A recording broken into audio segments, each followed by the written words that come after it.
Hello, y'all. How's it going? It is Tuesday. What is it? December 3rd, was it?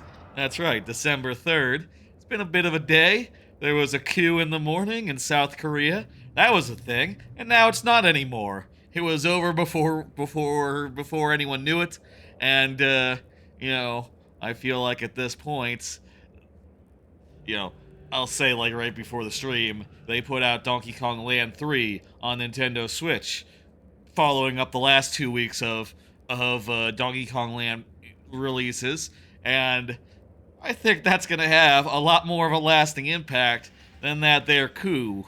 I guess, well, I guess that guy might be more on the way out than he would otherwise be, but man, I'm gonna play Donkey Kong Land 3, and it's gonna be good. Also, apparently, Anton Blast got delayed on the Switch version. Apparently. Okay, well, I'll probably wait and see if that comes out on Switch before the end of the year, before I buy it on PC, because I'd rather it be, portable.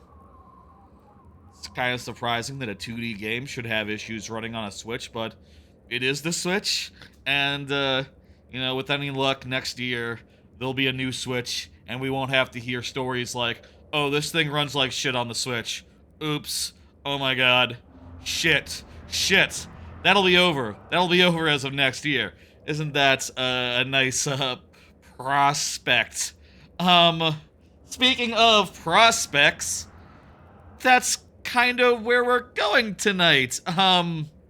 This is the second installment of me replaying Half-Life 2. Last time we got through the canals, leaving us at Black Mesa East. Black Mesa East. And Mesa East. Yeah. That leaves us there. We're right outside of Ravenholm, which will be a segment, a very memorable part of the game, Ravenhold. We'll be doing that tonight as well. That'll be like the first thing, really, since Black Mesa is just kind of story and stuff. After that, I believe we futz around on beaches for a while, and then like that arc of the game ends with Nova Prospekt, which we'll see if we get to tonight, but I don't know. Well, I think let's see. I'm really not sure like how much I am in for tonight, how long we will go, etc., etc. Part of me is thinking it would be nice to get to Nova Prospekt and just have basically the finale of the game for next week, which would be like a nice, 3 stream playthrough. Also, I'll say if you're not reading the title of the stream or whatever, if you missed the part where it said dev commentary, that's correct. They just added dev commentary to this game like 2-3 weeks ago in a big 20th anniversary patch, and I've been going through the game with the dev commentary. So, we'll walk around, we'll be in fights, and we'll see some dev commentary, and we'll listen to it. And while we're listening, I will be invulnerable. So look, I'm going to take advantage of that. This game turns out to be a little harder than I remembered. I thought maybe I was just bad at the game, because it was like one of my first shooters. Back when I was pretty new to twin stick, new to like the. I got this in like 2006 with the orange box on the 360, and in those days I was pretty new to first-person shooter controls. But now 20 years later, it's still pretty damn hard. So I guess that wasn't it. It just has a very old difficulty curve, I guess. I don't know. That's kind of all I have to say up front. I don't really have that much to say up front. Like, shit, let's just get into it, perhaps. Yes. Let's do this. Here we are. Black Mesa East. Like I said, we can have a look out here and see, yes indeed, this is where we left off. This is the end of canals. There's the boat we rode in on. Let's proceed. First things first, there is a commentary node right there. Let's hear what it has to say about the fellows we're about to meet. Alex and Mossman. In our early plans for Half-Life 2's narrative, we wanted to take on the challenge of doing something less explicitly game-focused. Not just a story about the obviously good player defeating the obviously evil enemy. Instead, we aimed to focus on characters and their relationships. We thought it would be interesting to explore family as a central dynamic unit of Half-Life 2. The tension between Alex and Mossman emerged from that idea, and we liked it because it felt relatable, something players could understand and empathize with. Right, okay, yeah, there's a daughter, You've got something. It's okay, Freeman. It's human. Hello? Take it easy in there. You're safe now. You'll have to forgive the scanning process. We can't take any chances. It's Gordon Freeman. Dr. Freeman? That's right. Gordon Freeman? Is that That's right. you? You've made it here this quickly. Well, Eli is going to be amazed, not to mention relieved. I'm Dr. Mossman, Dr. Judith Mossman. I've been hearing about you since long before the Black Mesa incident. Family. What do they mean about that? I do so envy you working with Eli. I know that there's the dad and the daughter. Ah, there we go. You can come through now. Is that commentary implying that Mossman is the mother of Alex? Right away. He would never forgive me if I kept you waiting. I think that might not be the thing. If that is the thing, I never knew it. I think there's... I bet there's like a photograph extra help around here. that they look at that has like clear mother on it. Go so much faster if we had more people with your training. And I don't think it's Mossman. Local teleport technology. Something the Combine still hasn't mastered. Eli thinks their portals are string-based, similar to our Calabi-Yau model, but they failed to factor in the dark energy equations. They can tunnel through from their universe, but once they're here, they're dependent on local transportation. If they knew what we were doing with entanglement... Yeah, I'm gonna do upper right, I think. Listen to me, I sound like a postdoc. I'm just so excited to think that we'll finally have the chance to work together. And let me move something around on my preview monitor so I can see myself. Upper right or upper left? Really, I could use some more positions. Where was I? Oh, yes. For myself, but relay far beyond anything he imagined at Black Mesa. The corner's not bad. Unexpressed axis, effectively a dimensional slingshot, so we can swing around the border world and come back in local space without having to pass through. Oh, yeah, so we got teleports, but pretty early, so they're not, perfect yet. Gordon Freeman. That's right, it's me. Let me get oh shit! At you, man. Forgot he had a prosthetic. God, you haven't changed one iota. That's war for you. Now let's see. The last time I saw you, I sent you up for help after the resonance cascade. I never thought it would take you this long to get back to me. Welcome to the lab, anyway. It's not Black Mesa, but it served us well enough. It's going to be a lot more like Black Mesa with Gordon here to help. Right you are. MIT graduates are few and far between these days. We'll get you out of that hazard suit and back into your lab coat where you belong. Let me just finish up some work and I'll see what I can dig up. Not gonna Dr. happen. Freeman, it's been a real honor. I'm looking forward to working together. That is his original job, I guess. Research. I mean, he has like a degree or whatever. The main character, Gordon, does. Are you gonna say more things, or...?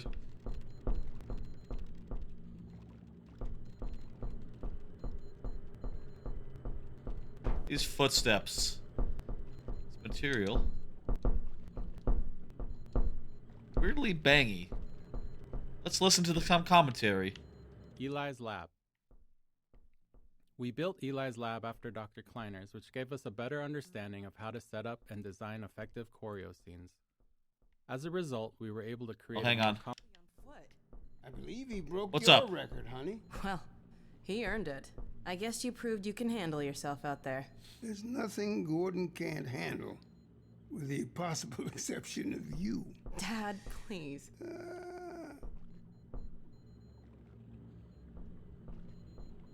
Yeah, these two. There's like something there, right? I don't know. Take a look at this, Gordon. Like she's like love interest, right? Eh? Maybe? I don't know. I mean, there's some lines where he's like implying. He like implies that like, oh yeah, I'm, you know, not getting any older. I'm not getting any younger. Gotta get grandkids someday, you know? Well, not in this particular game for plot reasons, but... Well, I think they're done. Eli's lab. We built Eli's lab after Dr. Kleiner's, which gave us a better understanding of how to set up and design effective choreo scenes. As a result, we were able to create a more complex scenario with more opportunities for it to respond to the player. Having multiple characters doing their own thing around the room made staging tricky, and it took a lot of iteration and playtesting to get it to run smoothly. Our experience showed that, generally, players wanted to play along with the scene. They just needed enough subtle clues to know where we wanted them. Similarly, if they got distracted, the scene had to gently pause and wait for them to return. Okay, so it will gently pause if we The zero-point energy field hide in a closet, perhaps. Ugh, let's get out of here. Okay, sounds like they had a conversation.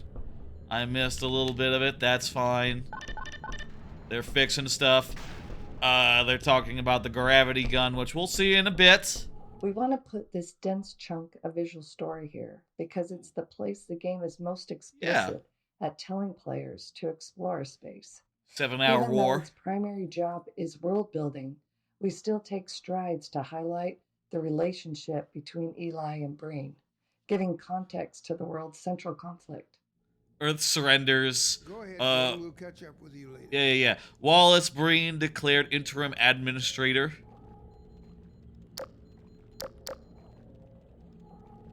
Black Mesa admin charged with Human Affairs Bureau. Charged with Human Affairs Bureau? Go on, Gordon. Go with Alex. Relax. I'm looking at the lore. I'm reading some lore here. Relax.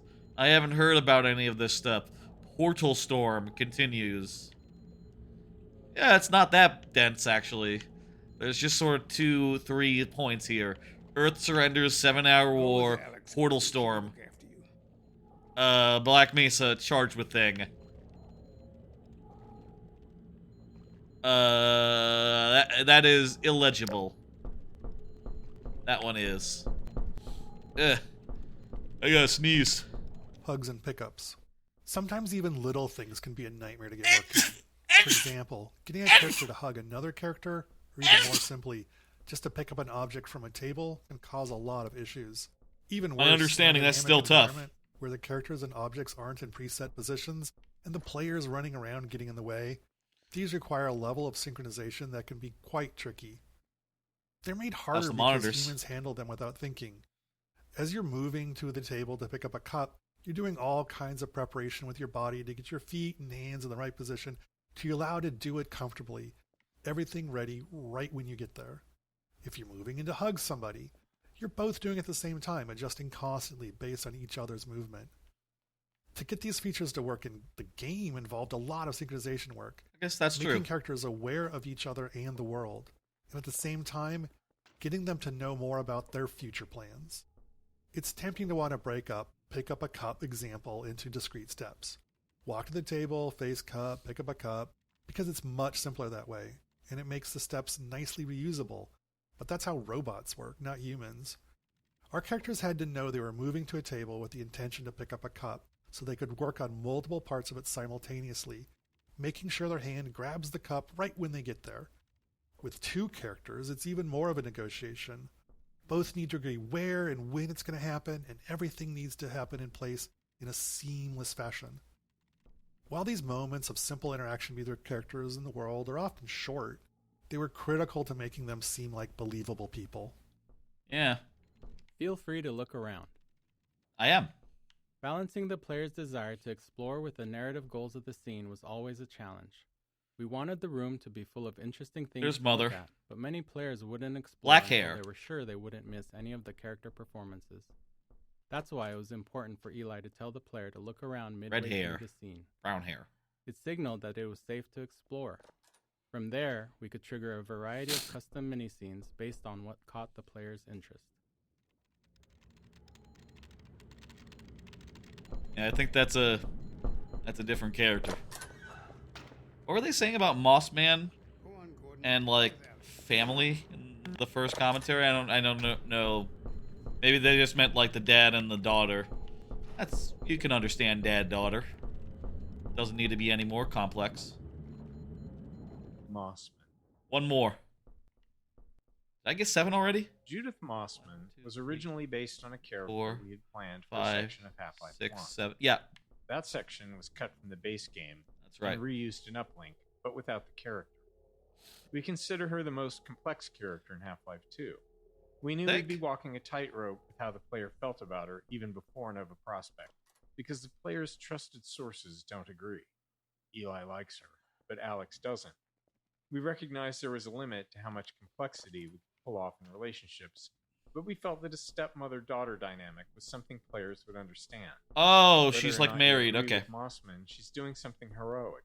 She risks being a double agent to get the information she needs to protect Eli and Alex. She just didn't plan for it.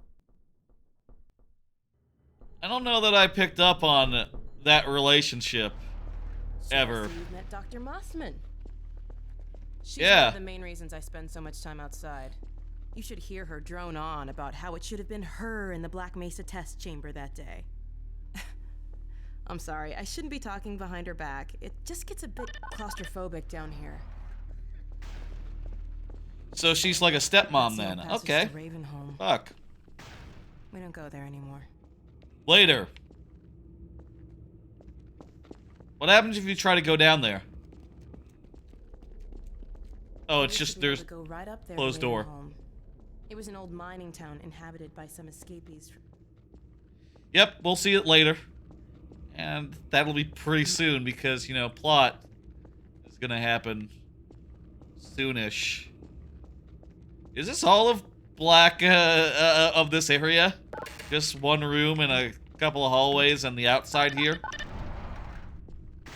I remember there, like, being, well, I remember this being, like, more of a story location. But I feel like outside it's just like, yeah, this is where we're gonna meet Dog So, here we are. The scrapyard. and get a tutorial for the gravity gun. This is a gravity gun my father was talking about. You can call it the zero-point energy field manipulator if you really want to. It's designed for handling hazardous materials, but we mainly use it for heavy lifting. Give it a try. You should have more than one of these because they're really good Primary for trigger killing. charge. You can punch stuff and send it flying. I found it handy for clearing minefields.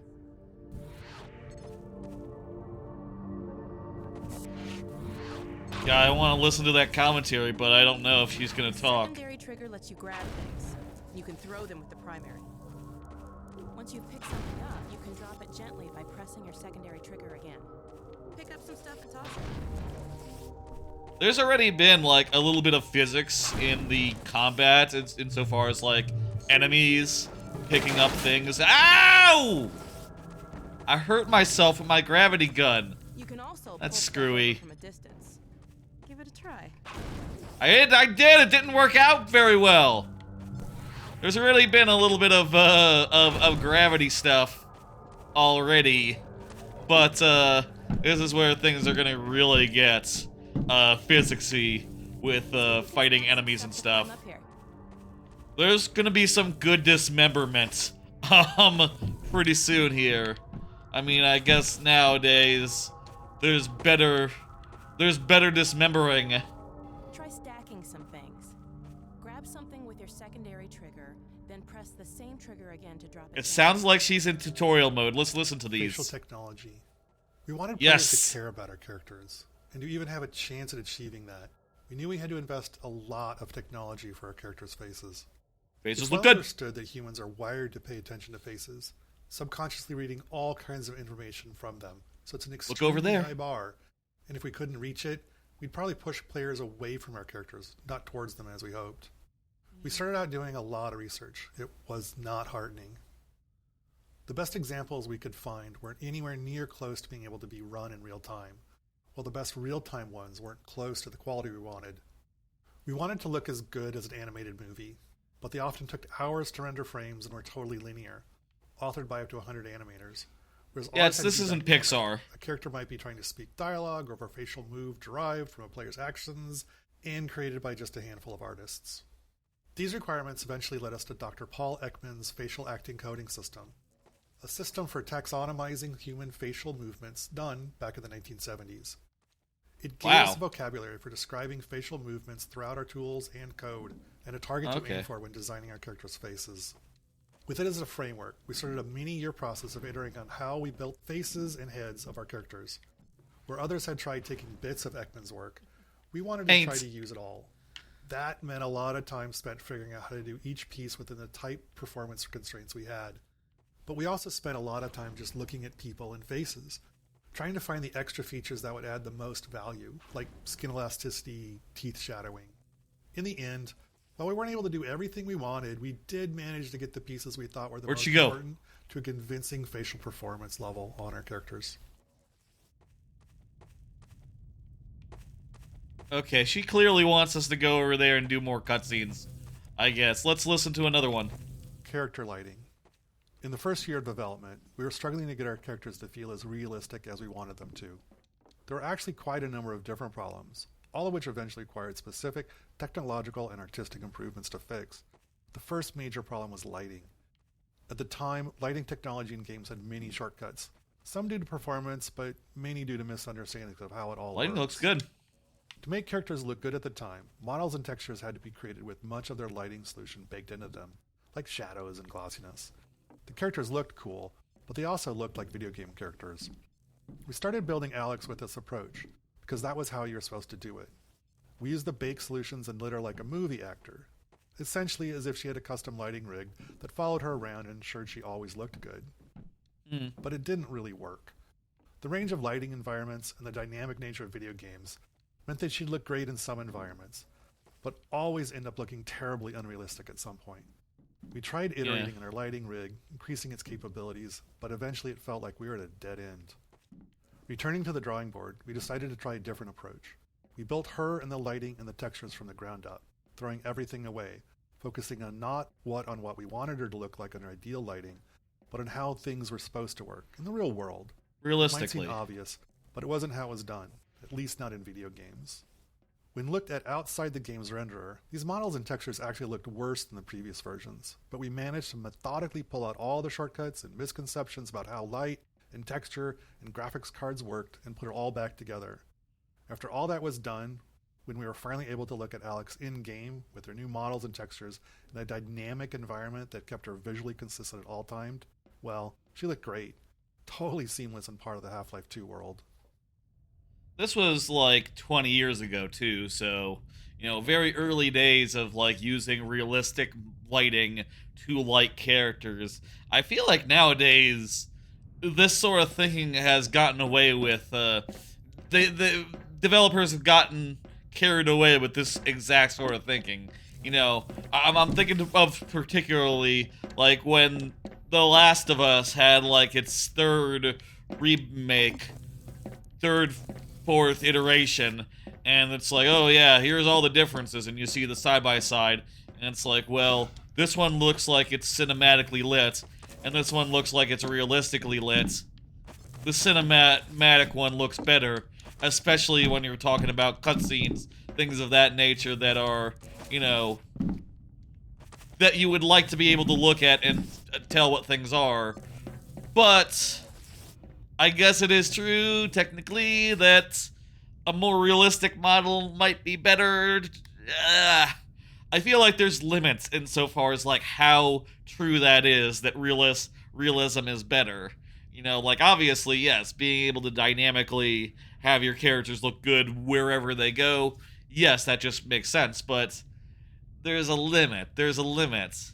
And also, like, you know, from these same developers, right? From Valve, you think about, like, Team Fortress 2, right? Which was after this, and has, like, you know, cartoony, super heavy, super, like, post-processy lighting, where it's like, okay, it's very simple, but there's, like, some nuance as far as, like, where light and dark meet. You know, like, oh yeah, we make it so that there's a pop of light at the on the outlines of characters. You know, there's rim lighting. We put in rim lighting, and a bunch of other, like, filters and things like that where, you know, that's how games are made these days. Where, and I think that's better when there's just, like, a million billion little artistic passes where it's like, you know, if you ever seen, like, Zelda, the last one, with some of its, like, layers peeled back, and, you know, like, oh, this is this lighting pass, this adds this sort of cartoony lighting, this adds this adds the outlines, this adds this shading thing, this little bit of shading nuance. It's like, you know, something that is not quote-unquote realistic, but is very stylized, takes as much, it's probably worth more of the effort, I think, than quote-unquote realism. I don't know. Eye shader. Another critical part of getting character faces to be convincing was in the eyes. Gotta have them Humans look good. are great at reading eyes. There's a part of your brain dedicated to it, down to knowing where somebody's looking based on the reflections on the eyeballs. But there are all kinds of subtleties that matter. Eyes aren't actually spheres. Eyelids get distorted by the cornea moving around underneath. Eye movement can increase the odds of blinking. Eyes don't actually line up directly behind the pupil. They're shifted slightly. All these little details might feel small or unnoticeable, but the absence hurts the believability of the character. Really? We worked on eyes for a long time, iterating our eyeball model and feature set little by little. Some things required external interfaces, like what things in the environment were interesting to look at, where others were automatic, at a subconscious level in the AI, like blinking, an obvious requirement, but one that's subtly confusing if it's wrong. Eye reflections had a particularly large impact. They're ultimately a tiny amount of real estate on the screen, but the difference they made was enormous. We knew we were finally done when we reached the point where, with our eye shader off, a character looked like a doll, human-like, but unconvincing in some way that was hard to describe. They should but when show we that. turned it on, suddenly it felt like a human was looking at us. They should show that so that we can visualize it. Okay. Moving the gravity gun. When the gravity gun was first prototyped, we planned to give it to the player midway through the game. But as playtesting progressed, we saw the strength of its design and realized the gravity gun and, more importantly, the ability to launch saw blades at zombie faces needed to come earlier. That meant Eli's lab also needed to move earlier too. It was a significant change, but it was crucial to Half-Life 2's success. It serves as a good reminder that storytelling and gameplay are intertwined, and neither can always take priority. They have to work together. In retrospect, I feel like the thing that's weird about that is that the canals used to be longer. Like, holy shit, I would say that the canals are already pushing it as far as how long they should be. But, you know, whatever. There one more node over here. There's that last node. We should have 5, so one more. Dog. He loves to play fetch. Dog, come. Here's Dog. I have a t-shirt with Dog on it. Apparently it's got a hole in it, though. From an GDQ. Good dog. SGDQ, AGDQ, I'm not sure, but my dad built him one to of them. protect me when I was a kid. First model was about yay high. I've been adding to him ever since. Haven't I, boy? I think maybe they don't make t-shirts Dog, as good as they used to. Or You socks. can use the gravity gun. They get holes. More more faster than they should. Dog is cool. What a good design. He has the eyes of the ooh, hey. He has the eyes of, wait, there's something in there. Oh no, that's his gravity gun hand. Okay. Another one, dog. Thought there was like a rolling mine or something in the box.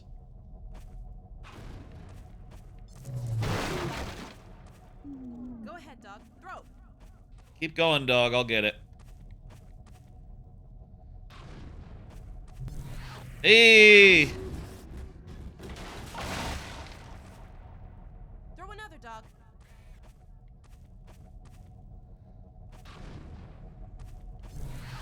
Very sad. Another one, dog. And another one, dog. And another one, dog. I wonder if that song... Go get your ball. Another One Bites the Dust was definitely, like, last century, wasn't it? It existed. Definitely existed. These are things we haven't encountered yet, but they'll be an enemy later in the game. You know, this one's been, disabled. This is a thing they've always said that they do. That they've... What the hell? That they've said that they do often. They like to show, in the previous commentaries and the other Half-Lives and on the other games that they've made, they like to show, like, a safe version of an enemy before they show you the actual enemy version of the enemy. It's, gets you a little bit, your appetite whetted. And, that ball is a great example of that. I wonder if this is about that. Let's just listen to 2 seconds. I know we're in the middle of cutscene time, maybe, but, like, let's just... Dog liked to play fetch. I didn't tell you who'd be fetching, did I? Let's just see. Risk. Looking back. Risk, no. Wait, maybe. Risk. Looking back on Half-Life 2 now, 20 years later, it's sobering to reflect on how terrifying it was throughout much of the development. Definitely Game not. development is hard. You never really get what you'd like to have, which is be able to validate risk before you start to pile more on top of it. For example, our facial animation technology, it took probably 3 or 4 years of work before we were still on the faces. It was actually going to work. But we couldn't wait until then. In that first year, we immediately started making all kinds of other choices in our game design, our asset production, and our other technologies. All based on the assumption that our facial animation technology was going to work in the end, from a quality and performance standpoint. If it hadn't, any of those other choices wouldn't have worked either. That's not good. The same risk profile is true of other large choices we made early on. We can't wait. We just have to build and hope that our guesses will be true years from now. Terrifying. It turns out I was the one who took a risk listening to that commentary node whilst playing with dog. I totally I totally thought this was one of those scenes where, like, you know, like, oh yeah, play with dog as much as you want. It's cool, let's just hang out for a minute, but no. This was a cutscene's gonna stop it. This was a cutscene situation. Where are you, Alex? We're in the scrapyard airlock, stuck in a full auto cycle. Is Gordon still with you? He's right here. Good. I want you to... Dad? We're going to Ravenholm, folks. Do not go through Raven... Dad? What was he gonna say? I don't know. Dog, open the airlock. Get us out of here. Hurry, now! Tear it apart if you have to. Just get it open. That's enough, dog. See you later, dog. I need it to open for me because I am of a set size. We're not gonna be able to go that way. Oh, you are, but I'm not.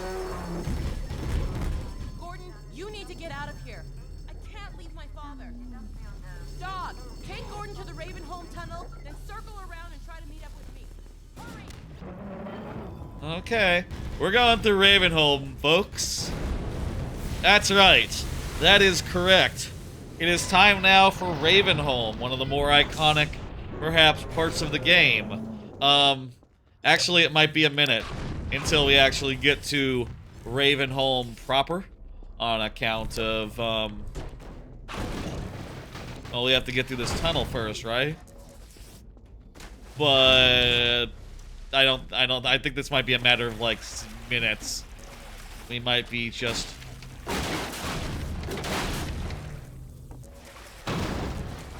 We might just pop up this ladder and, be in Ravenholm.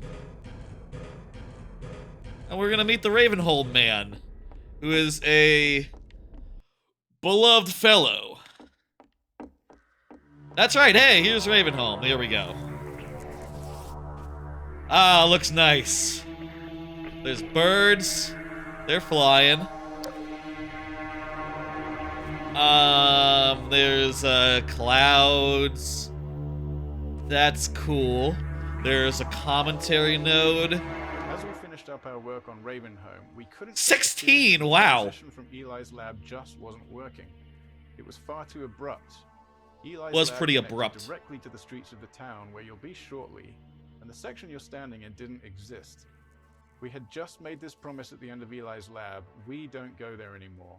And we liked the overall build-up we'd created, but when the player got to Ravenholm, they were immediately dropped into combat with zombies without any room for tension building.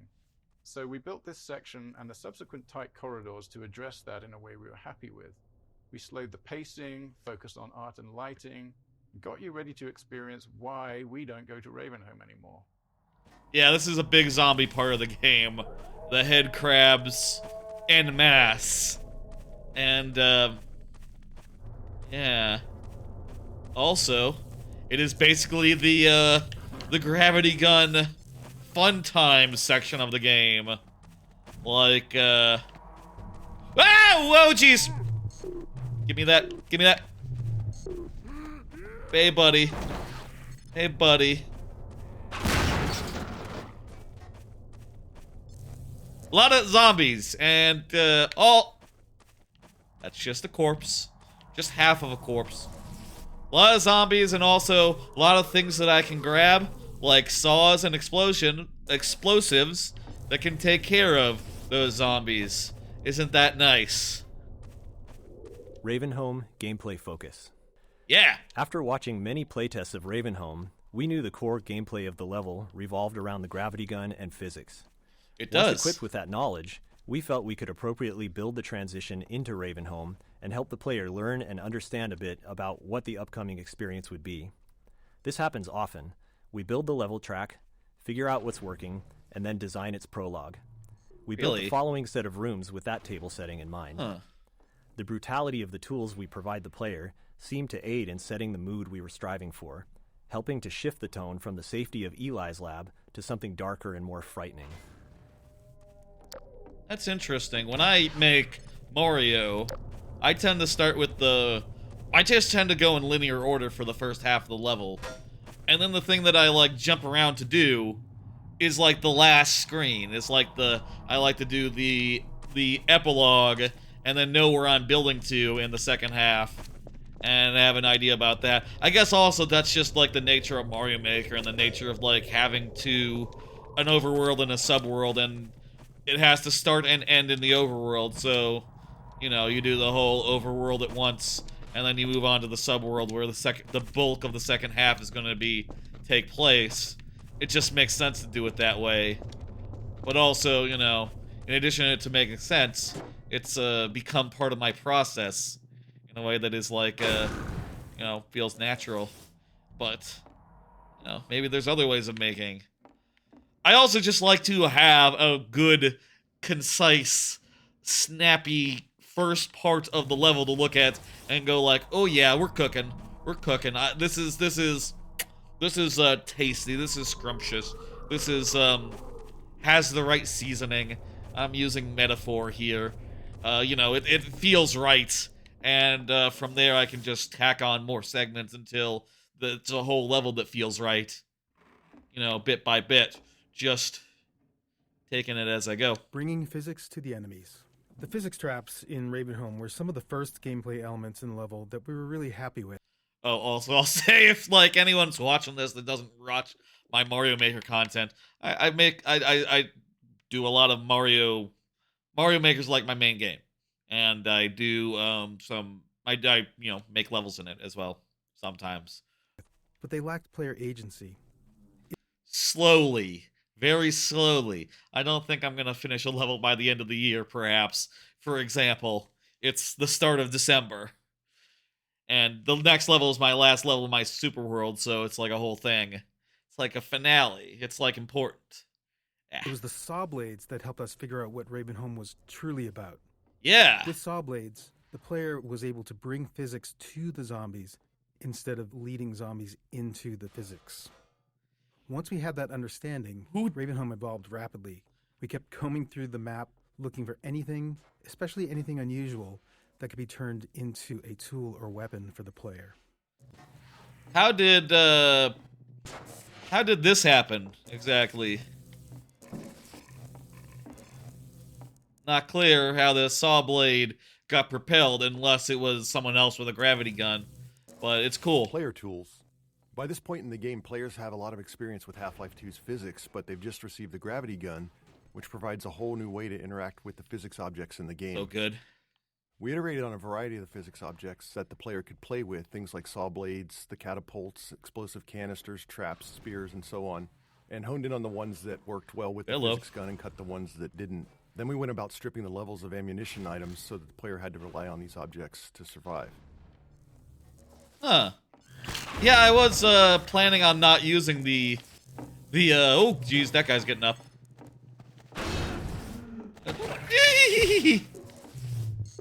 I was planning on not using any guns and stuff, but right, it's not really quite a choice.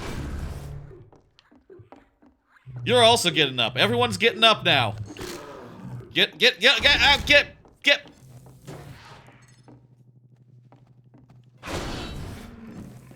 Some chill.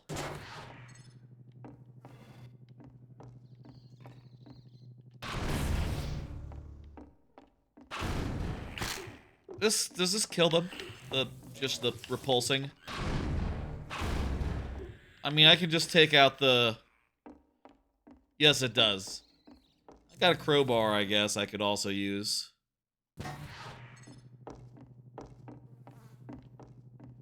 What does that say?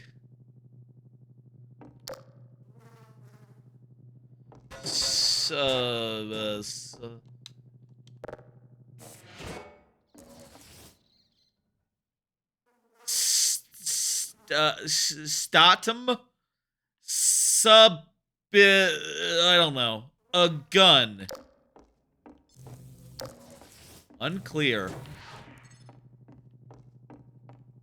Okay, we're cool. We're cool. Hello.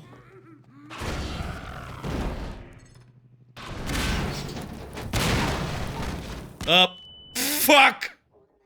Medical systems engaged. Morphine administered. We just took a lot of damage for and in this game that matters because, you know, you gotta depend on the pickups you get. Hello, bird. For it was said they had become like these peculiar demons which dwell in matter, but in whom no light may be found. Someone's speaking. That's right, it's the guy who lives here. I forgot about these fucking zombie traps that are just like everywhere. Oh fuck, yeah. There's some cool shit here. Contrived setups. There's a pretty obvious contrivance in a bunch of the gravity gun and physics object training.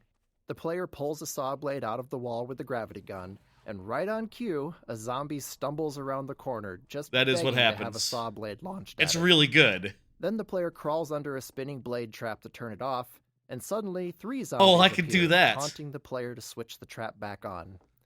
We didn't have much time to iterate on this section, so we needed setups that worked for all players, not more open-ended ones that relied on them making the right move. While this kind of design has the potential to reduce players' creativity, in this case, we found that they didn't seem to mind that we forced their hand a little bit. Yeah, it's so good. It's iconic. Honestly, my thought was like, oh, I'm gonna just shoot it or something. I guess that doesn't work. If I turn it off... Can I, like, grab it or something? I should leave it on. It's good to leave the saw trap on. There's too many zombies here.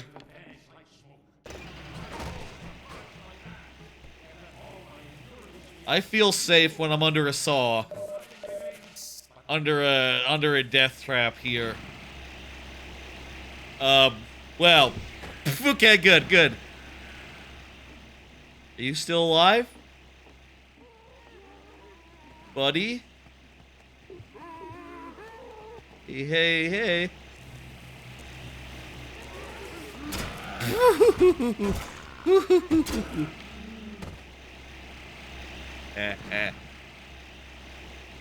Oh, I feel sad. Ow!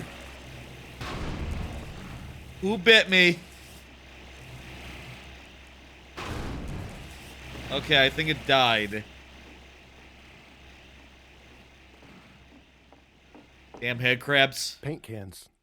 Once we started to succeed at making the gravity gun and physics gameplay the core of I noticed the these Ravenholm already. Experience, we started to go through the levels and look for objects that we might have overlooked as we were busy working with the really aggressive things like saw blades and exploding. Very canisters. funny. One of the things we found was the paint can, and it was simple enough for us to sort of reinforce player expectations by having the paint can splatter paint on the zombies when you threw one at them. Oh, zombies! Oh, we should... I already knew about, like, walls, but... Zombies, though. That's an idea.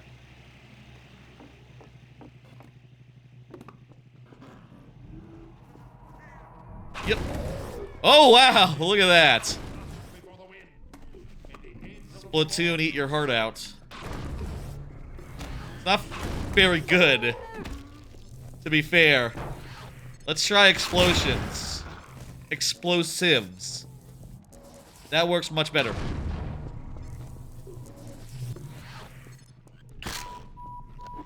Laceration detected.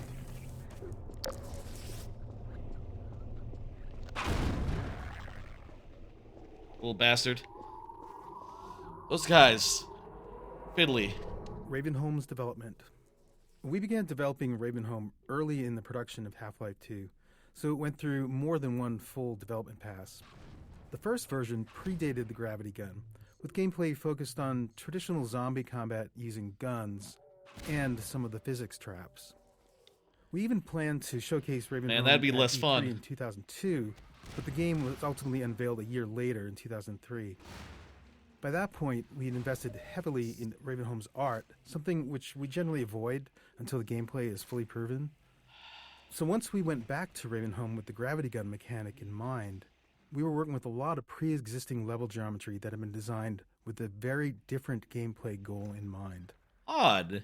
You wouldn't know it. Yeah, this is the gravity gun segment. I mean, one of the two gravity gun segments in the game.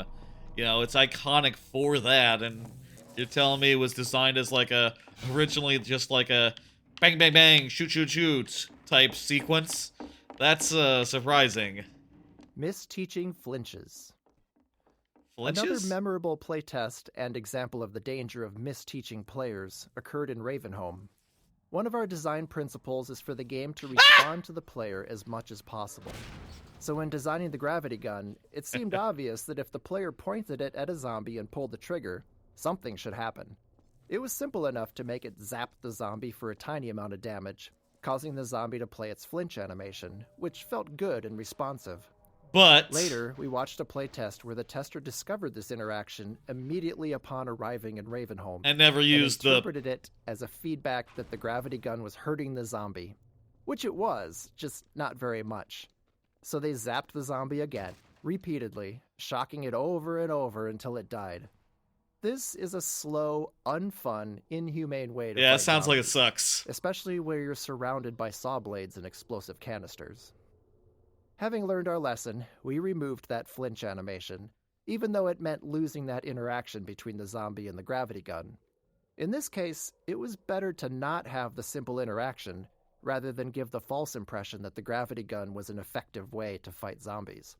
Even simple principles can require trade-offs when you get into the details. Oh, geez, did we just miss a little bit of dialogue with our new friend? That guy popped out of that door, and we were in the middle of listening to a thing. Grigori Plaza. This open plaza is one of the areas that was fully detailed in our first development pass, and when we returned to it, we wanted to preserve as much of the existing art as possible while designing a new player path that used all 3 dimensions, moving players up and down, through windows, across rooftops, and between buildings. It wasn't a large space, so we had to squeeze as much track out of it as possible, and since that started as an art-focused area, it was light on gameplay, and we needed to address that playtesters tended to fly right through it. And to top that off, it was already pushing our rendering performance budget with little room left for anything new. The challenge became finding small additions to slow the player down by adding threats around corners and into every nook and cranny of the level. We might have supposed to have met Grigori at this point, but let's just okay, let's go over here. I need something to throw at these guys. How about wood? That's not gonna be effective. They're not vampires. Oh, hang on.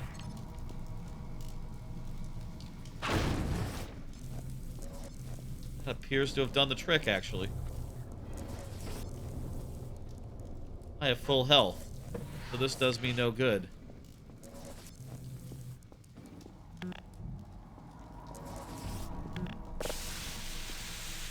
Hang on.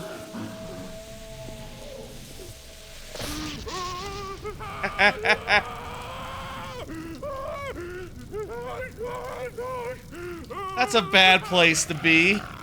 What is this room for originally?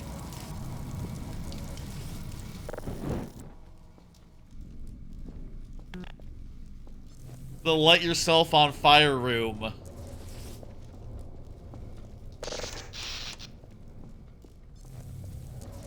It's some sort of butchery, I guess. I don't know. Fire trap. This fire trap was originally intended as a visual showpiece for the fire system before a level designer repurposed it as a gameplay element for Ravenholm. Does look good. It was almost cut many times during development due to the performance impact on the low-end PCs because of all the overdraw involved with the transparent sprites. In the end, there was a programmer who felt that it was important enough to the gameplay that it was worth doing the work to solve the performance issues and make sure we could get it into the game. It's funny in retrospect how much, like, obviously performing on low-end systems is important at the time, and, you know, like, I talked about at the start of the stream, like, oh yeah, Anton Blast just got delayed because it doesn't run good enough on Switch to launch on Switch right just now. And in 10 years, you know, once we have the Switch 2, perhaps even the Switch 3, we're gonna look back on that and go, who cares, you know, it'll run plenty good on later hardware. But, you know, we exist in the now. Originally. A game comes out, and, like, that initial reception is, like, super important, and, like, what people are gonna remember. I mean, there's definitely games where they ran shitty at launch, and that's kind of colors a lot of my memories, thoughts, etc. about them. We all went to Ravenholm. When fans talk to us about Half-Life 2, Ravenholm is often the most remembered section. Yep. Thanks to its multiple development passes and the density of the material in it, more members of the team are represented in Ravenholm than anywhere else. It was where we figured out how to apply our artistic pipeline to the set pieces and mood we wanted, how physics and gameplay combined with the gravity gun, how headcrabs and zombies need to evolve for Half-Life 2, and much more. Looking back on it now, it reassures our belief in individual empowerment over centralized design. Ravenholm is dense, highly efficient in its gameplay and artistic execution, and the sum of many small contributions by individuals who understood how they could push it just a little further with their own unique capabilities. Okay, that didn't work. Quick break. I need to take a quick break here. Alright, I am back. Got a little, Don't mind. Don't worry about it, I'll say. Feeling a bit shit. In certain ways. But I should be fine.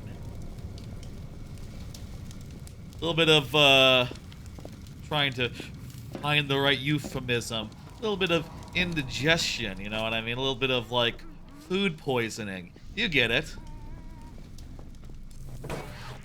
Not good, but, manageable. I'll be fine. I took the right stuff.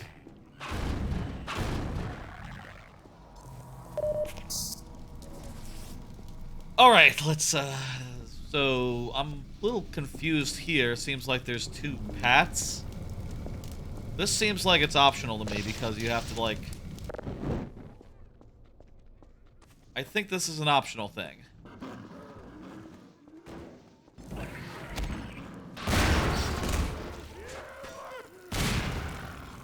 Hallway cupboards. These junk-filled hallways were a simple solution to our need to slow the player down. With the constraint of preserving as much of the existing geometry as possible, combined with slow-moving zombies as the main enemy, it was tricky to stop players from just sprinting through here. Luckily, having Grigori as the crazed inhabitant of Ravenholm made these setups easy to justify. It makes good sense that he'd clog the stairwell to keep himself safe on the rooftops. In the end, Grigori's solution and ours were one and the same. Just throw a bunch of furniture in the way, because if it stops zombies, it'll probably slow the player down too. That makes sense. It's, you know, obvious in retrospect, right? Like, when I'm making Mario, let's say, I don't have to think about plots of a level. I don't have to think about feasibility. You know, same with Nintendo. They don't have to think about, like, why would this be? What's that? What's hitting me? Ah, there's a little guy. Nintendo doesn't have to think about feasibility so much. Yeah, come on. Fire trap. This fire trap. Come on, goddammit. This fire trap was originally intended as a visual showpiece for the fire system before a level designer repurposed it as a gameplay element for Ravenholm. It was almost cut many times during development due to the performance impact on the low-end PCs because of all the overdraw involved with the transparent sprites. In the end, there was a programmer who felt that it was important enough to the gameplay that it was worth doing the work to solve the performance issues and make sure we could get it into the game. Turn on.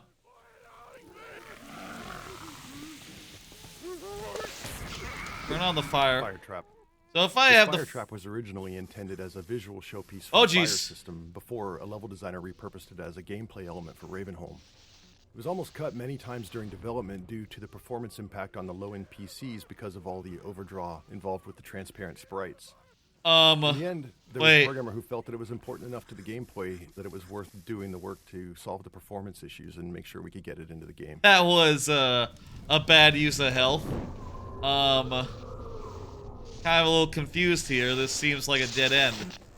I'm pretty sure there's power here that's makes it so you can't do nothing there. Oh, I see. It's saying go into that building. You have to go into that building, huh? That makes sense. I thought also my invulnerability from the commentary node would, you know, help me.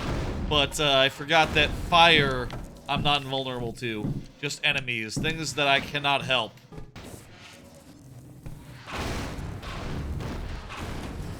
They have to think about, like, narrative reasons why something would be like this.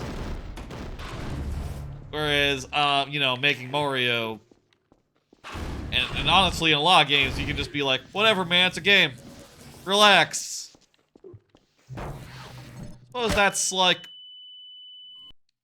We all went to Ravenholm. When fans talk to us about hallway cut.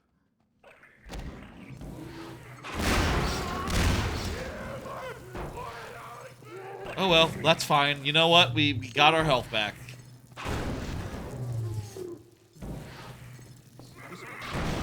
Have to die now. You too. What about that cupboard.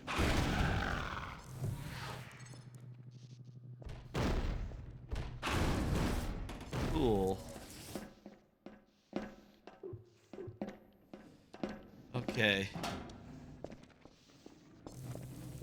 Not that I occasionally don't, like, you know, have something where there's, like, some sort of backstory to it.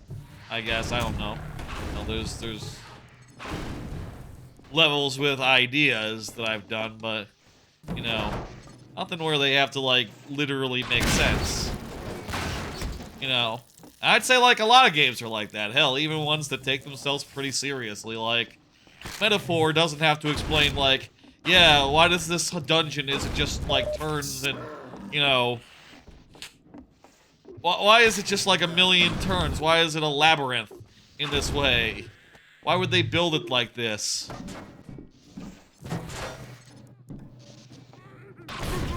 And put these chests here for, you know, in the middle of the labyrinth. Why wouldn't they be in, like, in a vault or something?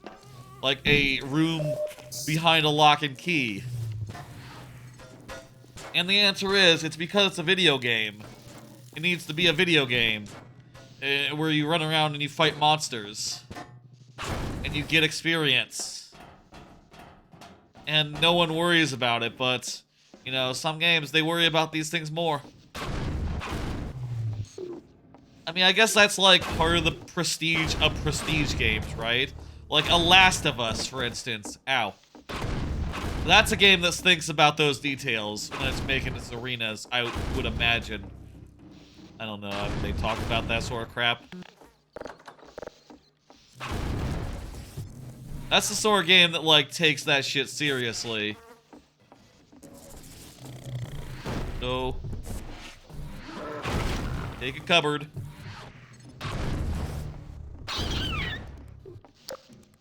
What the fuck?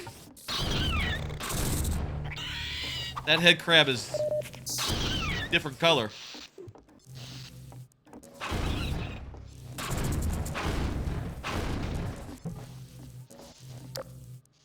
Poison head crabs. Poison This head room crabs. unintentionally introduces poison head crabs. Unintentionally?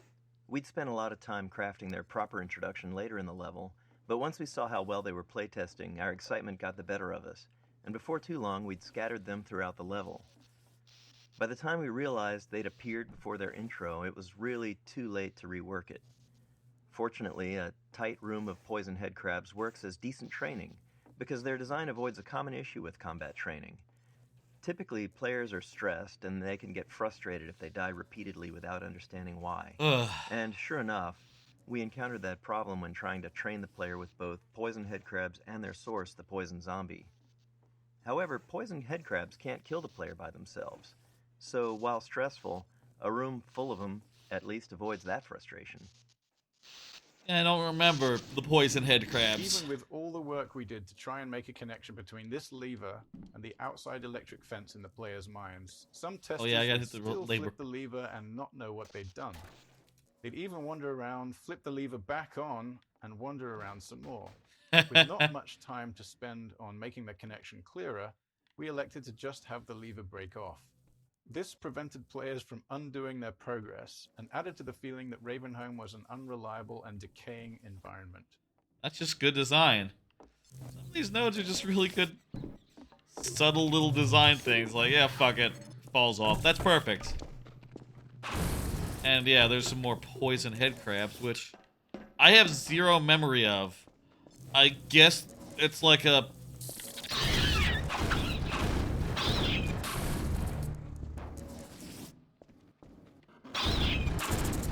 I guess something gives birth to these later on. Interesting. Hey, buddy.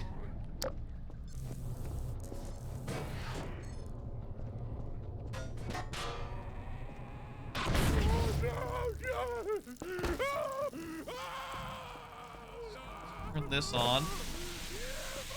If I... Hang on. If I just shoot it, will that work? Hey guys, follow me. You know what, that's probably easier than... Oh, hang on. Come on, guys.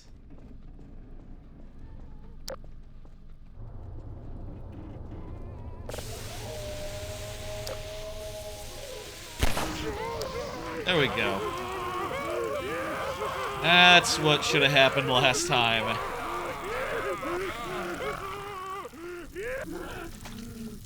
All right. Beautiful.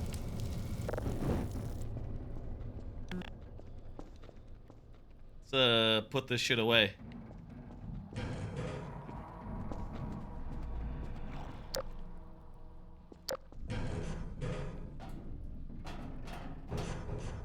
Ooh.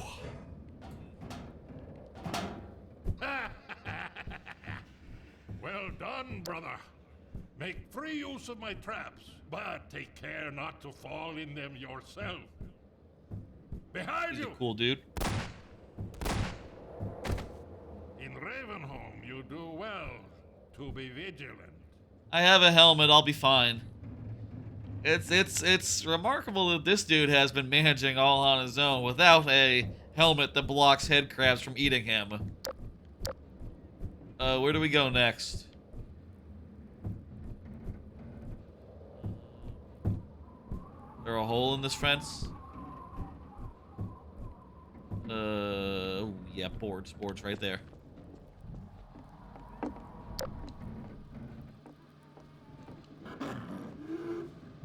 Yep.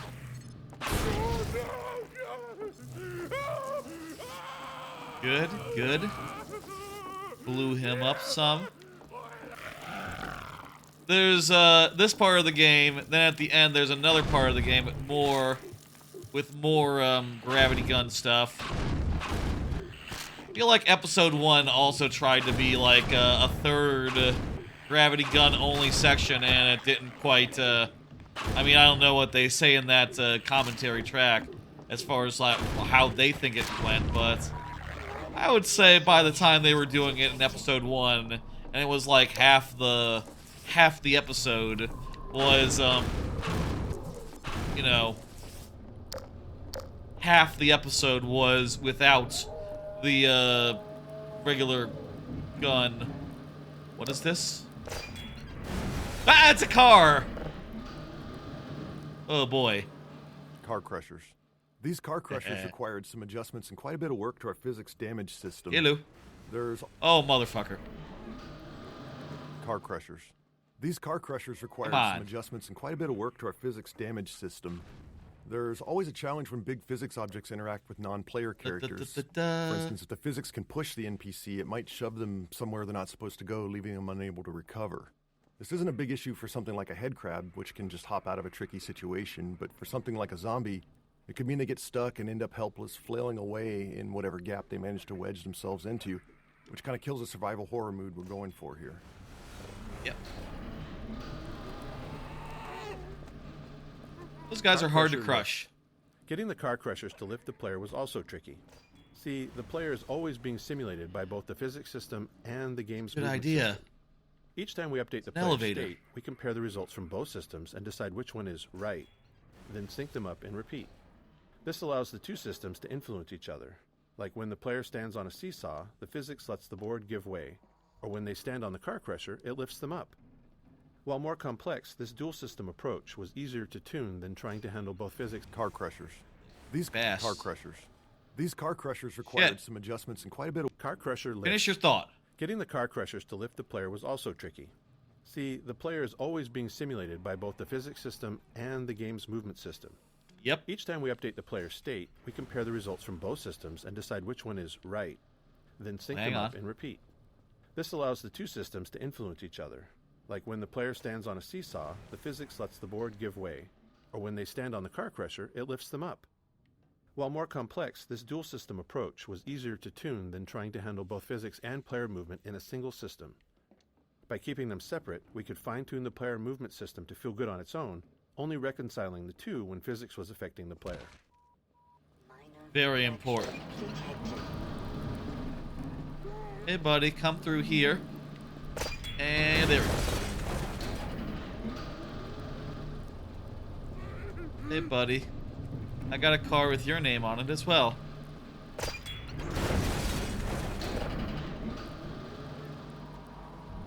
I'll say I kind of remembered the saw blades, and that was it for this whole section.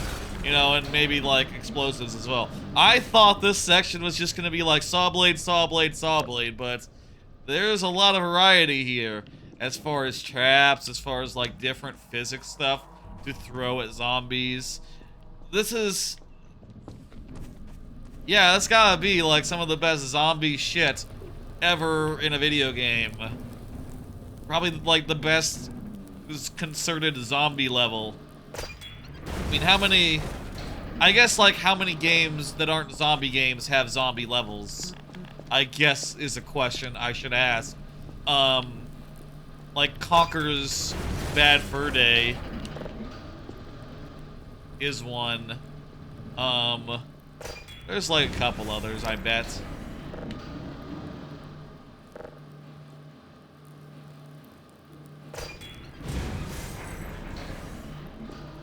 I think this one automatically lifts itself back up, so release it and then board it. Maybe they both do.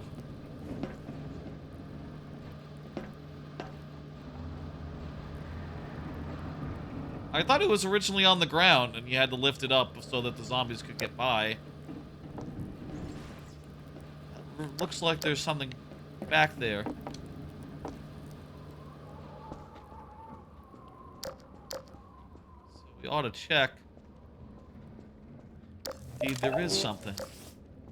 No commentary note, but, what is there to say about this? We put a collectible here. We marked it with a clue, and players can come and get it. I mean, I guess you could say something about caches. You could say, like... Were caches?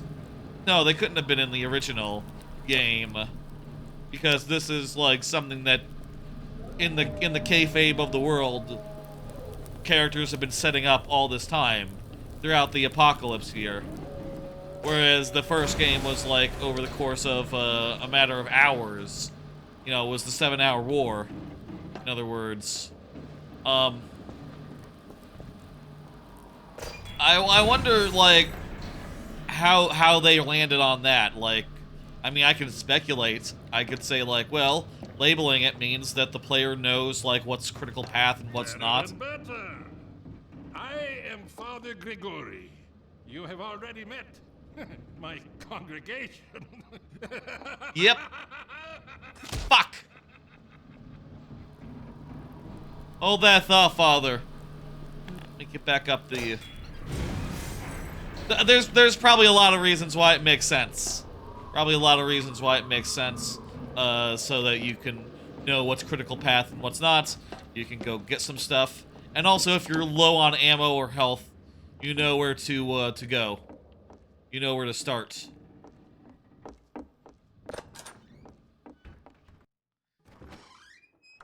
Did we see 16 commentary nodes there? I don't know, but that was a big area and it took us a bit to get through. No.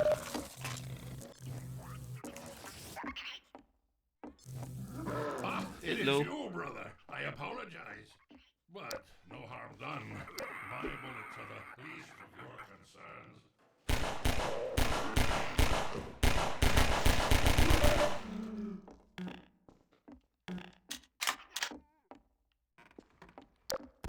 I could have used that.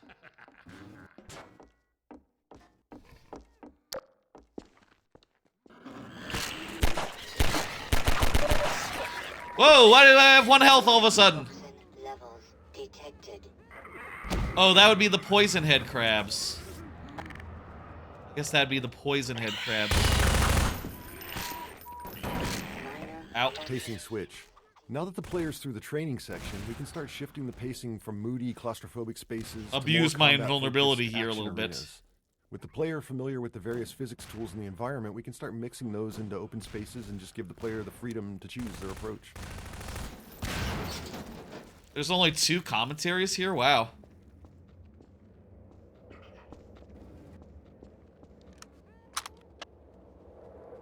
And that's like a lot of my ammo, so let's go back to this gravity gun.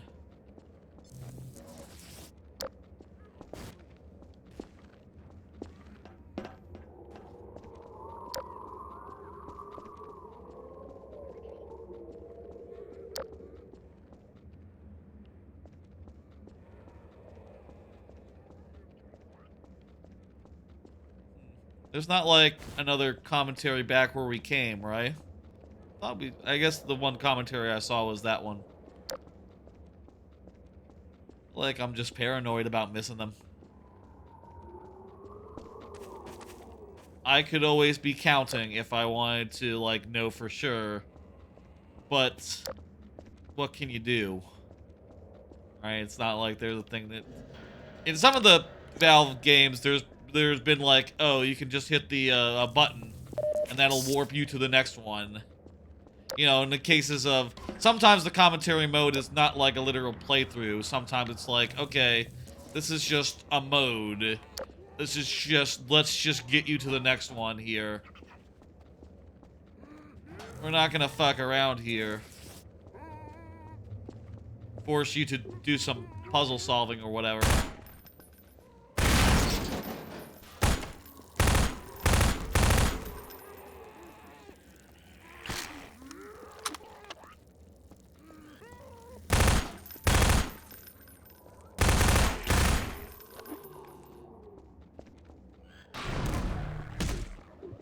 And I think that approach is nice too. Certainly means that, certainly makes, you know, it reliable.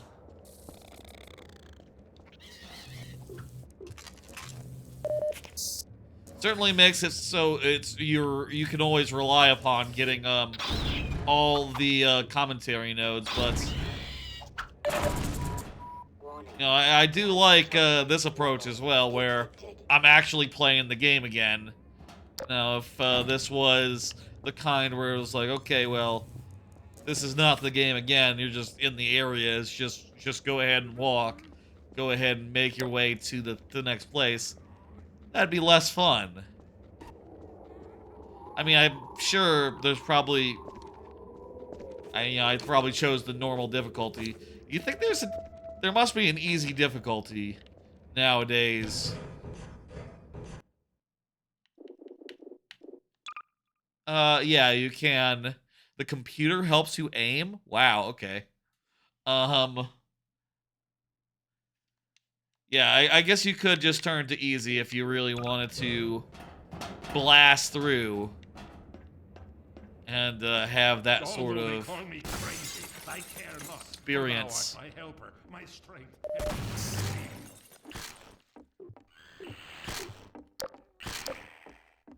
Realistic lighting means that sometimes you can't see a dude, even when it's dark. I suppose.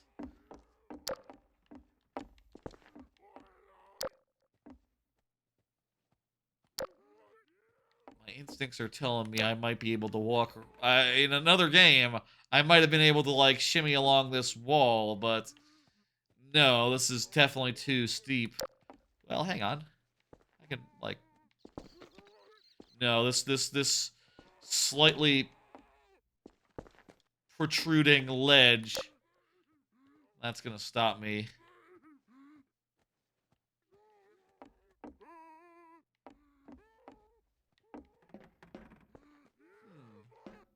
Aha. Yep. Oh, it's a cinder block. That's pretty good. Yeah, a cinder block will kill you.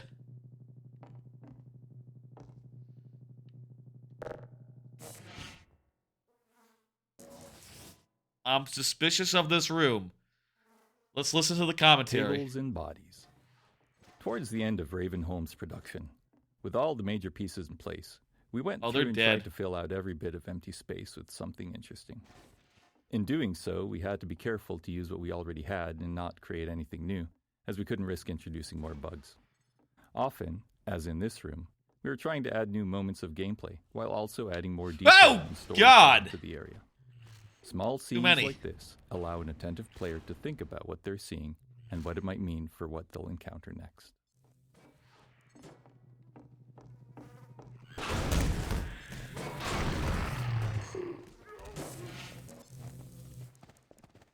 Will this hook kill? Yeah. Not very well. Cinder block. That's the key.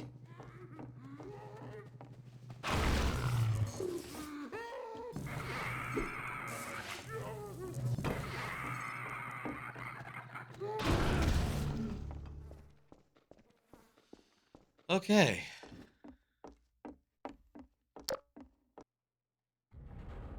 Well, that was a very short area. That explains why there was just two commentaries. Fast zombie introduction. This space. We're about to meet the fast zombie. Was another area originally built for E3 2003, where it showcased the player fighting against a squad of combined soldiers. Oh, here it comes. When we returned to use it to introduce the fast zombie, we tried to keep as much of the previous work as possible. We wanted an iconic moonlit shot with zombies leaping past the moon like werewolves to draw the player's eye. Oh, there's Once the moon. that beat is over, we introduce the first fast zombie to the player space and send it at them. It took a lot of iteration to find the right balance of lighting for the scene to look good, while ensuring it also worked for the gameplay goals. Yeah, I guess if you were right here and the zombie was jumping, it would look really good. I don't know, not a great moon, I'll say. That looks like the moon when you try to take a picture of it on a camera, on like a smartphone, and you look at it after you take the picture and you go, God damn it, why can't it capture any of the detail that I can see with my eyes? You know, craters and shit. Where's the craters? Where are the craters? I've seen the moon, it has craters, it's a whole thing. But nah, that's how photos end up. Just looking like a ball of light. Not as good.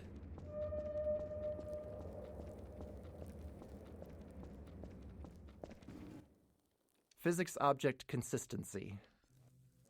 All physics objects have a variety of parameters that define their behavior. Their mass, the amount of damage they take before breaking, what they break into, and so on.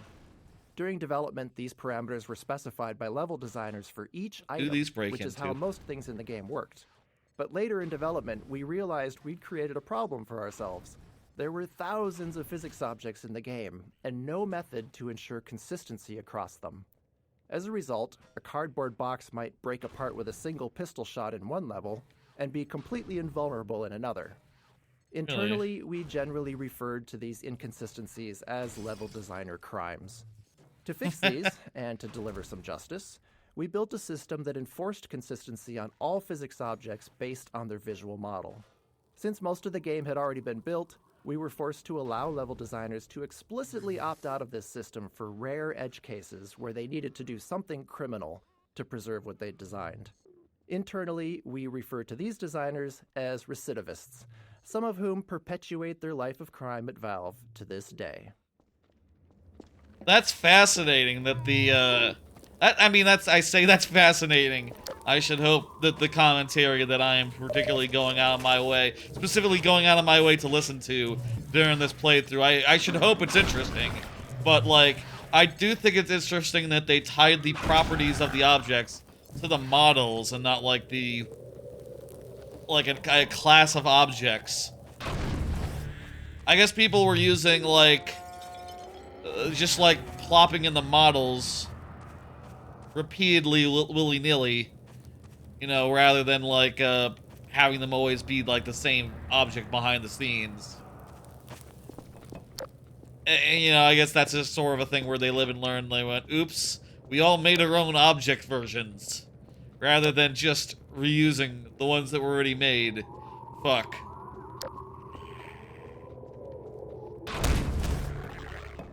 I've futzed around before with, like, the level maker for Valve games. You know, there was a time for sure when I was looking at that shit and wanted to, like, you know, make a TF2 map or something. Never did go the distance. Never did even get anything like remotely worth testing even.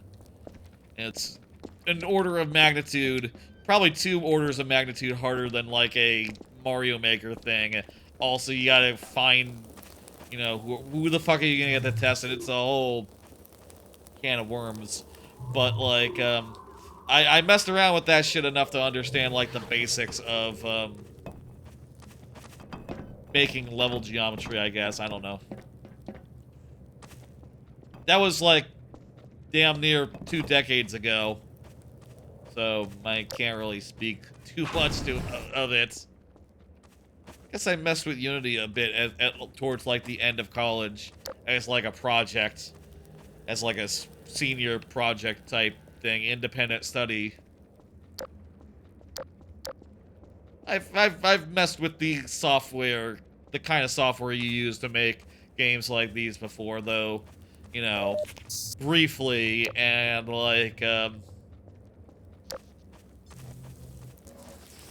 I guess the most good thing I ever put out, or I say put out, it's not like I put it out anywhere, but the most tangible thing I ever did was probably that senior project, which, you know, I didn't release or nothing. I just had it. I mean, I'll say, like, I kind of felt humbled after that whole thing, you know? It was like a senior project.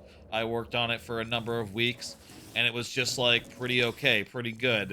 And I kind of came out of that thinking, like, my god, you know, I hear a lot about, like, Amnesia Fortnights, things of that nature, where Amnesia Fortnite would be I hear a lot about game jams, right? Where people do, like, something of a game in, like, a matter of like, a day or two. A couple of days. And it's like, well, I had a month, and I put together something that was, like, on the level of a game jam. I feel humbled. And, you know, then I got a boring job where I just, do regular engineering, you know, not necessarily, like, anything that, like, anyone would be, like, you know, it's just nothing to brag about, you know.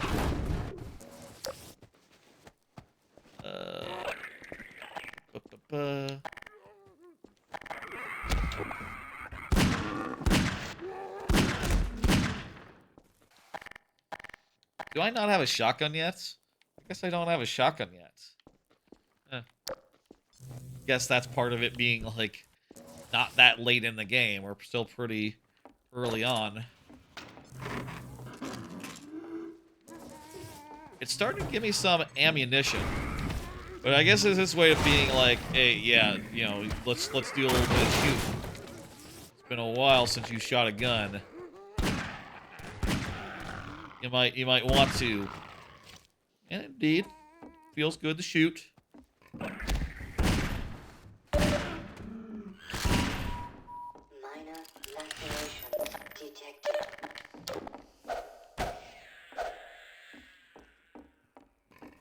It does feel good. I bet.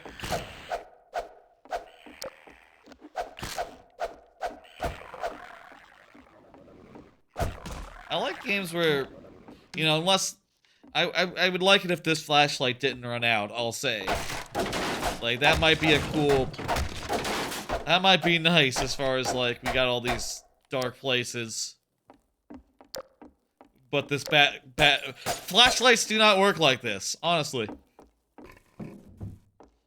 And they especially shouldn't work like this on expensive MIT grade suits. They don't have to be turned off every 12 seconds. You know, they might run out after using them for like a couple of hours, or, you know, maybe like an hour or so. How much battery does like a basic flashlight have? I'd say, like, it should last a long, long while if you're using it sparingly. Used, like, on like, a long walk. I think that is, like, when it'll start to run out, if I had to say. But certainly not, like, looting one building. If your flashlight lasts this, doesn't last you know, if your flashlight doesn't last as long as a YouTube short, you should get a better flashlight. Check the batteries. Your envelopes are probably all dead.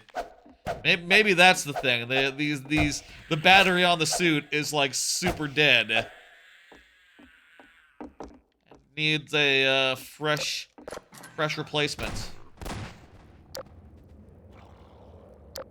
That was something scary looking. Here, brother. Come closer. You've stirred up hell. A man after my own heart. Here, shotgun? a more suitable gun for you. You'll need it. Catch. Hey, Keep it close. I'm sorry, I don't know how to My pronounce, advice to you is aim for the head. Hush. They come. There is no rest in Ravenholm. Move on and I will meet you at the church. Hello, I think no worse of thee. I'm not sure how you pronounce those, silica characters, but, hello. How you doing?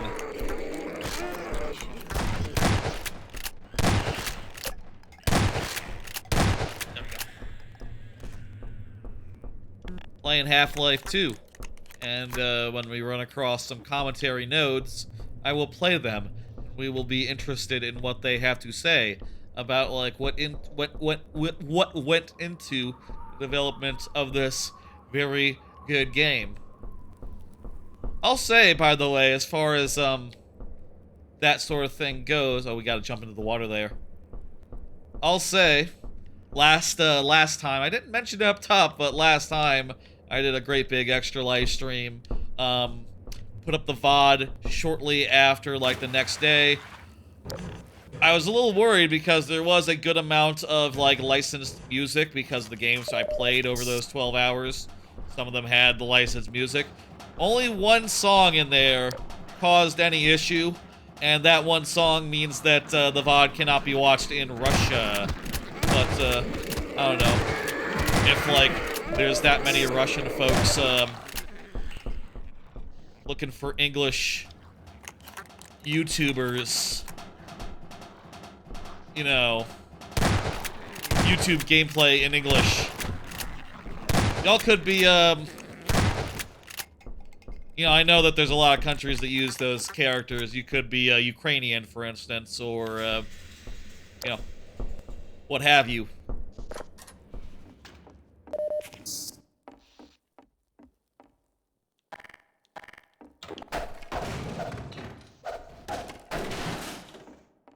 I do think it's fair that some artists are like, you know, like, don't let my, if you use my song, you can't use the VOD can't be in Russia. I guess, you know, hey, whatever. That's not like a huge loss or nothing. I'm pretty sure that probably accounts for like 0.00000, you know, practically no traffic. But at the same time, you know, I would love it if just everything was always available in perpetuity wherever you go. In general, I think that's best policy. But, whatever. Oh, jeez.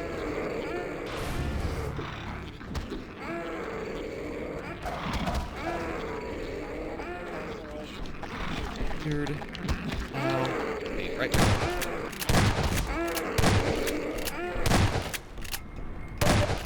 Go. You're Russian? You don't understand? Gotcha. Well, the last VOD that I did will not be available in Russia because of that one song that took like 2 minutes of like a 12-hour stream. Not a real big problem, I guess. I don't know. Hopefully, yeah, you know, whatever. Whenever that war ends, that'll probably, you know, that'll probably change in time. You know, like, shit, I don't expect that to go on for, like, 100 years. Eventually, that VOD will be fine and everything. I don't know. You think that over time, like, that sort of thing will go down in the world and everything will be available everywhere, whoop-de-doo? Or do you think, over time, it'll be the other way? It'll be the other way. Poison Zombie Introduction. Constraining the player in a tight space while providing them with a view outward is a useful way to increase the chances that they'll notice something we want them to see. Here, we draw the player's attention with the sound of a whale before the poison zombie itself becomes visible. Originally, this encounter was also the first time players faced poison headcrabs, but as mentioned in an earlier node, we got far too enthusiastic in proliferating poison headcrabs around the level and ended up spoiling their joint introduction here. In the end, however, these first encounters work better as separate instances anyway. What the fuck is... What is that? That's the poison zombie? Okay. Oh, fuck me.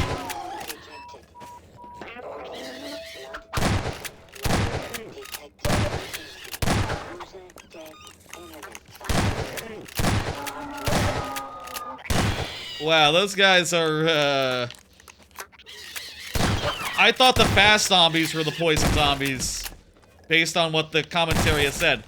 I love Half-Life 2, I would say I love it. I haven't played it in probably damn near, like, I don't know, probably like around a decade since the last time. Maybe a decade, maybe like 5-10 years, somewhere in there.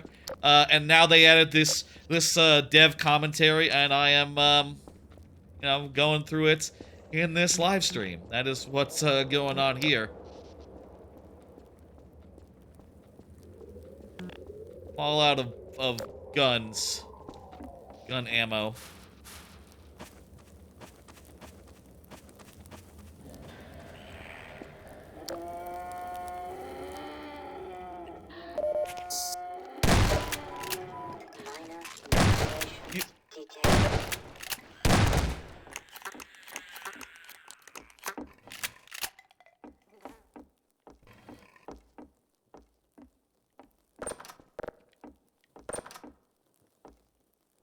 And you love Left 4 Dead 2?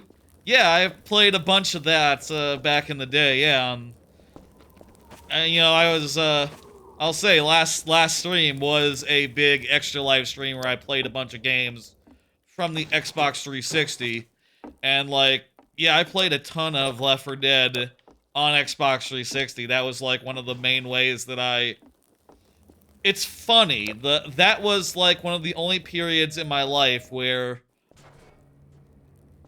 I think we missed a commentary node back there. Hang on. I think we saw 3. Let me just double check. Make sure there's not one, like, hanging out here. Somewhere I can see. Maybe I just miscounted or whatever. Also, I don't think there's any getting back here. That's fine then.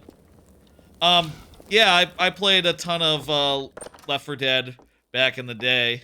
Was like a game that I played with the voice chat, and I definitely, like, friended a good amount of people who just were chill and cool, like, playing that game online, which is something I've really not done since then. You know, that's like, high school, college for you. You know, that's like a different time in my life, I guess. At this point in Ravenholm, the player has learned 1 and 2 both were great. All the gameplay elements available to them and can predict their interactions. This allows us to build more complex setups, providing a greater level of threat and more freedom in how the player can approach each scenario. This arena is a deliberately entwined space that the player will need to explore, and we use that exploration time to slowly ramp up combat intensity. The faster the player explores, the faster we ramp it up. The freeform nature of this design made it challenging to tune, given the large dynamic range in how players played through it. Okay. Fuck!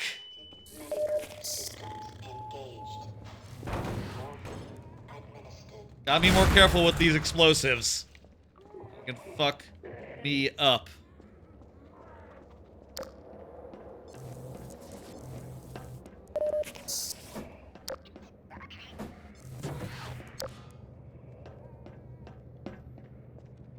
Right.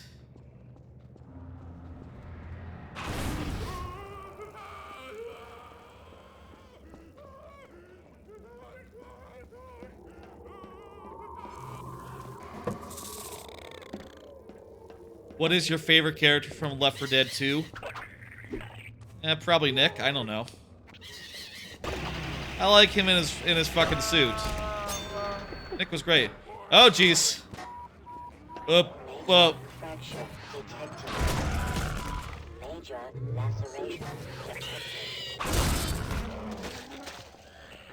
Can't rely on this trap. Fuck off, poison. Where'd the blade go? Where'd my blade go?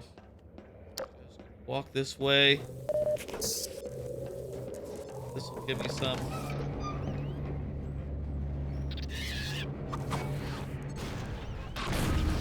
Fuck y'all.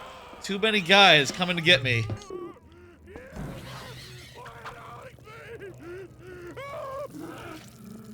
Excuse me?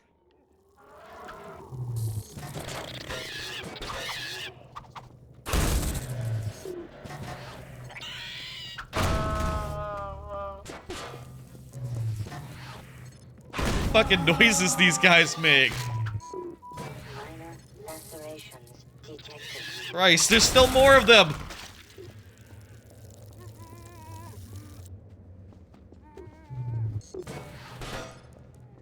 Okay, buddy. Okay. One for you. One for you.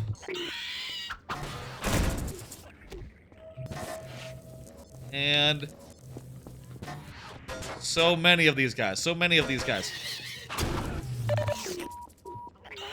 Lacerations detected. Toxin levels detected. Okay. Let's go over here. There's nothing over here. Let's get out. Thank you for the subscription. I appreciate it.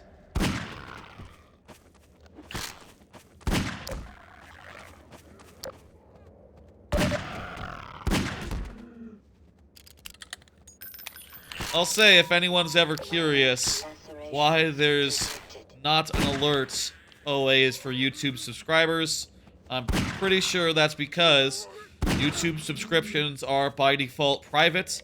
So, you know, I don't know who subscribes to me unless they say if they have that setting on. If your subscriptions are public, then an alert should show up, but, you know, I would have to be on stream, of course, for that to happen. You know, that's not always the case. The default option is private, so, you know, I think just 99% of people have it be private.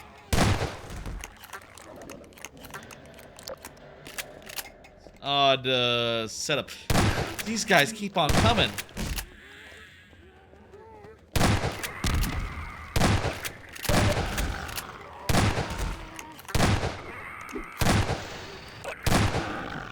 I remembered Ravenholm as being like a physics playground. I forgot how, like, much it leans into the survival horror of it. Like, these zombies just, like, keep coming. Like, holy shit. How big of a human colony...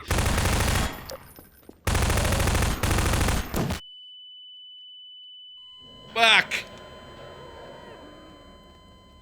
How big of a colony was this? How big of a settlement was this?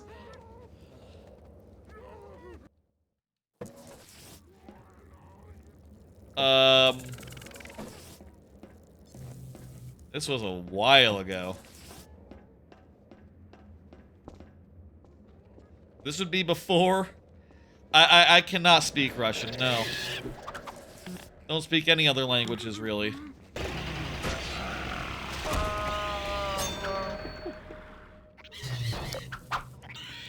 Most Americans, you know, can't.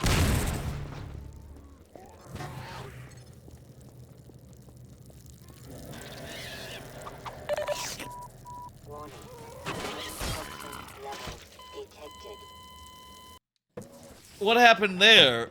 The blade spun spun out of my hands and hit... Well, I guess, you know, poison head crab made me weak. Explosion hit me for, like, a bit. Multiple things happened.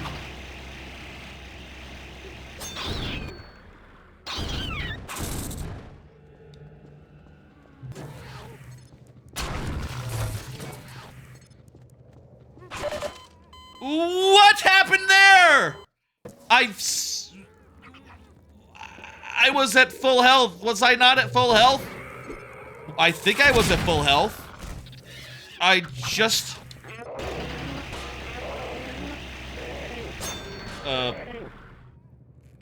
Okay. Did I hit myself with the saw and the saw is a one-hit kill? That's... I guess that's physics. I guess that's physics.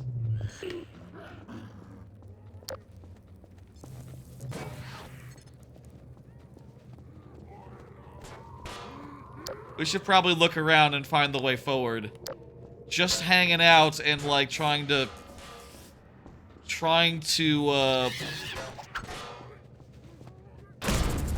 ward off the zombies is, not proving to be terribly effective.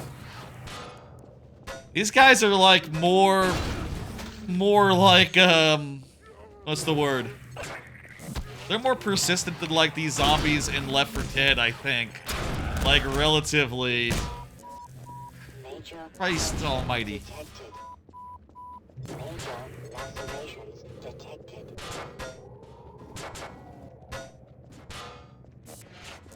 Maybe this is a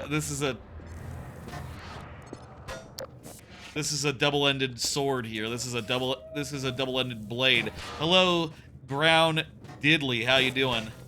This looks like Gmod. It's Half-Life 2. Half-Life 2. Gmod is like a sandbox for like what is it called? Source engine?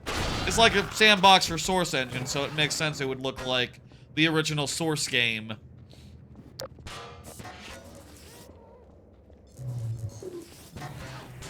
This is the game they made to develop the Source engine in the first place. It's proving to be somewhat difficult.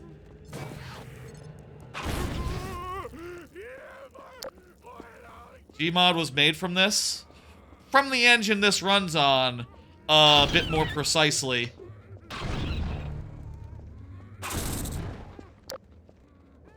But yes. You'll go play some half...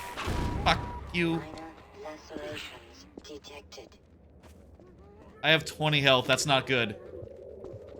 There's zombies shuffling towards me. This is a fucking great game, by the way, if you don't know. Half-Life 2. Currently, I'm in a zombie portion. There's a lot of portions where you're just like, you know, where it's just more of a shooter. But,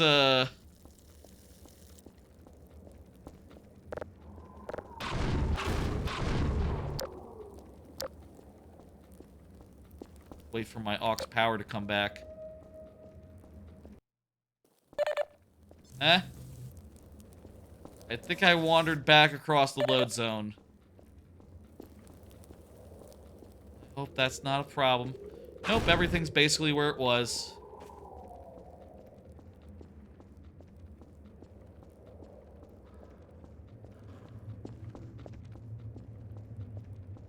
I'll say I'm listening to the dev commentary.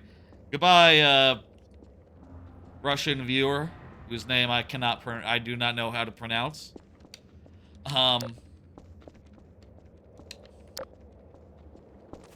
Consider a VPN if you want to watch that extra live stream, I guess. Or hope that, you know, geopolitical situations change. Sure they will in time, I don't know. What's going on? Ah!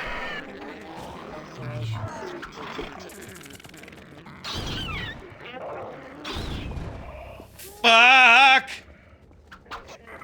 I need my shotgun. Too many guys, too many guys. Too many guys. Too many motherfucking guys!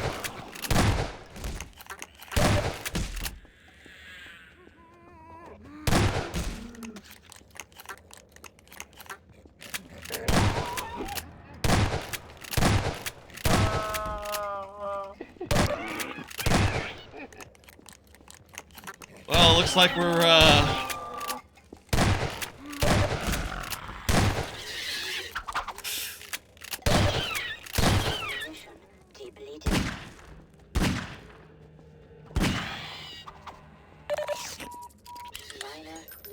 okay.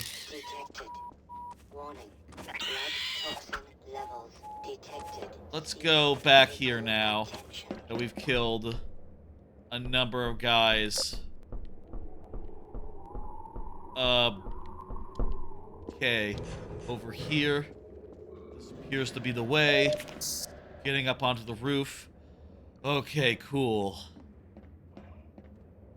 Hey, there's a commentary node. I'll say, this is with dev commentary, and while we have dev commentary on, we are invulnerable, so...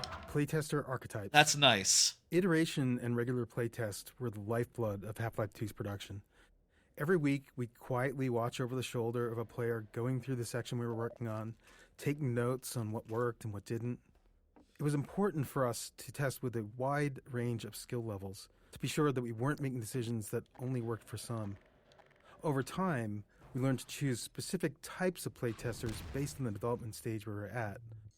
Early on, we used experienced gamers, usually teammates, who could handle rough, unfinished areas and were good at explaining their thought process.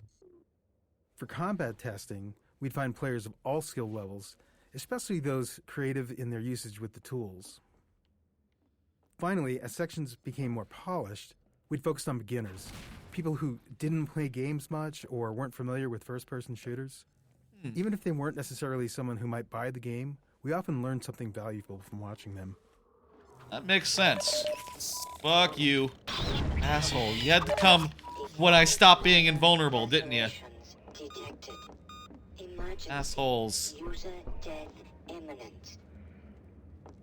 Those guys are poisoning me. And as a result, I end up losing health until my suit, like, my suit, gives me an antidote, you see. You understand. That's the mechanic there. They were waiting, yeah, they were. Should I jump down there? I mean, I could just walk, I guess. Yeah, maybe I should have just gone the long way. Excuse me. What's over here? I need, like, a ladder. Or something of that nature. Open this gate. That's... fucking flashlight. Bro was waiting, that's correct. Speaking of bro... Okay, dude. Come on.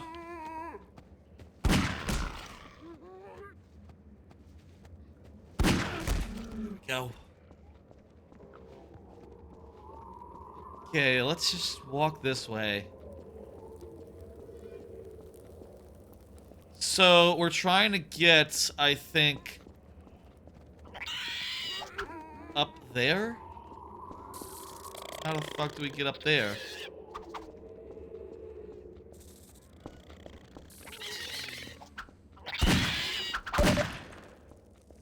You know what? I should not waste bullets firing at little scrawny guys. I should use my weapons that don't take that. Oh! Maybe? Ooh, okay, that's what we needed to do earlier and then I didn't do.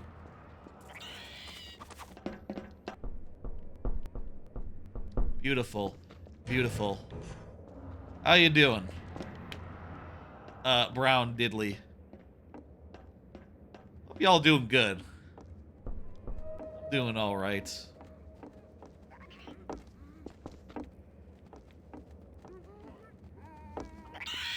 Fuck. You're doing good as well. I will say, just like, I don't know. I do hope that, like, everyone in Korea is, like, really cool right now. And everything is chill now that, that whole crisis this morning seems to have passed. Are there cards? No, I don't have cards tonight. I'm just playing the game. I've sort of been going more towards, like, Tuesday streams just being raw dog, you know? Just being, like, raw dog streams. You know what I mean? And having this Friday be, like, you know, office hours, you know? Usually I'm doing something I not done on, like, a Tuesday stream like this, where, you know, I have things to talk about during this. That's right, we're raw dogging. I can talk about Half-Life during this, and it's cool and good. Whereas, like, you know, on the 10 millionth Mario Maker stream, I do want to talk about, you know, Donkey Kong Land 3, and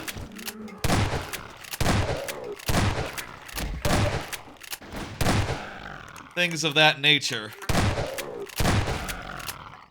I do want to talk about Marvel Rivals, I bet. You should use the saw blades. Oh, that's a good idea. Also, I'm pretty sure...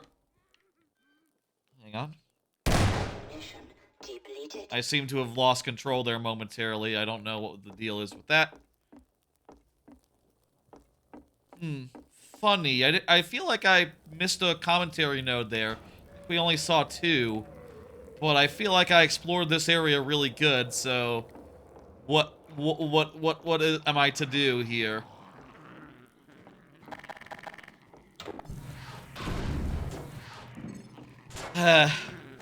Well, that's like the risk when the commentary nodes are like hidden in the environment. Whatever, let's just keep moving. I can't find every commentary node, I guess. I can't guarantee that. Get out of my fucking face. I'm doing with the dev commentary, Rock Party. You ever listen to the dev commentary, Rock Party? In these games? The commentary in this game is new, by the way. Just came out like a couple weeks ago.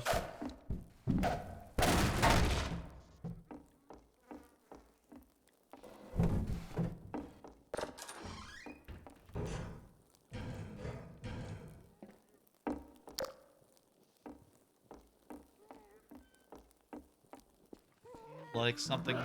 Oh, hey. Never done the commentary? Oh, it's really neat. Feel like it's just like some of the best behind the scenes content in any game. I'll say like I've listened to all of it in like every other... What? What? This game is still getting updates? Yes, it's 20 years old. It just got a 20th anniversary update. That is correct. I think they add other stuff other than the dev commentary. But, yeah, this dev commentary is like the main thing, and it's brand new. Maybe we go back into that area again. I don't know. I'm gonna just trust in myself, and, you know, if they hid one, what are you gonna do?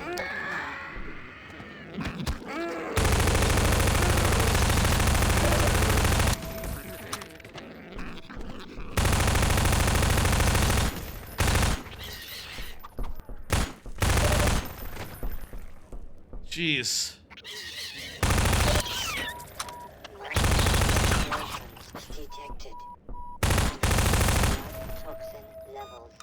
This game's a boomer? No, it's it would be... I forget if Gen X or Gen Z is between me and Zoomers, but it's... Or 2004, that's not a, no recoil? I don't think there's recoil. No recoil. Maybe that's different on the, if you're using, I'm using a controller. Maybe it's different if you're using mouse and keyboard. I'm playing on the PC, but I'm using the mouse and the controller controls because that's just how I've liked to play this game. Like I said, I played this on... I think I said earlier, I played this on Xbox 360 originally when it was part of the orange box. And I had a great time doing so. And, yeah. Which fucking way are we going? This area is big. And, feels expansive. Also means that there's a lot of dead ends. To poke the head in and go like, there's a guy there!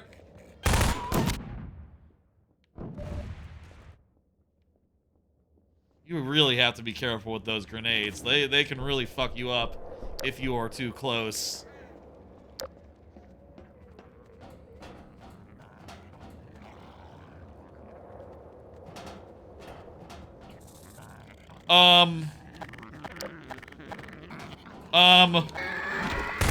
I have 10 health. I have 10 health.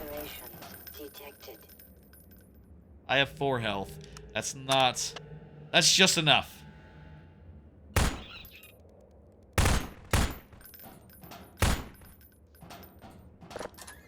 Hope there's health somewhere in here. Well, ammo's pretty good too.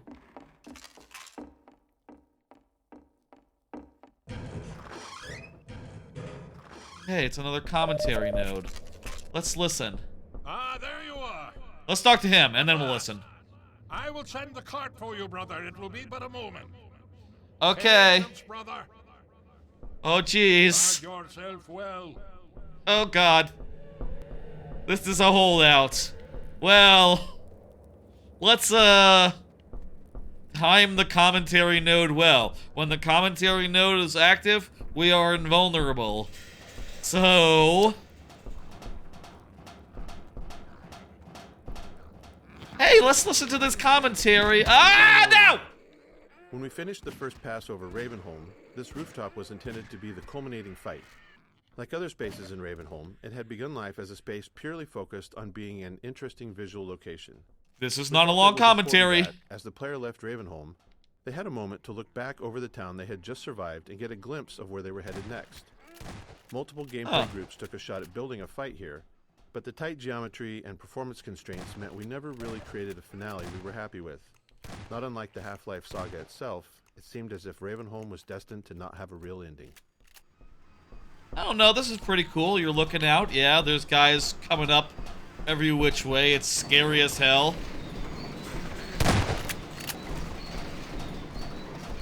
It's kind of nice that when you shoot them, the physics puts them off the edge half the time. Meaning that you can, you know, you don't have to deal with their head crabs. This is as scary as it needs to be, I think. The handbrake, brother. Release it and come down. Successful bit.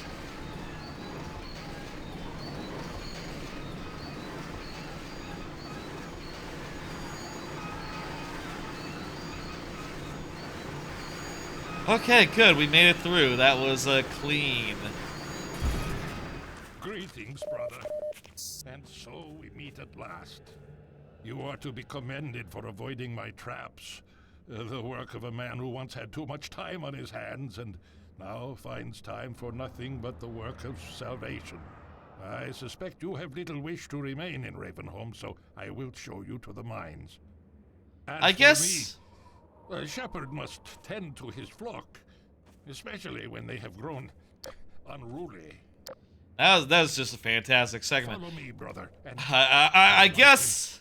For this is hallowed ground. I guess a lot of people, like, younger than me, would maybe know I guess like the youngest people, right?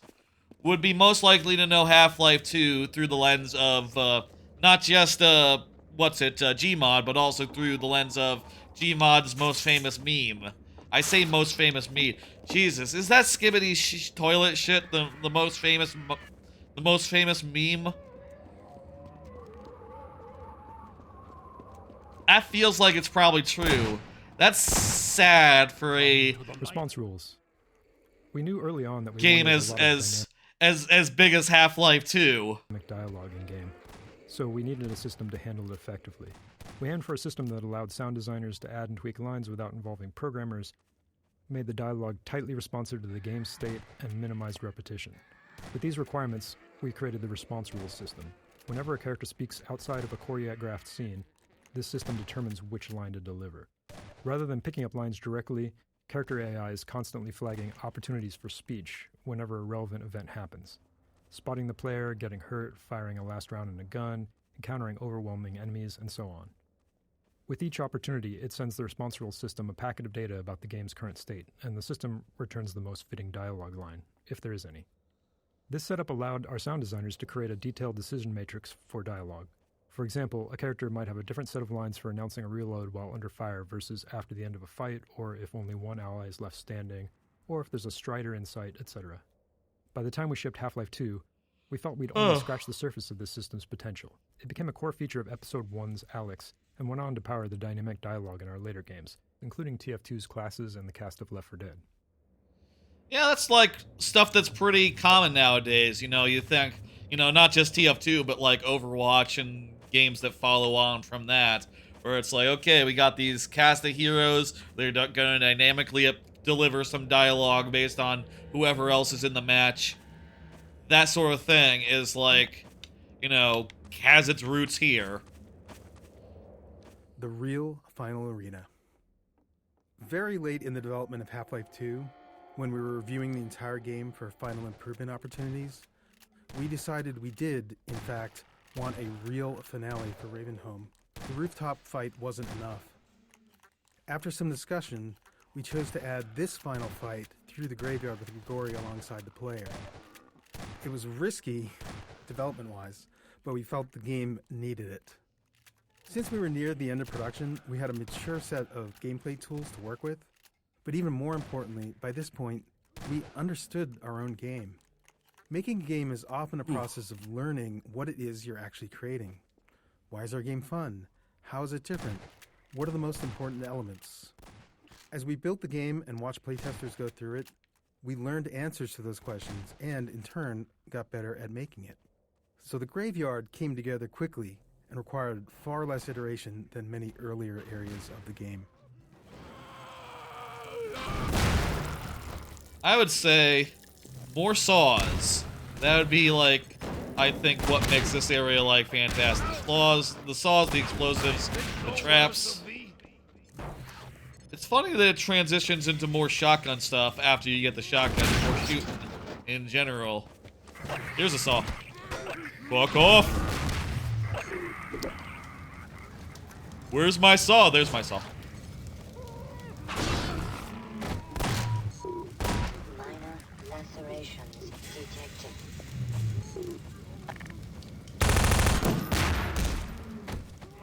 I don't know what happened to my saw, but I'm just gonna shoot. How's the volume when I'm shooting like that? Can you hear me at all over the gunshots?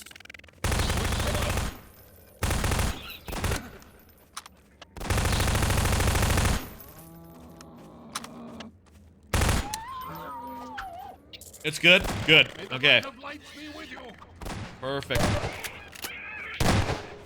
Those guys are tough customers. It's funny, this was before, like, the weirdest thing about this game, I feel like, and, something honestly I kind of like, is that this is before, like, left trigger, right trigger, you know what I mean? This is before you aim down sights to shoot guns. This is a game where you don't do that ever. I don't know, do you get a sniper rifle later that works that way? Yeah, that's possible, actually. Can't say for sure that there isn't one such weapon like that, but, you know, this is... I fear I deliver you to a darker place. May the light of lights illuminate your path. This is an era where they would rather put alt fire on, like, a right-click rather than a, something else. They'd rather have the alt fire be on left trigger or the other click. What is this musical sting? Whatever the musical sting is, it's over now. What is that? The complex route the player takes to safely navigate this mine shaft gives them plenty of time to see what's waiting for them at the bottom. Fuck! And surprise, it's head crabs. Honestly, it's often head crabs. But in this case, it's poison head crabs, which are fun by themselves, but a real riot when you add fast head crabs into the mix. These two guys make a great combination. Neither is particularly dangerous on its own, but together they're incredibly lethal. Once poisoned, a single hit from a fast head crab is enough to kill the player. And this is what biologists call symbiosis. At least that's what we think. Okay, let's try that again. The invulnerability does not make us invulnerable to... Ow! Fall damage.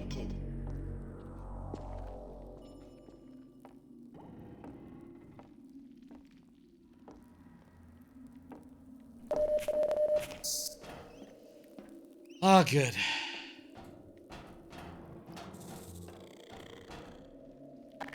I have 5 grenades. That was a badly...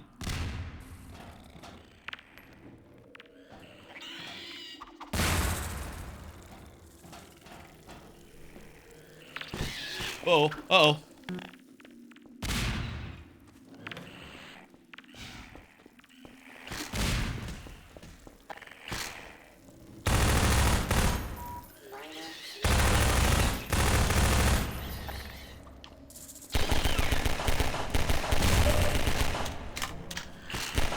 Okay.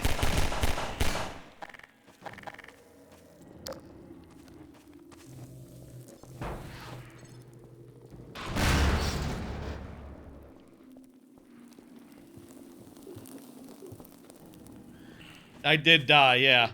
Did we get them all? Just... couple Okay, we need to avoid... There are a lot of them here.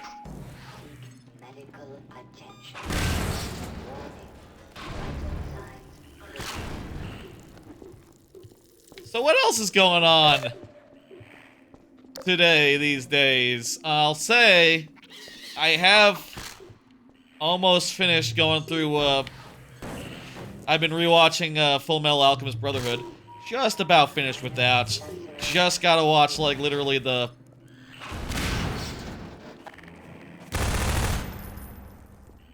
Okay.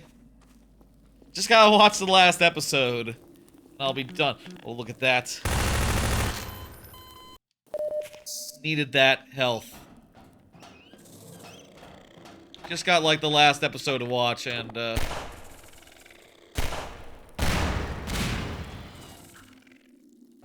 know what? Maybe we should stay up high and not go down. Let's just go this way. Here we go. Smart.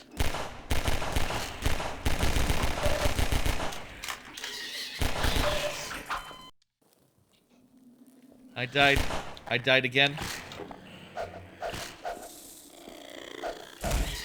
Those poison head crabs, they do make you weak to the other head crabs.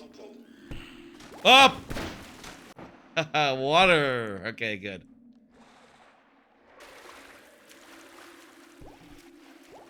Cool.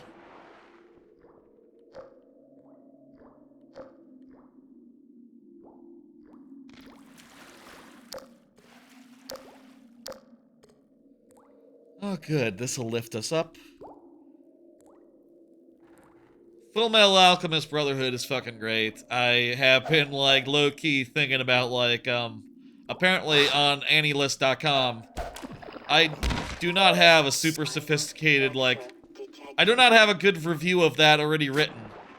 And I am thinking about, like, you know, how do you review...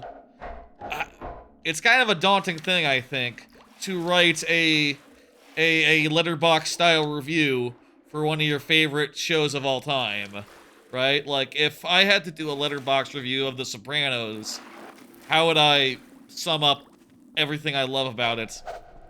Like, every season all together, you know? In the case of FMAB, it's like just one single season, so...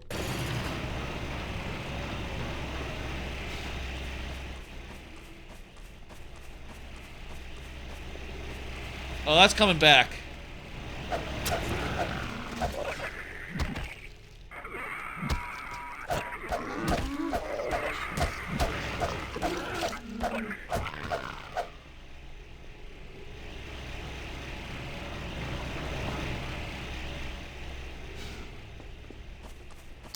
Is this smart? I think it's smart. It is smart.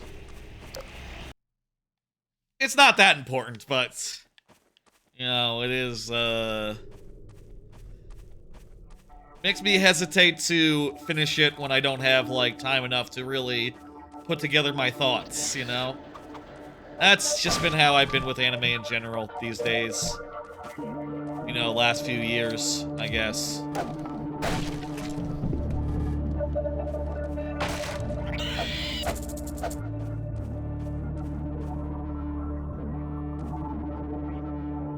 Ravenholm is over. I guess I forgot what comes after Ravenholm, but as I step out into this area, I realize, oh wait, this is the area with the snipers, isn't it?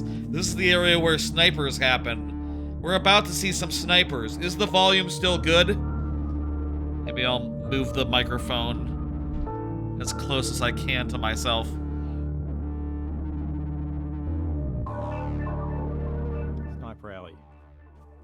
This section of game track was Let's added late in go.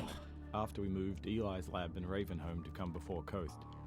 While you might think that we build the game linearly, we actually split up into 3 different groups and worked in parallel on different sections, starting mostly in the middle of the game. Each group's first pass focused on nailing down the core of their section before they moved on. And then once we had a rough version of the whole game immune to snipers? We went back over each section to polish it, adding successful elements from other areas. Let's see. And removing what wasn't working. Yep. In some cases, such as in Ravenholm, entire sections were moved. And then, after Ravenholm was relocated, we needed a new piece to connect it to the coast, which is the area you're entering now.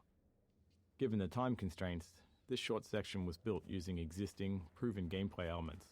Like okay, so the combine soldiers. The coast is after this, but you know, the beach, all that. So this is just like a transitionary area. I'll still give it a timestamp, I guess. I don't know. Half-Life 2's physics gave us a variety of tools to make combat more exciting. For instance, when enemies miss the player, we subtly redirect their shots toward breakable objects nearby, adding mayhem and creating that action movie feel. Huh. We also employed physics That's fun. that had hints. We created what we called ragdoll magnets across the game to make enemy corpses fall in interesting and dramatic ways, such as off ledges or into the path of a train. I thought it was going to show, like, an enemy falling out that window or something interesting, but it Half-Life didn't. 2's physics gave us a variety of tools to make combat more exciting. For instance, when enemies miss the player, we subtly redirect their shots toward breakable objects nearby, adding mayhem and creating that action movie feel. We also employed physics to add hints. We created what we called ragdoll magnets across the game to make enemy corpses 2's physics gave us a variety of ways to make combat more exciting. There's 2 of them playing at once! When enemies miss the player, Half-Life 2 subtly redirect their shots toward breakable objects nearby, adding mayhem and creating that action movie feel. We also employed physics to add hints. Still playing, We still created playing. what we called ragdoll magnets across the game to make enemy corpses fall in interesting and dramatic ways. I'm not immune! Off ledges or into the path of a train. Vital sign critical. I'm not dead yet. Can I play this commentary while dead? Snipers. The Half-Life 2 team was never very large, so we were always looking for ways to create new game. Sniper Alley. This section of game track was added late in development after we Interesting. Half-Life 2's. Okay. So how do you dodge? You just gotta run fast? Snipers. The Half-Life 2 team was never very large, so we were always looking for ways to create new gameplay without high. I think I missed some health also. The sniper is a great example. It has no actual model, just a laser beam, so it required no art or animation support. Really? When it dies, it I know. Hang on. a Combine soldier ragdoll and launches it out the window. Despite that simplicity, we got a lot of unique gameplay from it. We were especially happy with how it interacted with the physics objects in the game world. Players are used to exploiting explosive objects near enemies, so it felt fitting to have an enemy that flipped that dynamic when the player was in cover. Well, that's smart. So this dude is going to be like... That's right. I'm remembering, I guess. The commentary is like reminding me of how this fucking thing works, but he's going to be like shooting out my cover from... You know, I hide behind this box. He's going to be like... Well, I didn't expect that, but, you know...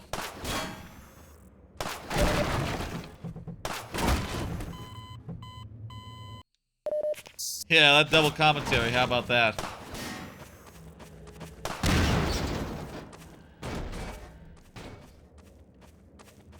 Why?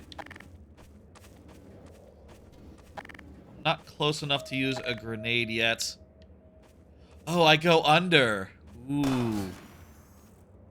We're sneaky bastards now, okay. Ow.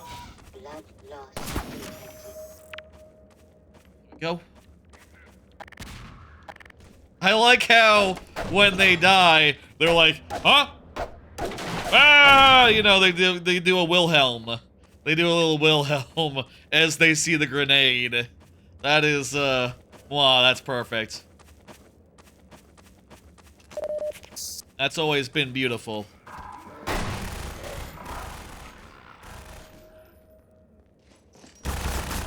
Oh, hey, buddy!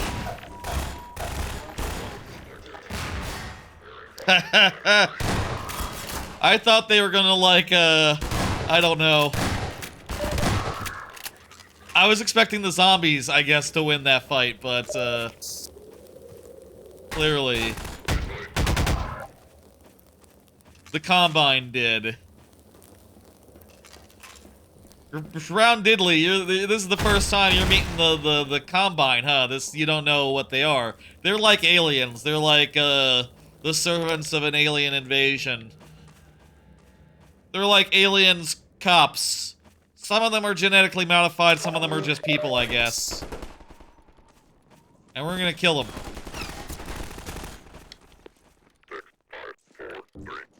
Yep.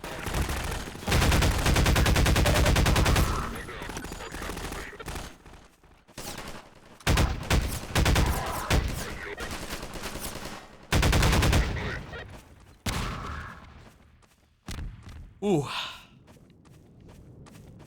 I feel like I got some, like, my stomach's a little queasy, I don't know. Maybe something I ate. Ooh.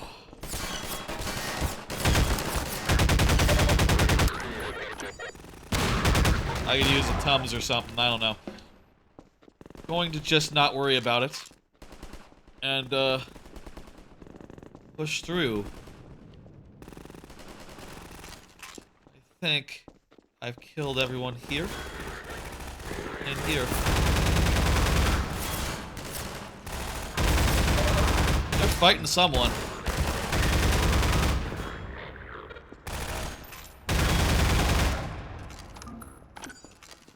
Who's hurt? Hey, the good guys. Winston's been hit. Oh. Patch him up and get him to the back as soon as he's stable. Gordon Freeman. It's incredible you made it.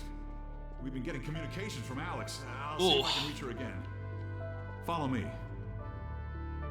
Oh, that's the sniper bit, I guess. Well, relatively short section, as the commentary said. It's Leon. We're all clear. Oh. I've got Gordon Freeman. Dr. Freeman, you're kidding. Look, I've been on the line with Alex. Her father's been nice. Not Over nice. Here, Dr. Freeman. Eli Vance is indispensable to the liberation. Oh. 1 second, I'm gonna go grab a Tums. My stomach is playing tricks on me. It's being all uneasy. Ugh. Okay, let's carry on. 2 Tums is a good amount of Tums, right? And I've got Gordon Freeman with me. Born. I don't get that one.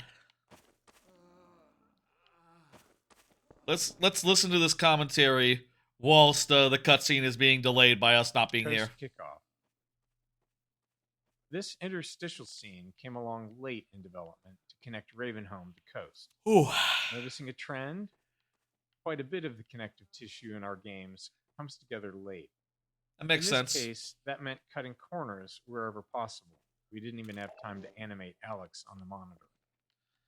I sort of picture it like a crystal where it's growing, where the segments are growing out from the middle of them, right? And when they're all complete, it's like, okay, crap, well, now we have to connect the 2 fully formed ideas with an interstitial. I can see why that would be coming late. These kinds of scenes are always a challenge to make interesting, and we didn't succeed with this one. It's a good example of what happens when NPCs are treated like signposts without adding character to them or the scene. The result is a forgettable moment where the game's seams show. But that's the nature of development. You only have so much time, and you have to decide where to spend it. Kleiner's lab and Eli's lab were much more important, so that's where we focused our efforts. I guess also the, boat scene, maybe? Where you talk to the boat people? I need your help. They've taken my father. He's been taken to Nova Prospekt. The Vortigaunts tracked the ship that made off with him and Judith Mossman. While the trains are still running, I'm gonna hitch a ride. Here's where you come in, Gordon. I need you to make your way along the coast until you get to Nova Prospekt. It used to be a high-security prison. It's something much worse than that now. But I think it's still easier to sneak in than to break out. You want him to take the coast road? He won't last 5 minutes on foot. It's spawning season for the Antlions. That's why I called you, Leon. I was hoping you still had the scout car we left with you last summer. The one my dad rigged with the Tau cannon. Yeah, good idea. Hold on a sec. Norco? They're right, this scene is a little boring. Right now. Gordon Freeman will be driving. Just like to say, hey, have some people. Good time. And, okay, Alex, we're all set. You're going by the beach now. Not only that, it's car time again. No reason to think it's gotten any safer. Meet me in the depot when the trains unload. Take care of yourself, and I'll see you in Nova Prospekt. This game is longer than I remember it being. Okay, Doc. Before you hit the road, you might want to grab some med kits, restock on ammo, maybe check the map, see where you're headed. There's a supply crate on the back of the car, if that's any comfort. Okay. I'll radio ahead to let the next base know you're coming. Shore point to NLO. Shore point to New Little Odessa. Come in, Odessa. Do you read? The stuff I ate today was pretty normal. I had some Thanksgiving leftovers. That was dinner. That shouldn't give me indigestion. Shore point to NLO. Shore point to New Little Odessa. Not how Odessa. it works. Do you read? I sometimes the leftovers I eat can get pretty old. That I'll say, it has been a week since Thanksgiving. Relative to some of the things I sometimes eat, leftover-wise, that's not bad. Come in and I'll lower you down to the beach.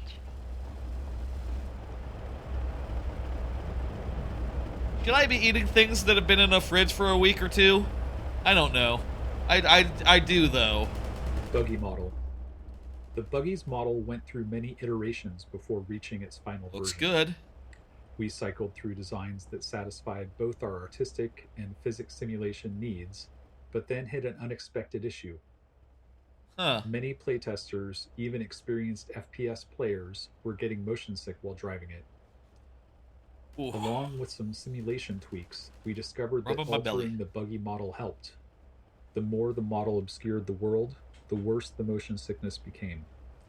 So we began stripping away parts of the model, removing more and more of the body until players stopped feeling sick. In particular, being able to see the ground through the missing undercarriage made a noticeable difference. That's very particular. Like, this design, very few other games do like this, but... Buggy introduction. We wanted something more engaging for the buggy's introduction than just having the player hop in and drive away. The crane helped with that. Crucially, we needed players to learn how to recover the buggy when it flips over, and this sequence forced them into that situation. Training under pressure is always tricky. We wanted to emphasize the Antlion infestation as the reason to stay inside the buggy. So we kept the Antlion threat active and provided a couple of citizens on mounted guns for support. A small bonus, players also get the experience of being lifted by the crane just before they'll get to operate one. Yay. Put me down gently.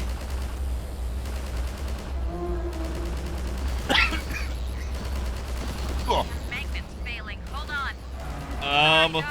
Oop. Buggy training course. This training section was designed to let the player play around with their buggy. At the time Half-Life 2 was released, this level of physical simulation in the vehicle was novel, so we wanted to give players ample opportunity to experiment with it.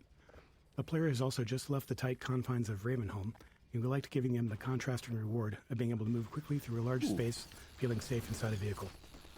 We made sure to require a turbo jump to get out of this area, which doubled as a test to make sure they'd reached a level of comfort in their driving, and also ensured that they didn't leave their buggy behind. Nice. I thought we were safe in the buggy. I thought that was the idea. We're still good on volume, right?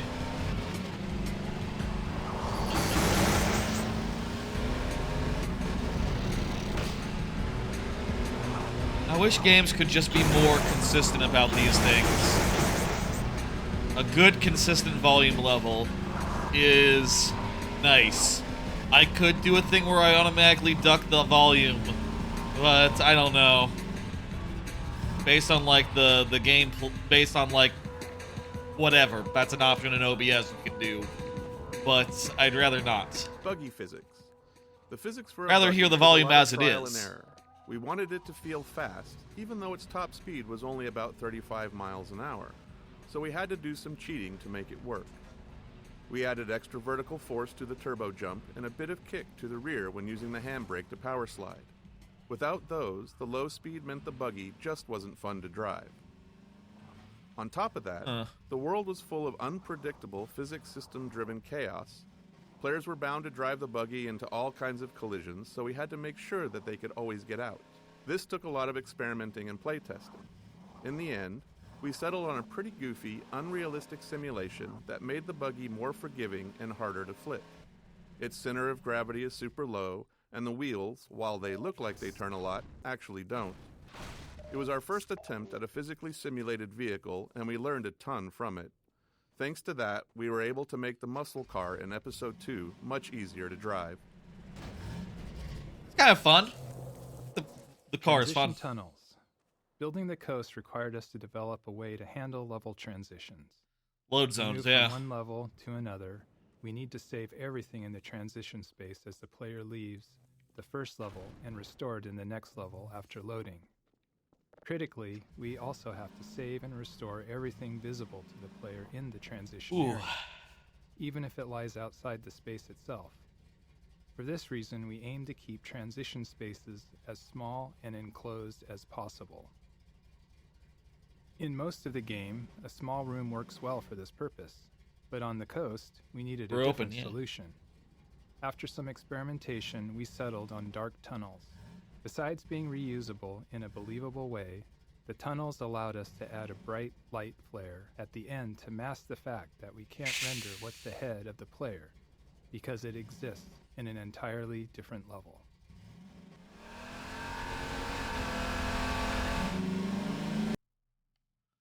That's pretty smooth.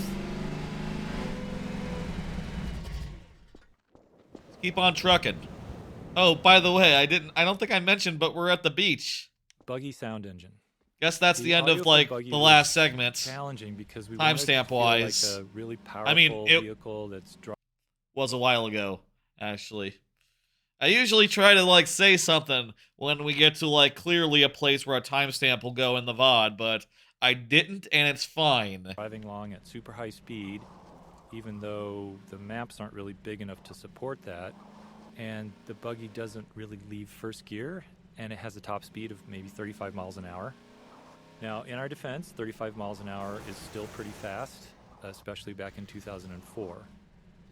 In addition to the speed, the driving inputs are really I mean, for a game, simple. maybe. So with a keyboard as your target input device, the player's controls are basically binary. So the buggy's either accelerating or not accelerating, it's turning fully in one direction or not. So essentially, we need to create all this audio complexity to represent a simulation where the complexity doesn't actually exist. So we build a fake engine for the buggy's audio. It's got its own transmission, and we combine the player's inputs with data from the physics simulation. We measure the torque on each simulated wheel, whether it's spinning or making contact, and we create a set of looping sounds and then carefully blend between them as the fake engine shifts gears in response to the wheel data. And we just basically kept trying different things. We added more complexity. We did some fine-tuning until the buggy just feels more fun and sort of rewards you for that feeling of going fast.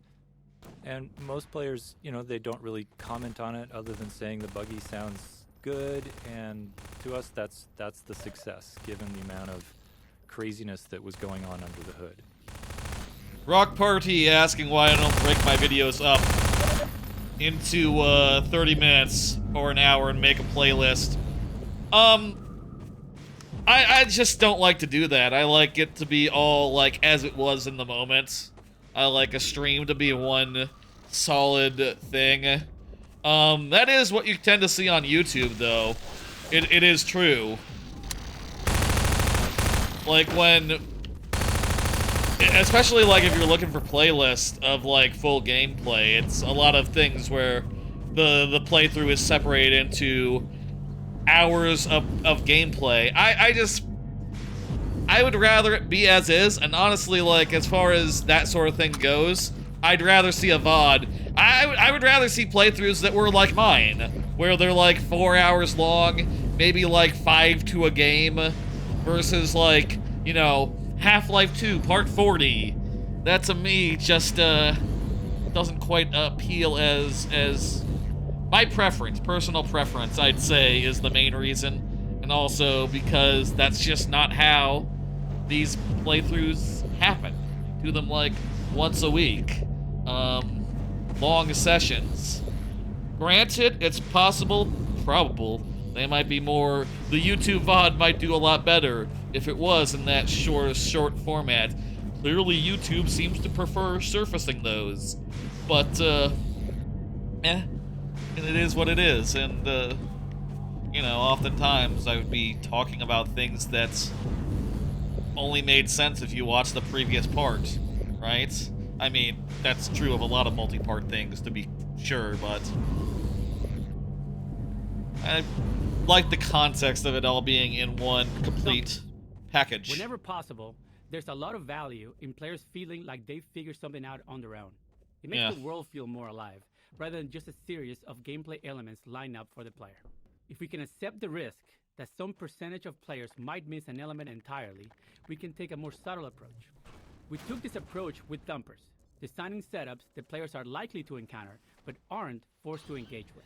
There are plenty of visual and audio cues, as well as Antlion reactions, to help the player understand what's happening. My stomach is still uneasy. All players will figure it out, but playtesting showed that most did. Yep, I've figured it out as well. The thumpers make the guys go away. House. A lot of a Half-Life Grenade game House is about giving players slightly novel combat experiences around each corner, even if they're just small tweaks on previous ones. They don't all have to be skill-based challenges. Sometimes they can just be fun moments where the player gets to enjoy themselves. This grenade house is one of those moments, with the twist being that we've inverted the usual setup. Instead of letting the player drop grenades on enemies below, we've put the enemies above. The unlimited grenade box is a somewhat clumsy way to encourage players to engage with the scenario, but its invulnerability also ensures the players can still climb up to the floor above, even if they've blown up everything else. Oh, jeez. Uh-oh.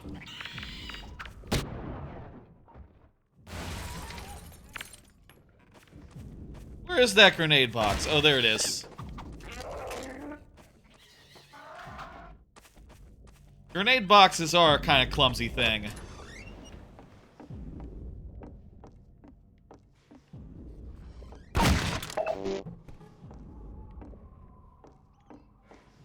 I wish YouTube would surface more playthroughs of a longer nature. And I don't know, like, I do sometimes wonder when I'm looking, right? Like, I figure there must be a good amount of playthroughs like mine that are in longer chunks, but, you know, when you search for them, they don't come up.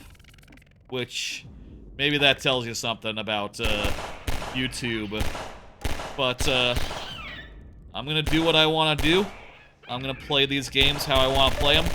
And I'm going to, you know, the VODs are gonna be VODs. And not, like, especially edited. You know. Frankly, just even, like, going through VODs and clipping up clips and doing shorts, that's, like, a lot of work. And honestly, I haven't had the energy for it recently. Last night, I kind of was, like, at the end of the night, just like collapsing, you know, just like, oh my god, I'm so tired. I gotta sleep, like, right now. You know what I mean? Just like, so fucking tired that I didn't even, like, do any clipping, didn't even do any productive type work. Just watched a few anime and a few video, and then went to bed, still probably too late. With the player driving the buggy throughout the coast, we needed a pervasive enemy that could justifiably appear anywhere and act as a constant threat to keep the player in or near their buggy.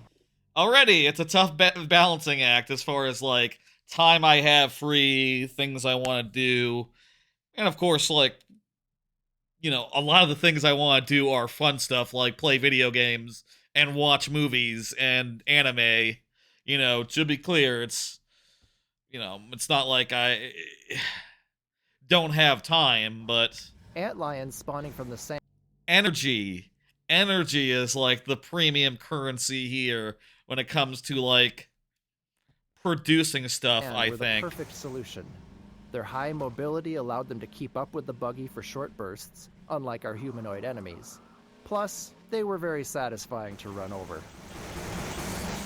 That is a smart design.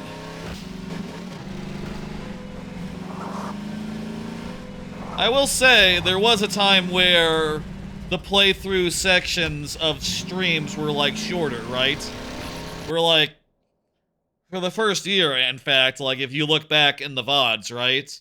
You'll find playthroughs where the idea was like, okay, I'll play an hour of a game, 2 hours of a game, and then I'll do some Mario Maker, or vice versa.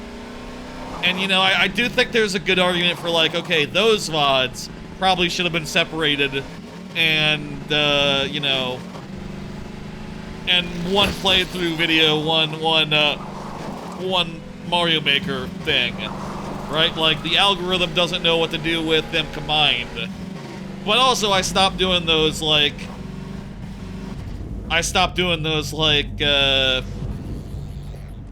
around 2 years ago now, and I have no plans of going back to that model. I like the playthrough streams being just playthrough. I like to do, like, 5 hours in a row versus just, like, 1 or 2. This just makes more sense to me. I will say, I should probably do some shorter streams. I should probably do some streams that are just, like, 2 hours long and out. Like, right now, we're at about 3 hours. This would be a good time to end a stream, just for, like, the sake of my sleep schedule and things like that. But I'm down to clown. I want to keep going. I want to see this beach. I want to see coast through. Antlion design. In some of the earliest design work for the game, we had plans for multiple core alien races, with the Combine being just one of them. Ooh. One of the other races was a religious insectoid species, and Antlions were part of that. Later, as we developed Coast, we started viewing them more as pests that came through the Zen portals, along with head crabs and other creatures. While they aren't actually from Zen, they infest the corners of any world they enter, a lot like cockroaches. Shh.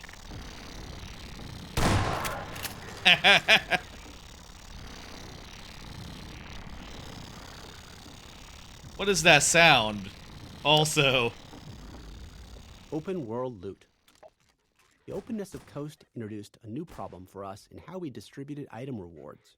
Oh, there's guys around. We typically reward players for exploring. If you see the way forward but notice something off to the side, there's probably something useful if you take the time to search. When we first started playtesting our coast maps, we tucked rewards away in the corners of the outdoor areas. However, this led to a worse experience with the buggy. The wide open spaces meant there were always lots of small areas that looked like they might contain something, and players kept stopping and getting out of the buggy to search. It became tedious and interrupted the fun of the level. So, we removed those scattered rewards, but this raised a new problem. How do we tell the player when it's worth getting out of the buggy? After some thought, we established a rule. Any kind of human construction would always come with gameplay content and exploration rewards, while purely natural areas would be left empty. We couldn't tell players this directly, but it aligned well with their natural assumptions, and we reinforced it consistently with areas like this. Huh. I did notice that these were buildings.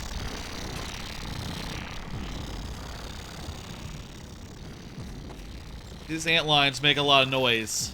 Buggy birds. In one Buggy birds? Coast playtest, a player returned to their vehicle after exploring a house and happened to see a bird flying past. They yelled at the bird, telling it to stay away from their buggy, complaining that birds often foul up their cars in real life. In our post-playtest discussion, we realized that this was the first time we'd had objects separate from the player that the player actually cared about. We saw it as an opportunity to explore, so we built a system to deliver the moment that playtesters fear. When the player leaves their buggy alone for a while and is out of sight, we spawn a seagull at a random location on the vehicle frame. That's As fun. time goes on, the seagull spawns poop decals on the car body beneath it, and continues until the player returns, at which point it flies away. Naturally, playtesters wanted to be able to clean their vehicle, so we added the ability to wash the car by driving it into shallow water. It was late enough in development that we already had the tech for all of this, so the feature was quick to implement. It's one of those cases where we know only a small percentage of players will discover it. This If poop. we can implement these kind of details efficiently and have enough of them, most players will encounter at least one. That's funny. Last one here, and Buggy I sound think design. we're good to go. The sound design for the buggy was check. based on samples from an old 1968 Camaro. And we chose that car because they have these amazing V8 engines with just huge pistons. And there's not really another sound like it. It has this sort of gutsy, visceral sound that we were looking for. The transmission also has this really wonderful mechanical whine when it stops accelerating. And that combination felt really responsive within this basically binary input system that we had to work with. So the fake engine transmission wasn't modeled after a real-world car. Instead, it was just designed as a simple system to reward the player for holding down the accelerator. So it's like a looping escalator that produces a rising tone, constantly building tension and shifting gears whenever the tone needs to restart. And since the player would quickly run out of space in our relatively small maps, the goal was just to make accelerating fun for a short period of time. Huh. I think they achieved it. It is fun to drive. It's fun to go fast. It's fun to, like, tear for a second. The vehicle sections...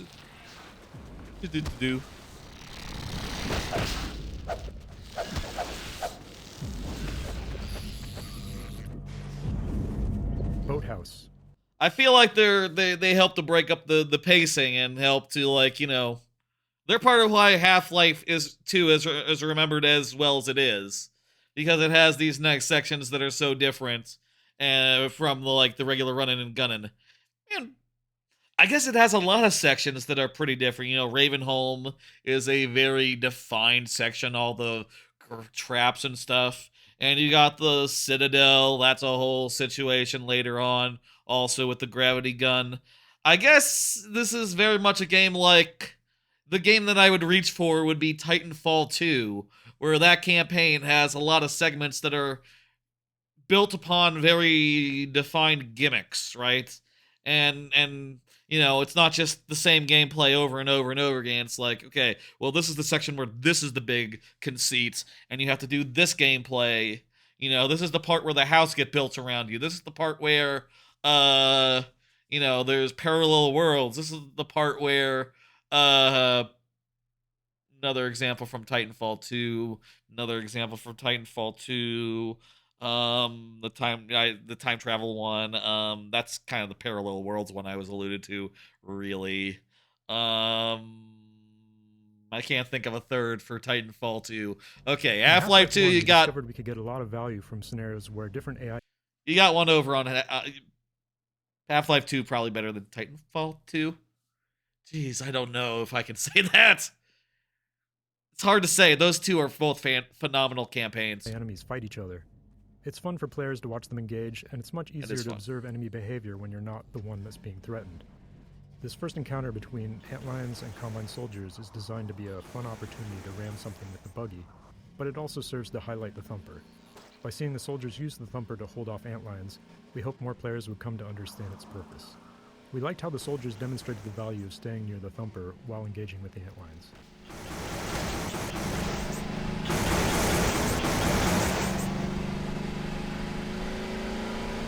What's over here? Probably want to check out the barn. Can we get up to the barn? Not like this. Let's keep going then.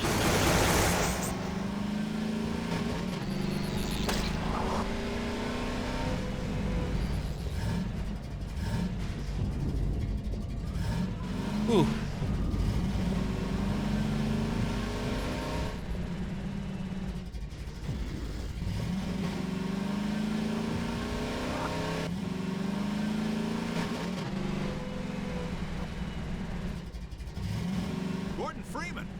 Hey, what's up? Where'd you go?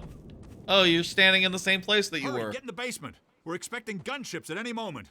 Colonel Cubbage will be glad to see you made it. Okay, let me look around first. See if there's any commentary nodes.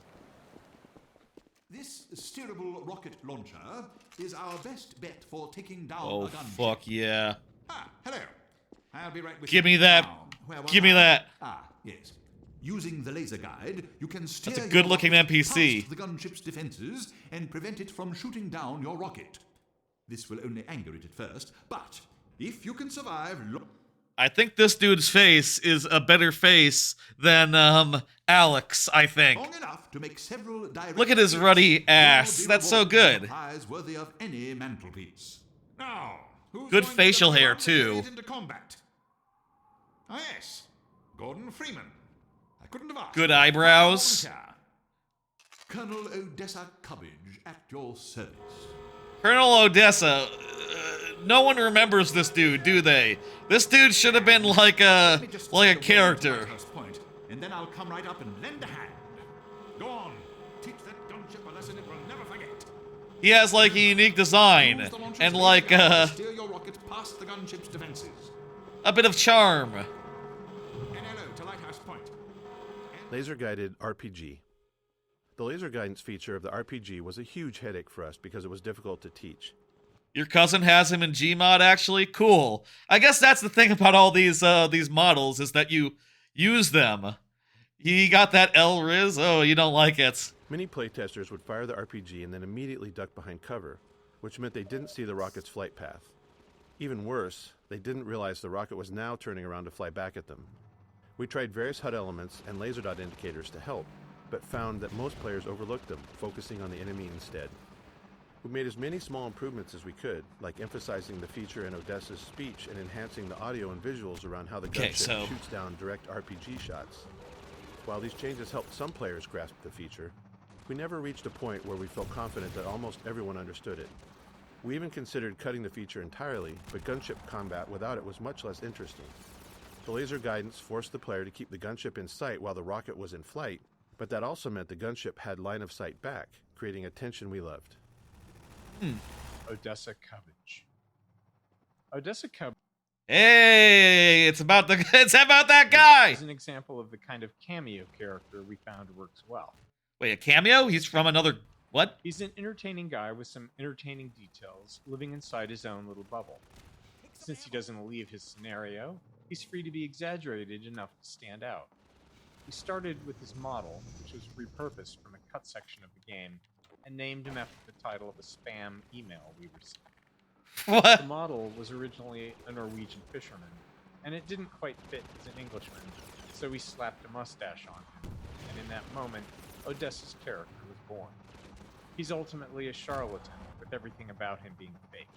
His accent, his mustache, everything. He would never put himself in danger, making him the perfect person to hand Gordon the RPG and explain exactly how to use it. Oh, that's very funny. That's great. I did not remember that dude at all. It is very funny to meet him and then immediately be told, like, oh yeah, he's a fucking poser. I gather you've disposed of that gunship, Dr. Freeman. Your reputation, sir, is well deserved. Thank you. I shall have someone open the gate for you immediately so that you can drive on. I understand that Dr. Vance is in great need. Use extreme caution when approaching the bridge. Radio silence from that outpost leads me to believe it has come under Combine control. Still, you're clearly the right man for the job. You'll make it through if anyone can. Farewell. And please tell Dr. Vance that Colonel Cubbage regrets not having been able to rescue him in person. Yeah.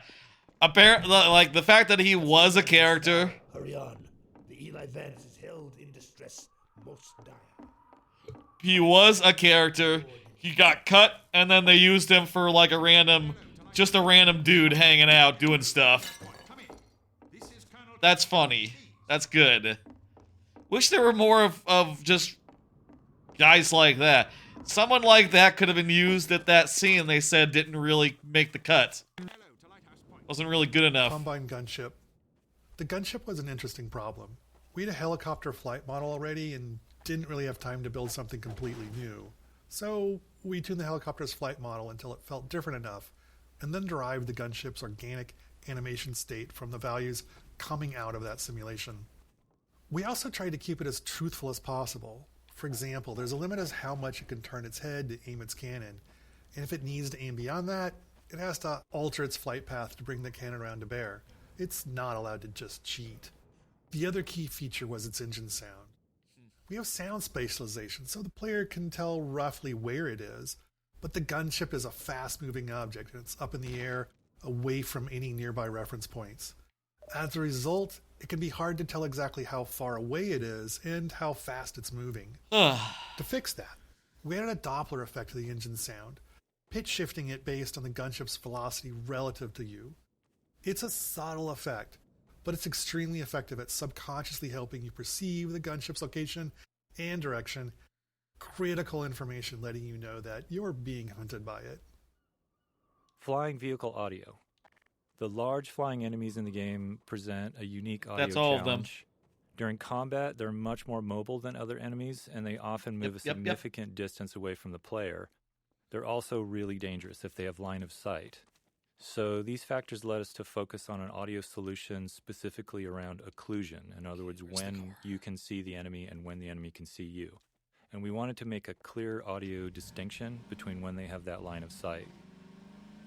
So the flying vehicle engine sounds are made up of multiple looping sounds that we play simultaneously. I've heard that.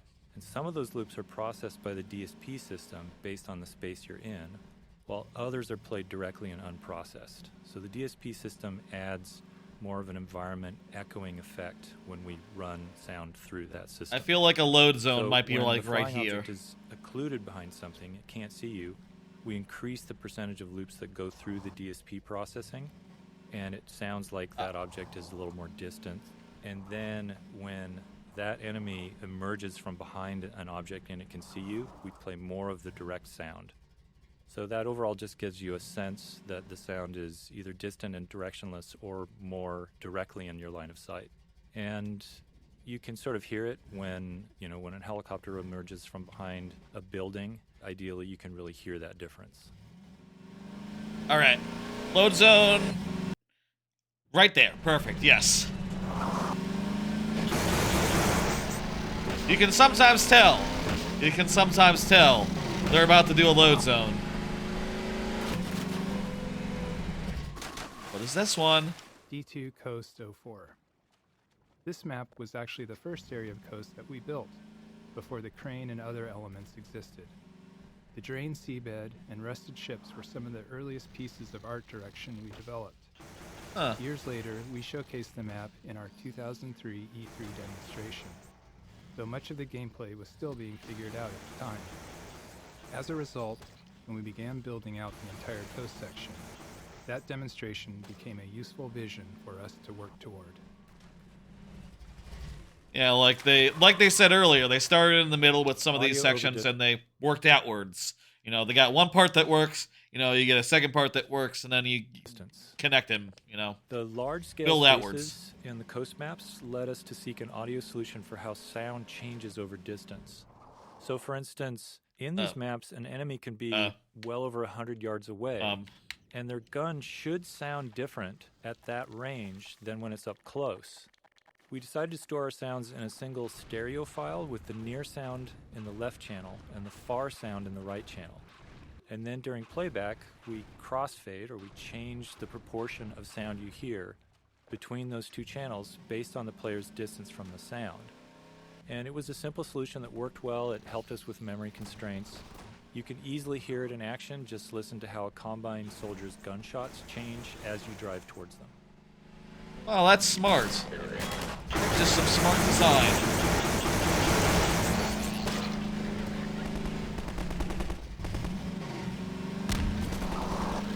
Let's listen. It's hard to hear when I'm also, you know, driving myself and shooting at them. But I believe them. Nice touch. We wanted the buggy to be more than just a means of travel, so we decided to attach a gun to it. We chose the Tower Cannon, a Half-Life 1 weapon we liked but hadn't found a place for it in Half-Life 2. The Tower Cannon can shoot through walls, which makes it tricky for level design, so we limited it to the coast section. Once you introduce wall-penetrating weapons, level design becomes much tougher. Furthermore, we mounted an ammunition crate on the back of the buggy, giving the player unlimited SMG ammo throughout coast. This is especially helpful for playtesters who struggled with the infinite antlions spawning from the sand. I wonder if I shoot that, will like knock down the bridge. Worth a shot. Crane. The crane took a lot of fine-tuning to get right. Something that needed to generate so much physical force was always risky, given the limitations of our rigid body physics and destruction technology. For example, the magnet was never going to fully meet player expectations for something with that much mass. But because the crane was stationary, we could carefully choose everything within its range and fine-tune as needed. Fortunately, most players didn't seem to notice its rougher edges, likely because of the sheer novelty of interacting with something like it in a vaguely realistic physics environment.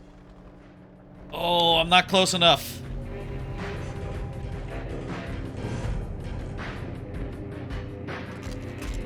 Oh wait, my car's over there.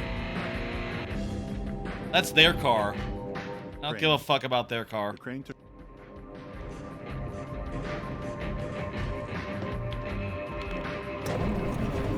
Okay, here we go.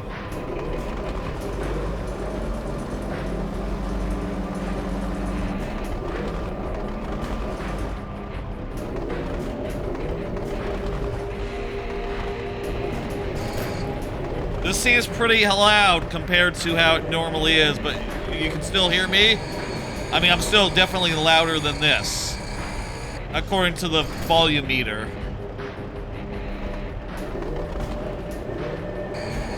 I'm always in doubt. I'm always in doubt about this crap.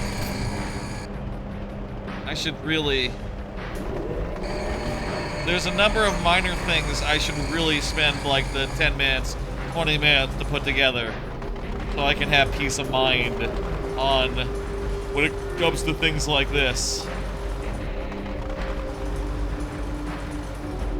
Hang on.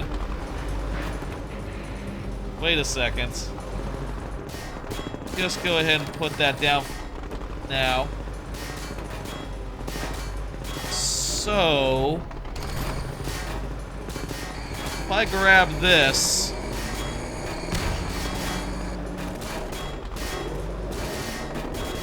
yep. Come on.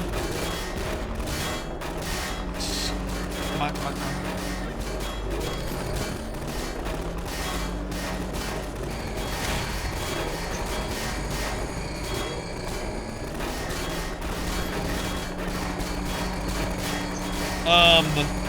Okay, it has to be like a physical object. It can't just be, the crane itself.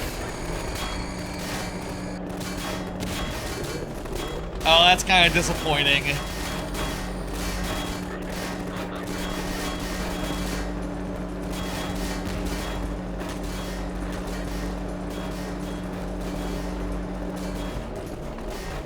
I thought I was gonna do some real jank with those guys. I thought I was gonna drop the containers on their heads, and I think I probably could, but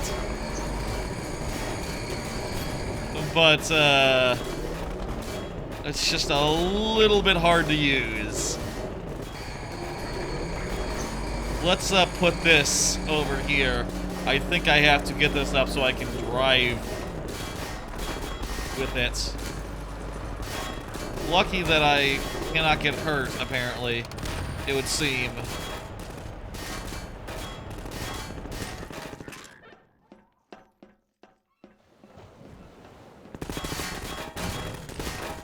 Excuse me. Stop shooting me.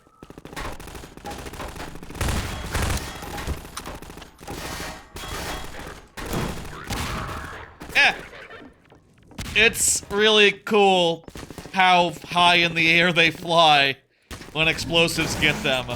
That'll always be rad as hell. This bridge is very narrow.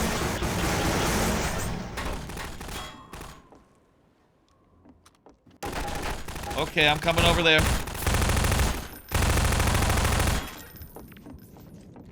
Yep.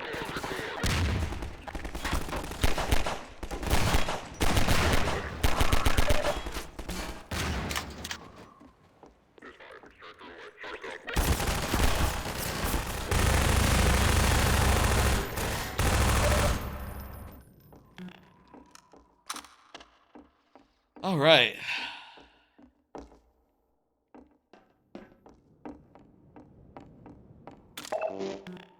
Ugh. I feel like I've been a little bit sick for the last week or so, but not sick enough where I've taken a day off or anything. I've been, you know, at work the last couple days. Same as always, but my stomach is is a little, right now. Oh, here we go. Come on.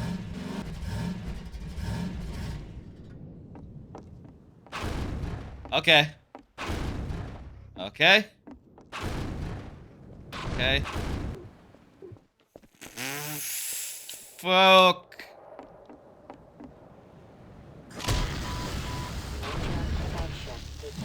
Ah! Okay, this was a bad idea. Car! Come down to me! Help me out here!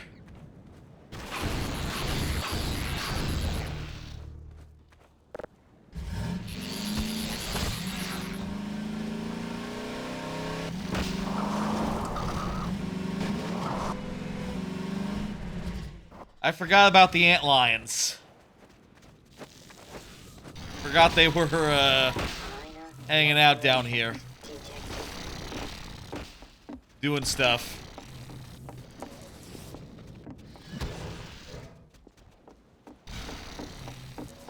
I don't know if it's my imagination, but it looks like when I jump, I go faster. I don't know if that's real or not, but, feels that way. Oh, shortcut I could have unlocked earlier.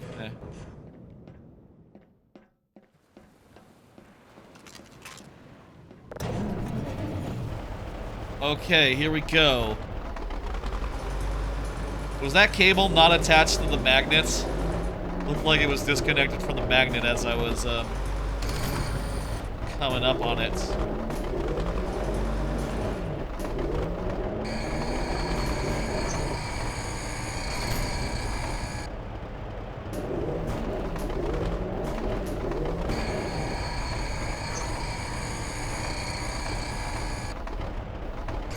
Okay.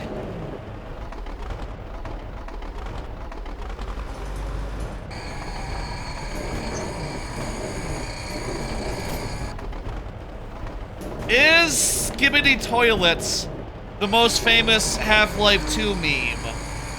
I mean, I think it might be, just the way it, like, a whole generation is like, it's like their most infamous meme, but whatever Half-Life 2 memes have there been?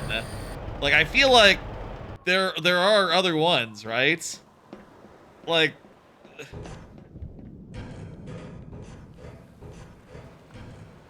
I mean, I mentioned in the last stream, there was that great webcomic, Concerned. I really liked that, which was a, you know, Gmod-based webcomic back in the day. There's everything from Half-Life in VR.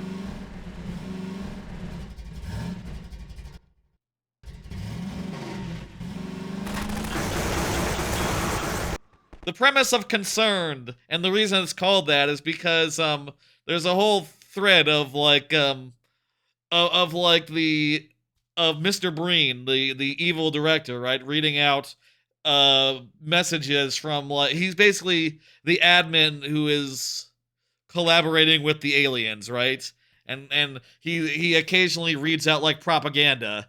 And some of his propaganda is like, hey, I got this message from a concerned citizen, and let me read out. Why don't the aliens let us breed? Well, that's a great question. Here's why. And it is interesting insofar as the comic, like, proposes, like, oh, this is the dude that wrote that message. And also he wrote this other silly stuff that didn't get into the radio broadcast. And that one joke is why the comic is called Concerned. You know. Ramming with the buggy. Our physics system is based on rigid bodies, which means it doesn't support any deformation. Though it's kind of a retelling of the whole thing. Or destruction of objects. If a physical object is hit by something, it can move if allowed, but otherwise nothing happens. So, when you drive the buggy through a glass window, we have to employ some trickery to make things work as expected. Because the window is fixed in place, the physics simulation will actually bounce the buggy off the window. But it does notify our game system that a collision occurred. The game system handles destruction, so it breaks the window into glass shards and tells the physics system to start simulating them. Crucially, the game system also tells the physics system to restore the buggy's state to where it was before the collision. This ensures that the next time physics is simulating, the buggy will drive freely through the now destroyed window. This process does produce a one-frame hitch in the buggy's physics, as it briefly stops and is teleported back to the instant before the impact. I mean, that just feels like impact. Knowing this has made Half-Life 2 totally unplayable. But after watching playtests at the time, we decided we actually liked the momentary hitch. It added to the sense of impact. Yeah, it's like in Smash Brothers when you hit someone and they're like, you know, hit stun. It's a thing. Sakurai did a video on it once. Uh-oh.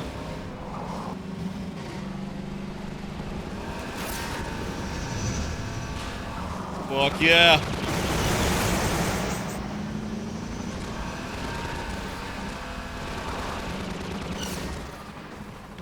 Opportunistic moments.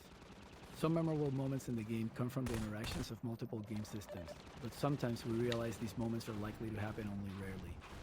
When that's the case, we often wish more players would experience them. There's a tension here. The more we know players will encounter something, the more effort we can put into it. But if it feels too artificial, the moment can come across as forced, and players may not respond as positively.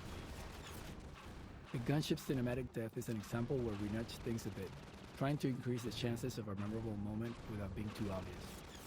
The design of this area and the gunship's flight path make it likely that the player and the gunship are in the right spots when it dies. If they are, wait, am I supposed to kill it? Gunships crash into the cars.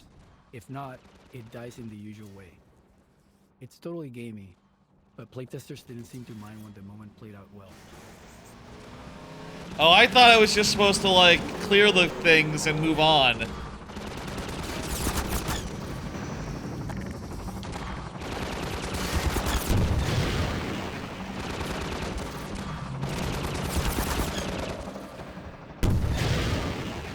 I guess that's the advantage of having the commentary. I'm immune and able to do things that usually...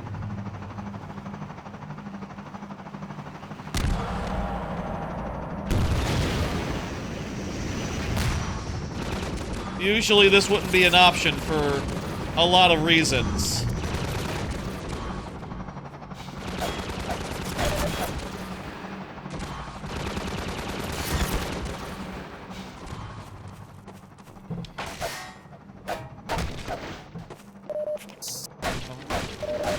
This is all health. This is...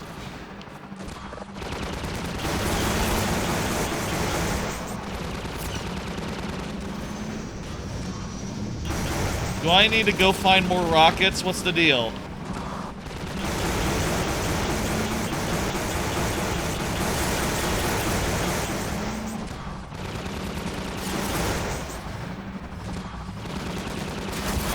Hang on, let's double back and see if we can find more rockets, maybe. I don't know. It showed up right here, so...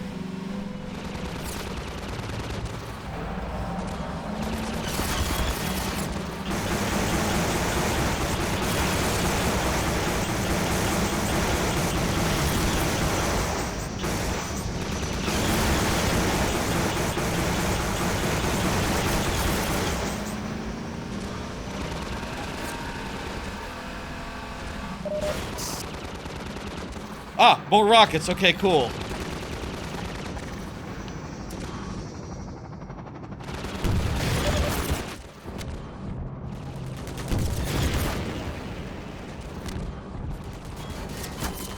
Okay, we know.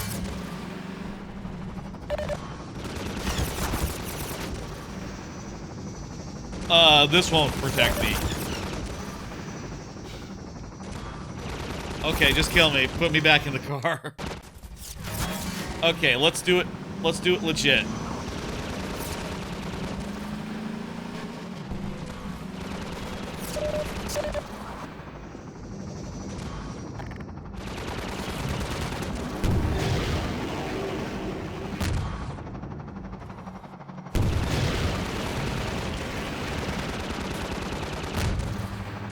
Okay. What? Opportunistic moment. Some memorable moments in the game come from the interactions of multiple game systems, but sometimes we realize these moments are likely to happen only rarely. When that's the case, we often wish more players would experience them. There's a tension here. The more we know players will encounter something, the more effort we can put into it. But if it feels too artificial, the moment can come across as forced, and players may not respond as positively. The gunship cinematic death is an example where we nudge things a bit. Let's see if we can see this death. Moment without being too obvious. The design of this area and the gunship's flight path make it likely that the player and the gunship are in the right spots when it dies. If they are, we trigger the gunship's crash into the cars. If not, it dies in the usual way. It's totally gamey, but playtesters didn't seem to mind when the moment played out well.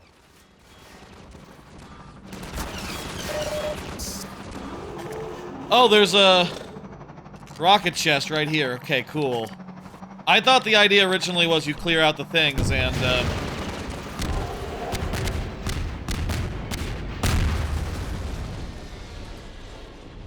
Okay, it didn't go into the cars. Maybe because I was in the cars? Well.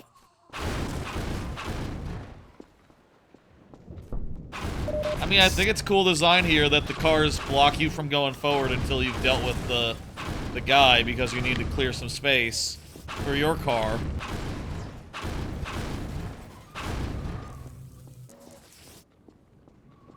The physics in this game They make such good use of it. Good ass physics. I mean, that's kind of what it's famous for, but like, you know, beyond teeter-totters.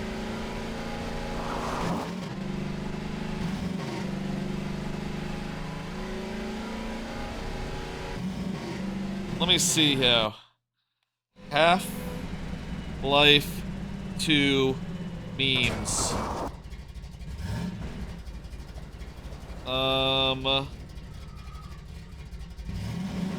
What's like the most famous? Most famous. There's ones that only Half-Life 2 fans understand. That's not what I'm talking about.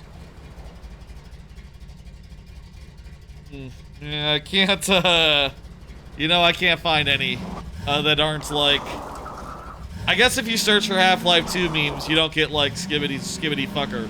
You just get just like, oh, you know, isn't it funny how Gordon Freeman, he doesn't say anything? Isn't it funny like how, Roller mines. Roller mines were created to fill the need for an enemy that could threaten players while driving the buggy. Since the player in the buggy was essentially a fully physically simulated entity, we thought it would be interesting to also have a physically simulated enemy. The manhack had already shown us how this approach could lead to an enemy with lots of interesting interactions with the world. So we built the roller mine, a ball whose movement is entirely driven by generating torque on itself, and iterated on its behavior until it was fun to drive against. Roller mines aren't particularly dangerous to the buggy, but if you let them stack up, they can become a problem, especially near a cliffside. We also made sure they worked well when the player's on foot, allowing level designers to get a few extra encounters out of them.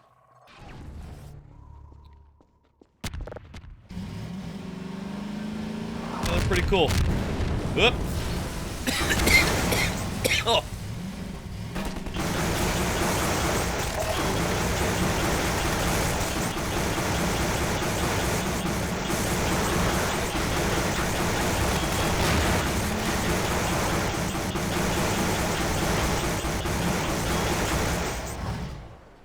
Let me get out. Ugh. I think at this point we must be closing in on Nova Prospekt, which has it been established that's where we're going? I don't know if that's been like properly established in this but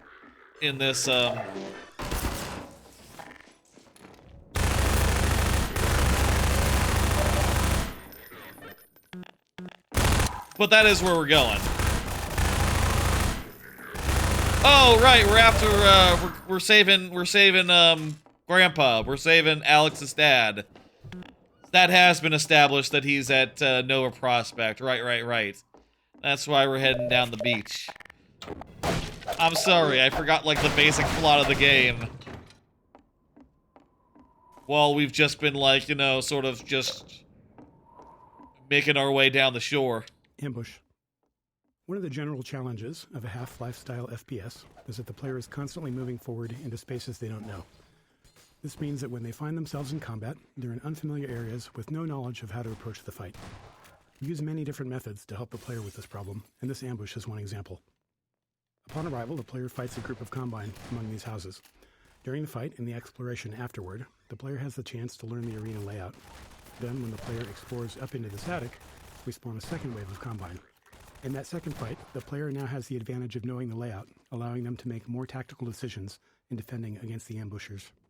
Yeah, that is very cool. Also, I think it's rad that when you shoot the fences, they just fucking shatter. That looks great. That's fun. Fuck your cover.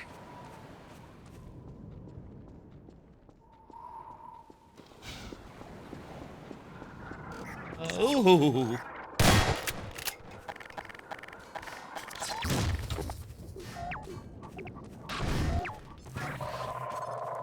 It's funny, this older type of shooter where the idea isn't like, okay, you get like this weapon, this is your weapon for this part of the game. The idea is like, oh no, you just have like a huge clutch of weapons and you just, you know, can use any of them at any time.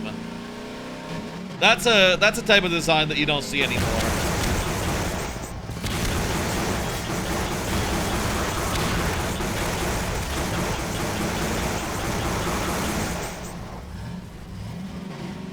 Nowadays, it's all about, you know, here's your 2 weapons. If you want a third, you're gonna have to switch out for one. You know, that compromise, which does, I don't know, constrain you. Does mean you can design around the weapons in a way that you can't here. Except, they could do it here. They just had to basically just give out certain types of ammo at certain times, and have that be like have that drive like weapon decisions. Crossbow. Crossbow! This is the player's first opportunity to get the crossbow in the game, and looking back, it's somewhat surprising we didn't gate it. It's entirely possible for the player to drive right past it. To make that less likely, we set up the roadblock and vantage point to encourage players to get out of the buggy, at which point they'd spot the crossbow and item crate. Playtesting showed that almost every player stopped and collected the weapon, but this is a case where the difference between playtesting and real play might matter. A playtester who's been playing since the start of Coast may not be as fatigued with exploration as someone who's been playing from the very beginning of the game. So, we placed another crossbow a few levels ahead, directly on the player's path in Nova Prospekt. Makes sense. Yeah, this game can be long if you're just, like, trying to barrel through. In, like, say, let's say, if you're trying to barrel through in, like, a smaller number of play sessions or streams. Sounds like there's still a bit until we get to Nova Prospekt. I remember a part where you had to, like, go over sand and place things on the sand to get across. So we got some various sections coming up.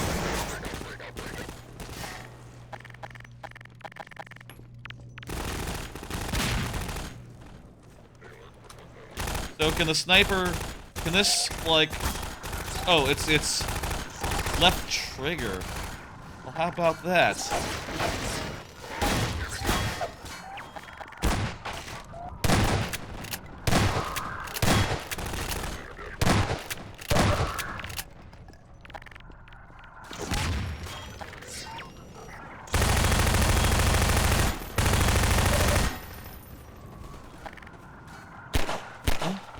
Yeah. Just go off that cliff there. Perfect. Oh, too many guys. Let's see now. Oh, you know what? Rocket launcher. Beautiful.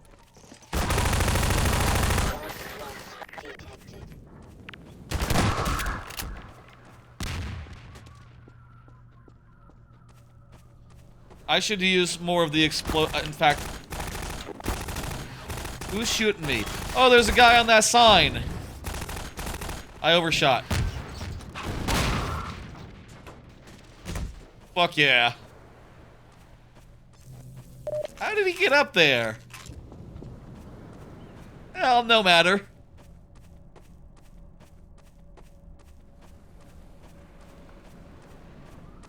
I'm not worried about that. If there was a commentary here, they'd say, no one seemed to care, and it was just a fun thing for players to realize in the moment that there was a guy up there that we didn't really concern ourselves with how we got up there. Maybe he took a lift on like one of those other things. I think we can unplug this by doing physics stuff. Gas station. We had grand plans for this encounter. We envisioned building a gas station that the player would fight around, likely igniting the gas tanks and setting fire to everything. We imagined the player driving away from a raging fire, but budget and performance were harsh constraints in 2003, and the station had to keep getting smaller and simpler to fit into Coast's large levels. Our plans for a dynamic fire system didn't materialize, and building it no longer made sense. There's always a limit to how much work we can justify for a single encounter. In the end, the only remnants of our original vision are the explosive gas tanks. Oh, hang on, let me explode those, I should shoot those. Hang on.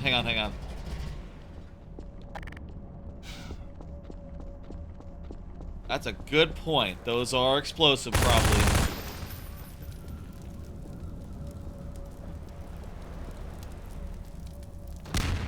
Oh! That's some physics. Woohoo! Oh, that's good. I like how the roof just flies upwards.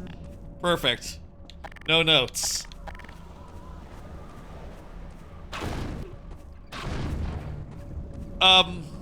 I guess like Far Cry 2 would be the first time that actually ended up being like dynamic fire systems. Right? Far Cry 2? I think that's Far Cry 2's like claim to fame.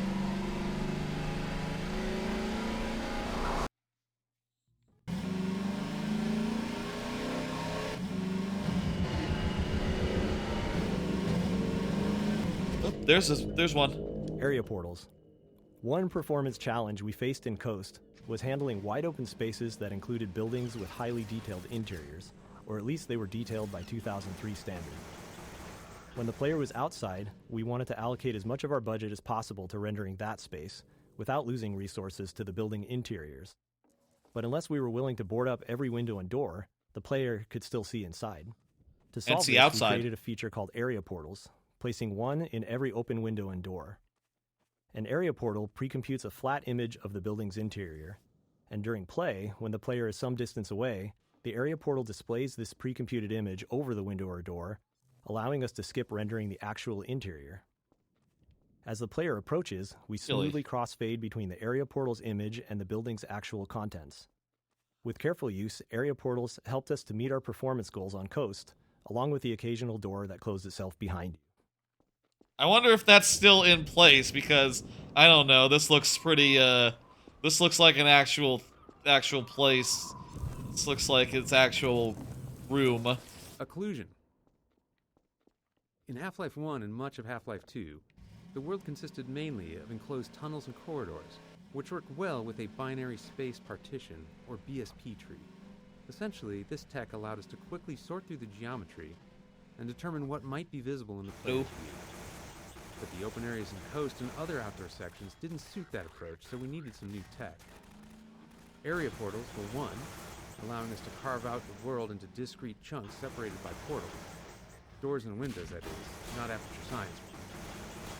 We also developed an additional occlusion system, which basically said that if the player can't see through, over, or around a large object, don't render what's on the other side. This might seem an obvious thing not to do, but it takes some work to make sure that calculating what's on the other side of the big thing isn't slower than just rendering everything.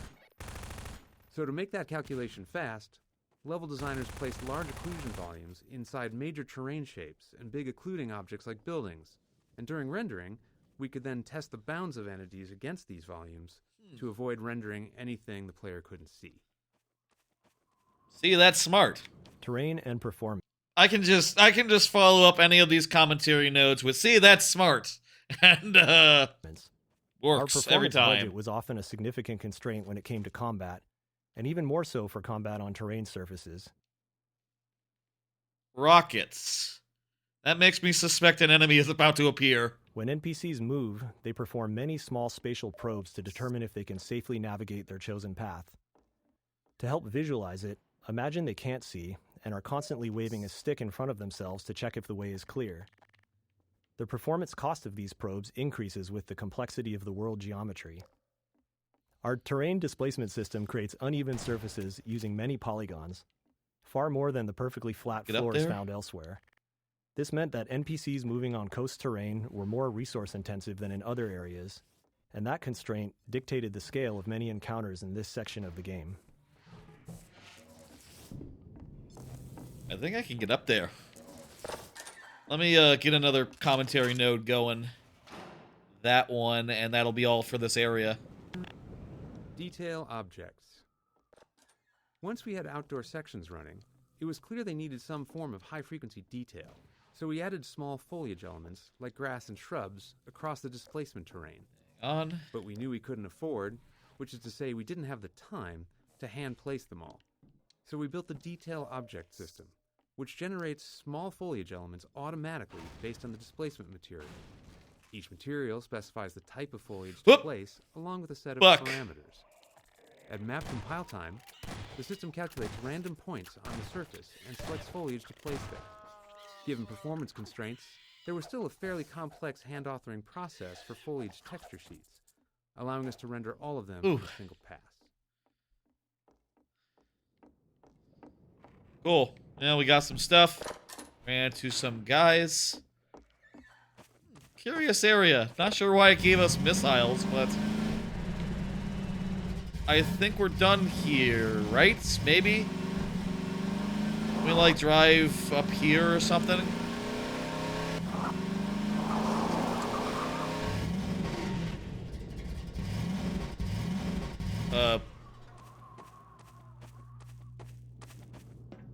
Oh no, this is totally not the answer.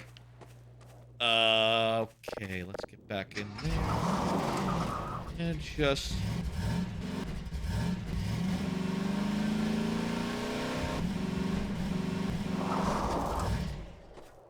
Is this the end of the car? Oh crap, this might be the end of car. Also, whoa, look at that.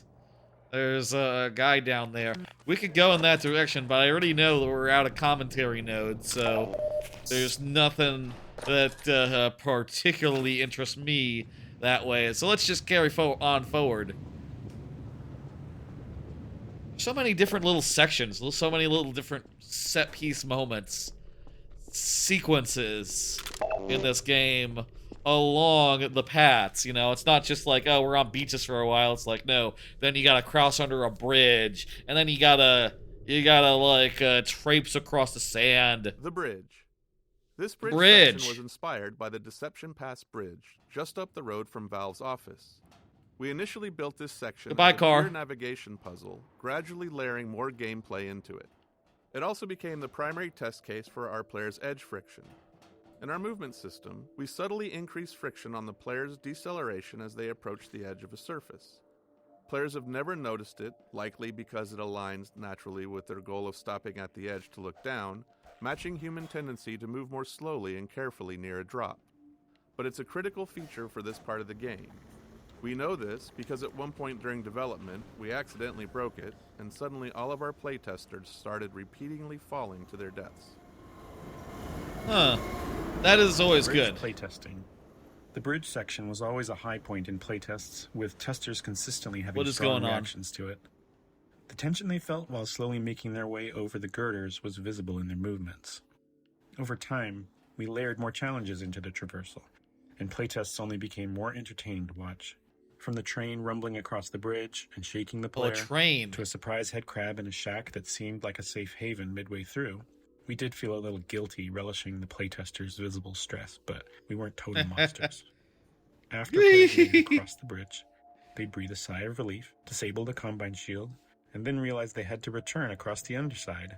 Concerned they might be bored on the second trip, we decided to add a gunship to keep them company out on the girders. Oh boy. Bridge gunship. We were particularly happy with the gunship fight, despite it being tricky to set up given the level geometry. Being on the underside of the bridge allowed the gunship to move fully around the player, using all 3 dimensions to position itself above and below at different moments. Yep. What? It provide plenty of high-frequency cover, creating opportunities for the gunship's fire to produce a fun and dynamic visual and audio display.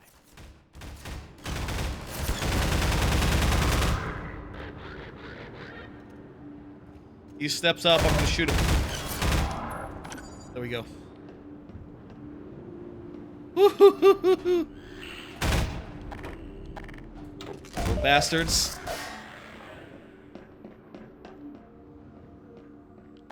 Is that paint?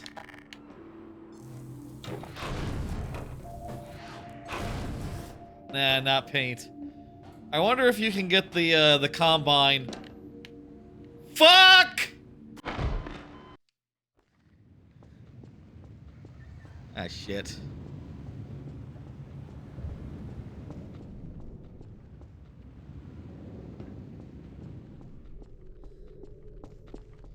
Okay, we're basically at the start here. The bridge. The bridge. Yep. I'm just gonna do those. I'm just gonna mark off those again. Yep. Yep. What's down here? Health. I don't need it.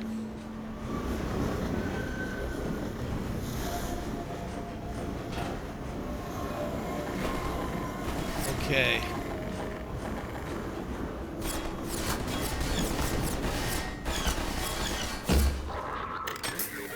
Ooh.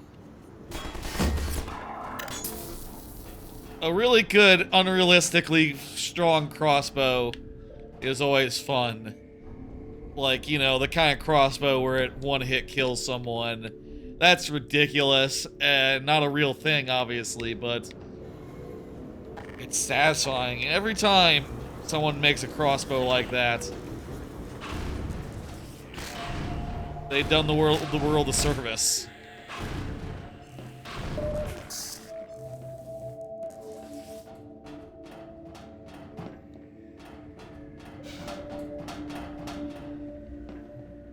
I guess we're not leaving our car behind. We're gonna undo the shield, fight the guy.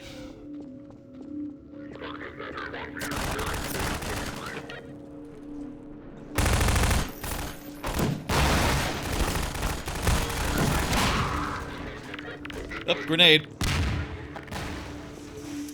Let's just use one of them.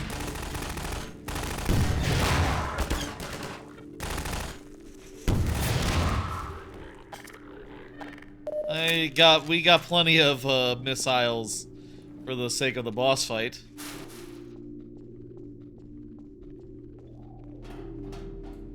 All right.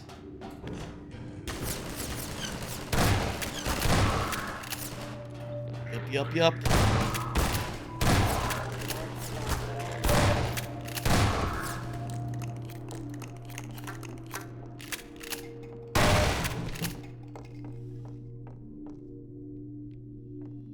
Okay. Feeling pretty good.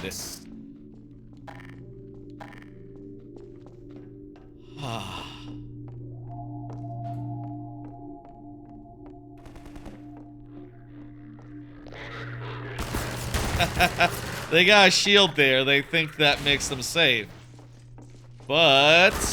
oh, geez, they came forward. I thought they were gonna hang out behind the shield.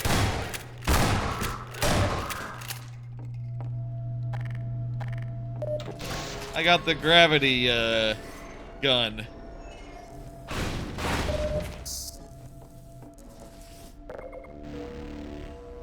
Ooh.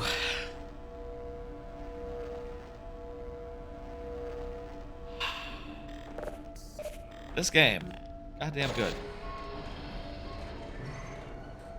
Turn off the bridge, and let's head on back. And here comes company. Here comes trouble.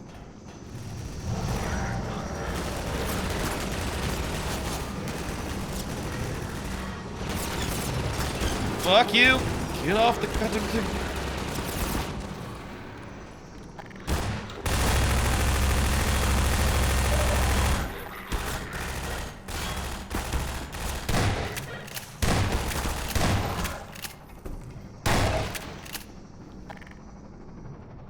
Well, I used up all my ammo already, so that's okay. It's not great, but you know, there's infinite ammo to be had in a couple of minutes here. I say a couple of minutes, like a minute.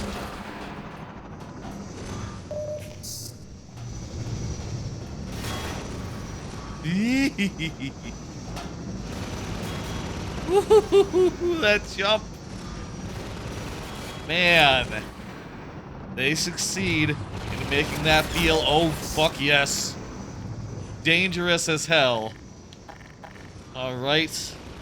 Hey, tell me about that guns this again. We were particularly happy with the gunship fight, despite it being tricky to set up given the level geometry.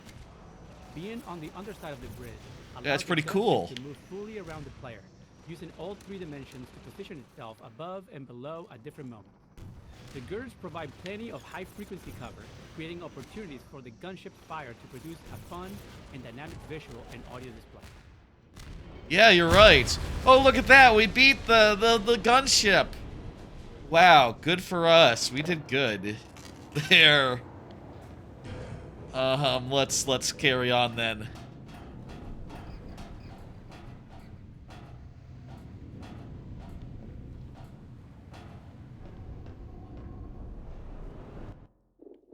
I don't know if you auto-saved, but do a save right now. Just, you know, seems like a pretty good time. We just defeated a tough customer, and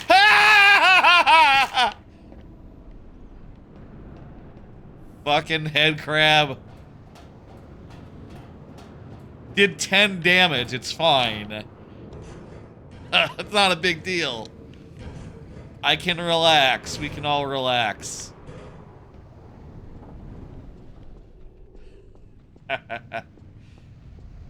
Okay.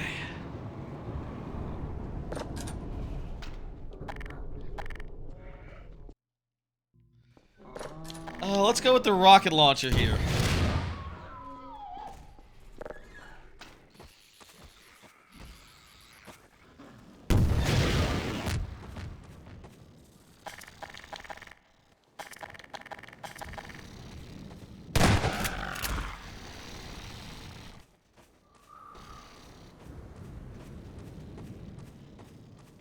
The original commentary was made for the original time they... Hey, buddy.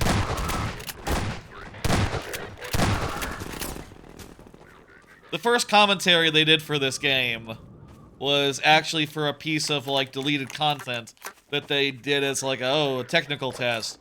I think it was called The Lost Coast or something. I guess it must have been... Just pretty straight up.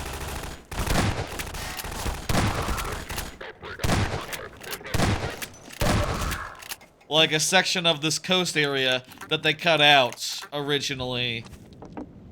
The Lost Coast or the Golden Coast, I forget which it is, but that's they did commentary for that, explaining like, oh, this is our new rendering thing. This is our new, like, this is sort of a tech demo segment. And we thought it'd be interesting to have commentary. And then after that was a success, they did it for basically every future game that they did. Until, like, you know, right now, 20 years later, wrapping around to Half-Life 2.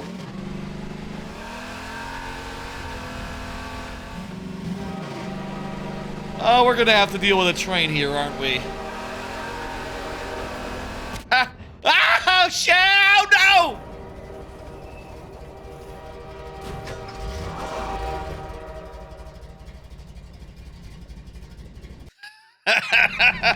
I thought it was gonna be basically free. I thought it was gonna be basically free. It wasn't.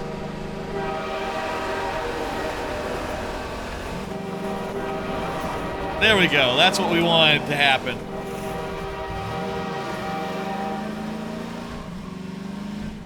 We got physics pretty good there. Usually we do the physicsing. That time they did the physicsing. A lot of physics all around. Lot of physics all around. Good stream title. Good VOD title. A lot of physics all around.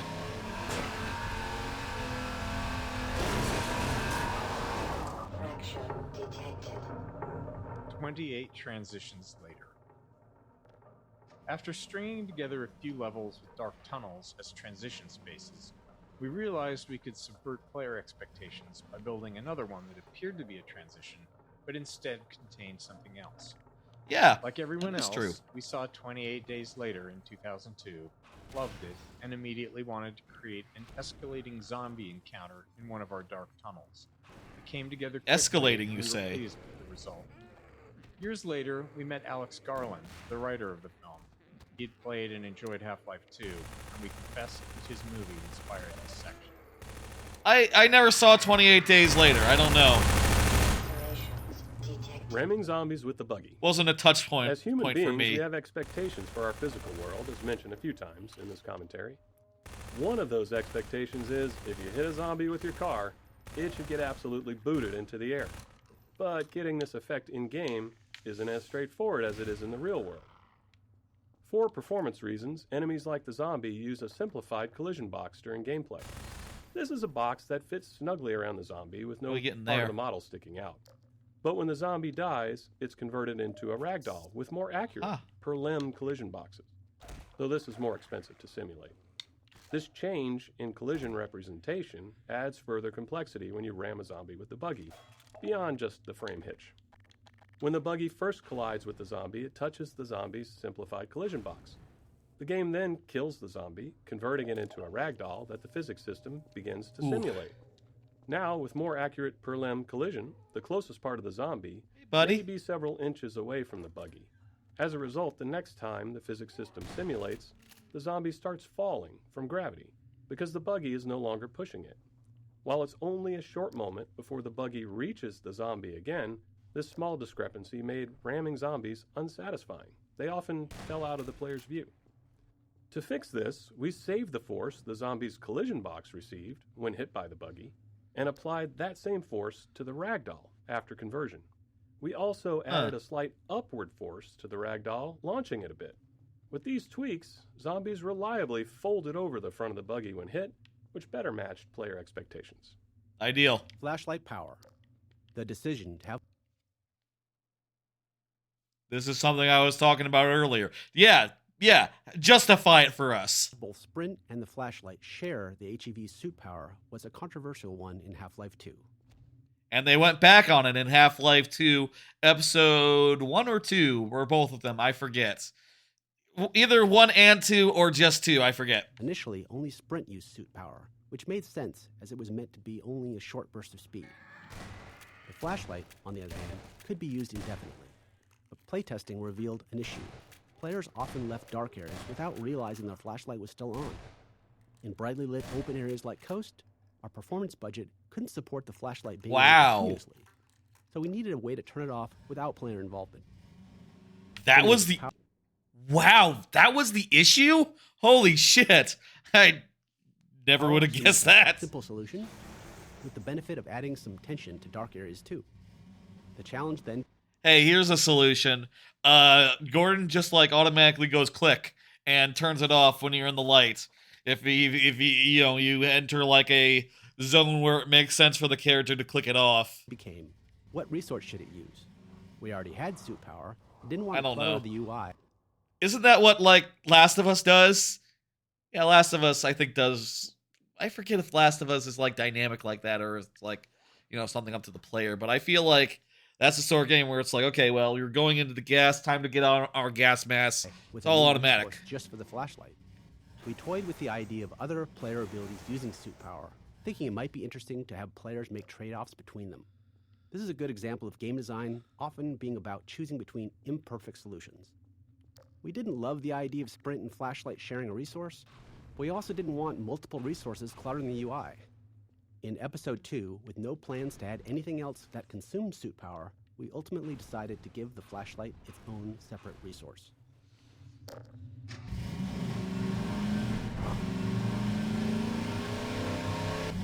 At any rate, I think it should be just indefinite if it makes sense for it to be on. Like in a dark place. But sure, why not? If it's like literally makes no difference, it being on or off. Just have Gordon like click it off. I mean, I guess that's not immersive, but like... It's certainly, I think, preferable to the just flashlight malarkey of the alternative. Also, you do have to account for what if the player is just always turning their flashlight on without prompting. Like, that would also use up your budget, would it not? This house. D2, Coast 9. Late in Coast development, we reached a point where our game code was far enough ahead of our level design that our gameplay programmers were looking for more code to write and new tasks that could help Half-Life 2 ship. This was largely due to the demands of Coast levels, which placed a heavy burden on our level designers with their sheer scale and extensive terrain usage. As a result, our gameplay programmers began designing smaller scale grenade in there? Later, when our level designers caught up, they created this level by stitching together 3 separate encounters from the programmers and performing all the necessary finishing work to prepare it for release. Can I blow that door open? Well, why don't I just go in the window? Oh, there's a hole in the wall! Okay. Well. That's fine. It's fine. There was a wall between us and the thing to open the door.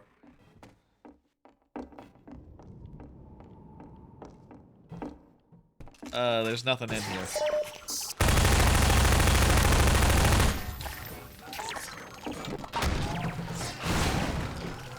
Right as I said it! Right as I said it!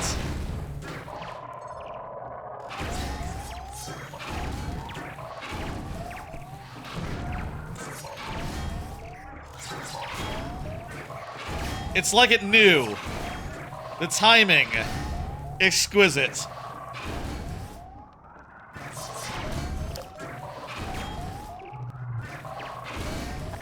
How about I use my guns? These guys be killed by guns?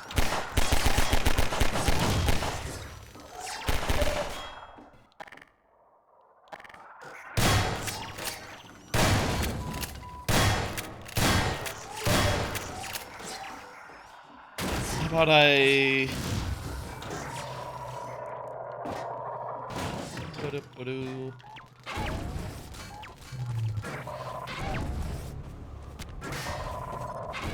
Okay.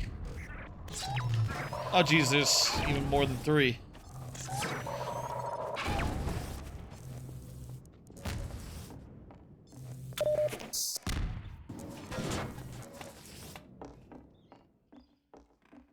Oh. That's cool.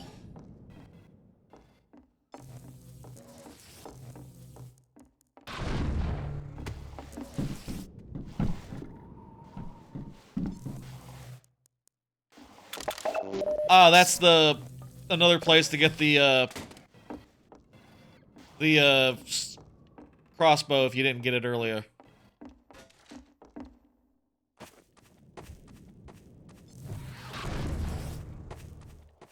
And make sure there's no, like, commentary around here or something, I don't know.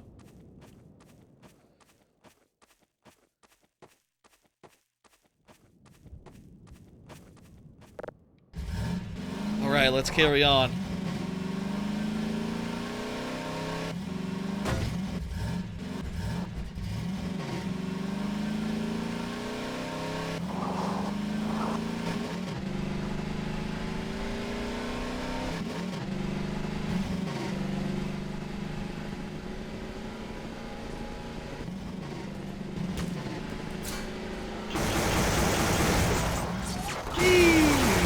Uh-oh.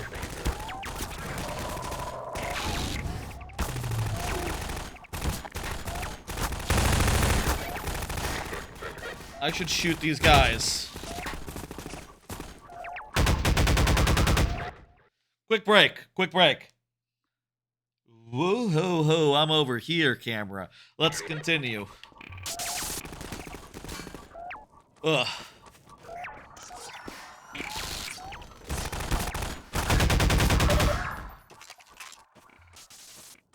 Some slight issues going on right now, I guess. I don't know. One of those times where,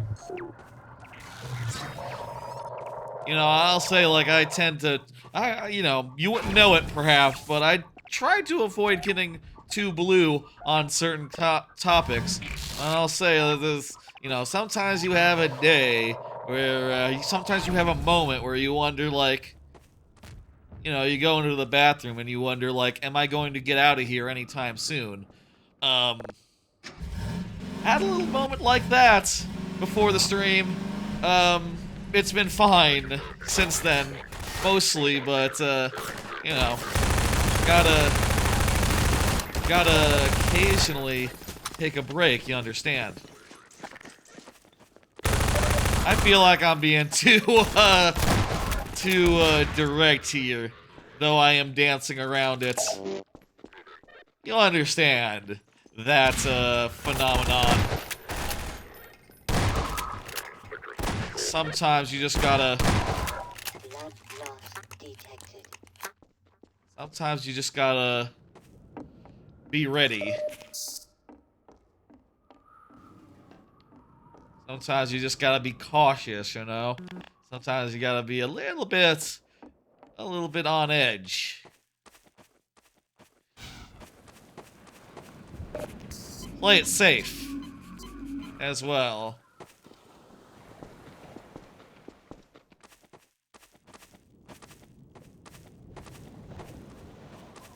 Anywho.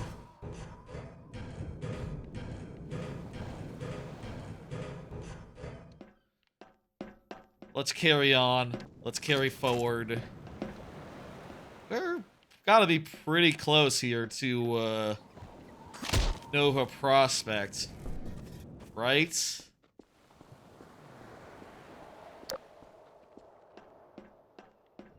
I was kind of expecting to find like a commentary here or something. We're currently one short of the 5 that's in this area. Is that a commentary? Hang on. No, that's my imagination.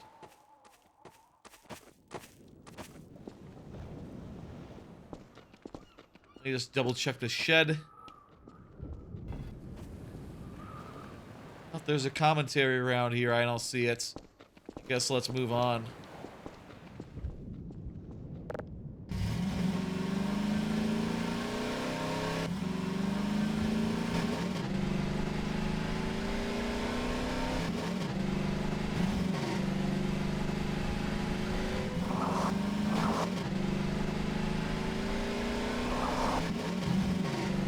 This area looks barren enough where it could be a load screen.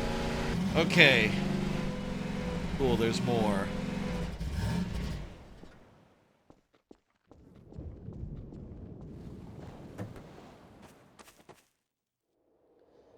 There is our commentary. Battery finding. With the increased density of objects in Half-Life 2's gameplay spaces, we thought it would be interesting to have players search for a specific item, especially if there was some logic to where it might be found. This way, players could locate the item either through careful observation and deduction, or just by brute force searching the area. Since we already had models for cars and batteries, it was a natural step to create a small junkyard for players to explore. We also hid a couple of extra batteries in unexpected places, for the players who chose the brute force method. As with other item-based puzzles, this one needed a failsafe in case players lost the batteries. You can try throwing all of them over the cliff if you want to see what happens. I'm good. It probably just spawns the same one. It just probably spawns another battery where you're not looking.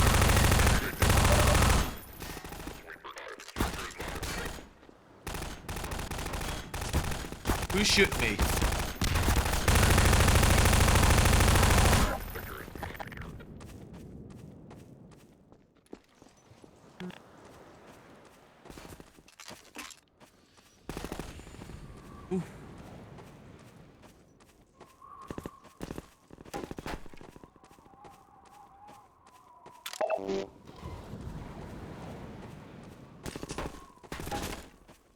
I think if you were making this game now, you'd make something that was like 2/3 the length of this, right? You'd cut like every section by about 2/3,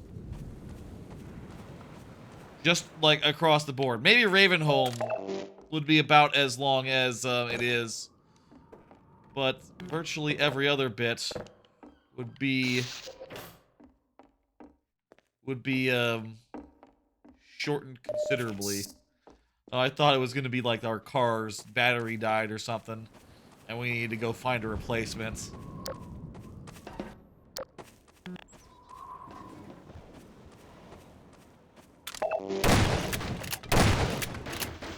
Okay, where would a battery be?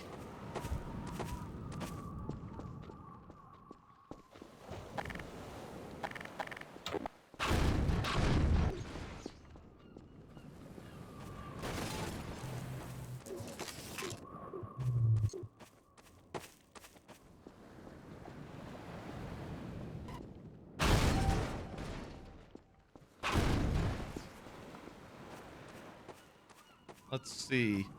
Under a tub. That is where a battery would be. Naturally, why wouldn't there be a battery under a bathtub?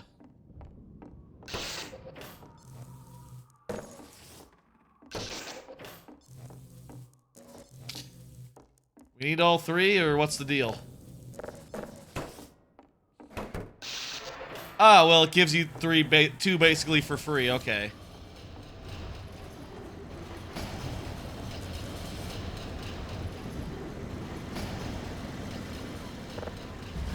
I mean, I guess that does break up the gameplay a bit. A thing they always talk about in their commentaries oftentimes is like, yeah, you gotta break things up. You can't just have it. People get tired of shooting. You gotta do some puzzling. You gotta do some traversal. You gotta do some of this, some of that. Just constantly be like surprising the player in some way, throwing them for a loop so they don't get too bored. And this does do that. I don't really think about that as much as when I'm making, except insofar as like, yeah, you know, if I'm doing a bunch with mechanic A, I occasionally should do something with mechanic B. You know, keep it light and road. Yeah? Get off the road. Do you have a garage I can park my car in? I'll put it behind the building. Hey, over here. Hey, over here. You're not the guy. Hey, over here. Okay, what's up? You made it. We're picking up radio chatter. They're looking for your car. Get your car in the garage.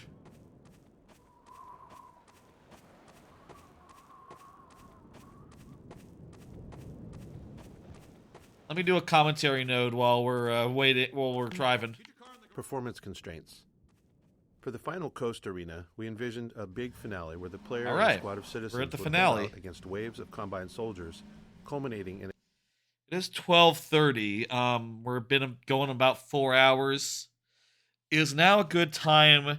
Is before Nova Prospekt a good time to call it for tonight, and leave the rest for next time, which I think will be the last. I think this is I think we're on track to finish from here. Let me see real fast. Look up how long the last Half-Life stream. The last one went about 5 hours. We can go a little longer. A gunship battle. Unfortunately, the computational cost of having soldiers and friendly allies moving around on terrain meant that the battle kept being scaled back to fit within our performance budget. By the time we were down to featuring only a single squad of soldiers at any given time, we were already late in development. Too late to make large-scale changes to the arena to accommodate more enemies, we had to redesign the flow of the fight to keep the number of soldiers to a minimum. And also make it so that you could get rid of the car, which would be really handy in a final fart. No, you should play the next 10 hours of the game. I want to make it so that we have like 3 to 5 hours for next time. No one's going anywhere until we fight off this attack. I'm just wondering, is Nova Prospekt like... How long do you think Nova Prospekt takes to do? Here come the dropships. I feel like it's relatively short compared to, say, the coast, for instance. But, like, is it short enough to do, like, in an hour with commentary? I don't know. Buggy removal. Once we reached the point where we wanted the player to leave the buggy behind, we had to be very explicit about it. Throughout Coast, players had been leaving the buggy and then returning. It's significant? So we found that playtesters would try to bring it along if it looked even remotely possible. This small garage scene primarily exists to signal clearly that the player is done with driving and will be proceeding on foot. The commentary notes make us invincible, by the way. Drop. But I'm not abusing them. I'm only playing them once. So... Ship deployment. Deploying soldiers from the drop ships was tricky, as it required NPCs to Please spawn understand. inside another solid object. To get them into the open where they could start navigating normally, they immediately play an animation that has them leaping out of the container the moment they spawn. Once that was working, we encountered another issue. Savvy players would simply just wait outside the container and shoot the soldiers during their exit animation. I'm gonna do that. To counter this, we added a turret That's the to gun. the container to defend the soldiers as they exit. It doesn't fully prevent a player from taking advantage, especially if they're using an indirect weapon like a grenade or something. But Or that if they're felt listening to realistic, commentary. like a true-to-life countermeasure someone thinking strategically might take.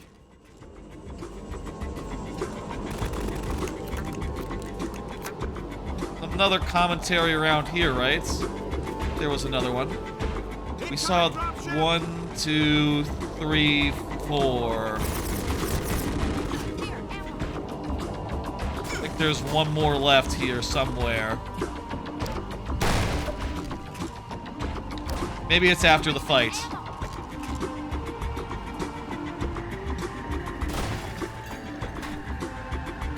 Okay, where's the guys?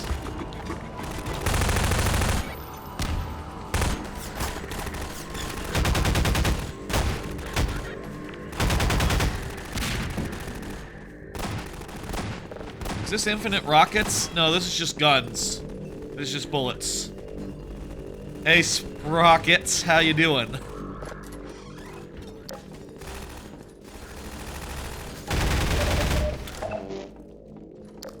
Hope you're doing good.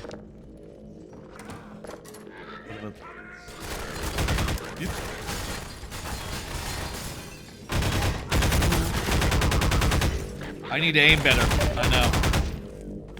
Not bad. Very good.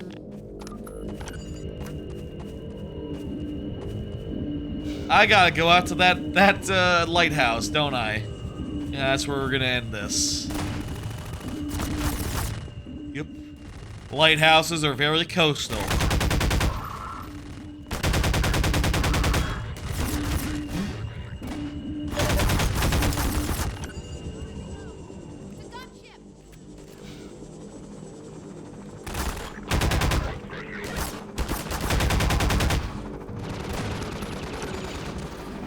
They found us even though we gave up our vehicle. Not ideal. Again, they had to get rid of the car because, you know, the car is done. And also because, reasons. Don't we still have to do some stuff with the antlions in the sand? Or is that after Nova Prospekt? Hey, here's another commentary. Lighthouse gunship. The gunship scenario here took some work to play out the way we envisioned it. We wanted it to unfold as it would in a movie. In the filmic version, a gunship would fire through the windows as the protagonist ascended the lighthouse, anticipating their movements. To simulate that anticipation in the game, we set up a complex series of trigger volumes along the staircase.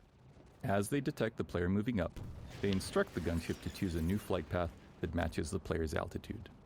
The triggers also enable bullseye targets in the windows nearest the player. These are invisible game objects that the enemy AI will immediately perceive as hostile, and prompts the gunship to fire at the windows. This blend of AI and scripting is central to Half-Life's combat scenarios. The AI manages the general, adaptive behavior of the NPCs, while the scripting customizes each scenario's unique requirements. Okay, we're no longer invincible, so let's be careful now.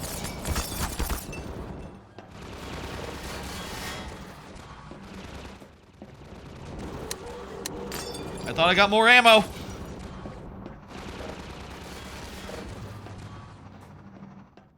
Okay, where'd it go?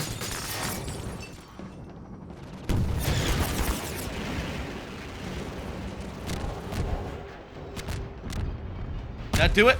Yeah!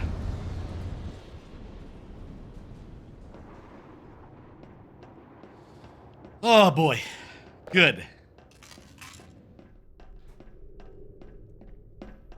That's right. That was a win, indeed. I think everyone else is, This way, Dr. Freeman. We'll take all the Combine are dead. The gunship finds us. Yeah. We'll leave the card behind. It would be bad if they knew where I was. Obviously, there's no benefit any further to driving anymore. Or whatever the excuse ended up being. I mean, I think the reason is we're just going to some areas where you can't drive. And watch your step.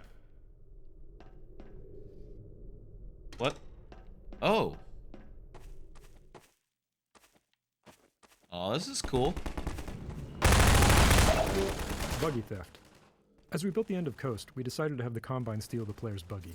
It really doesn't make logical sense, but after watching so many playtests where players developed a strong attachment to their buggy, we wanted to play with an emotional connection. I don't remember this. I feel like I never noticed that they got my buggy. I hope that the commentary is about to say, like, yeah, a lot of people didn't notice. Once we implemented the theft, we had playtesters yelling at the Combine for stealing their ride, something we took as a sign of success. The soldier firing down from the cliff top is simply there to draw the player's eye up, triggering the look target and spawning the dropship with the buggy. Watching it now, 20 years later, we're struck by how ridiculous it all is. It is pretty silly. They should have done that with the boat, too. Why not?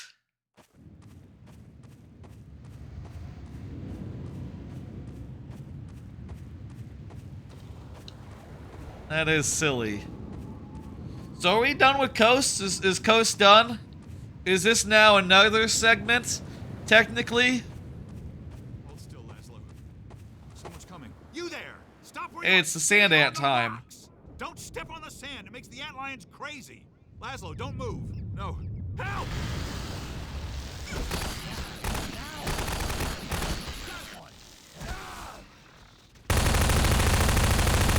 I probably should have saved him. Probably should have shot those guys. I was treating it like a cutscene in my head. Finest mind of his generation. Here is another small interstitial scene that ended up working well. The only requirement for this moment was to teach the player to stay off the sand. I feel like this Prior is still scenes, we were Coasts. still focused on simply making them functional. But by the time we got to this one, we were becoming more comfortable and started enjoying the process of putting extra thought into these moments. In doing so, we pushed the characters beyond being mere signposts, creating something more interesting and entertaining. After release, Laszlo went on to develop a larger-than-life following, reminding us how hard it is to predict what players will hold on to. Sprocket in chat definitely knows Laszlo's name, so good indication that that's true. What they say there. Could I have saved him? I feel like I could have saved him. Maybe he was always doomed whatever happened. No, okay, good. I mean, it's not good, but you know what I mean.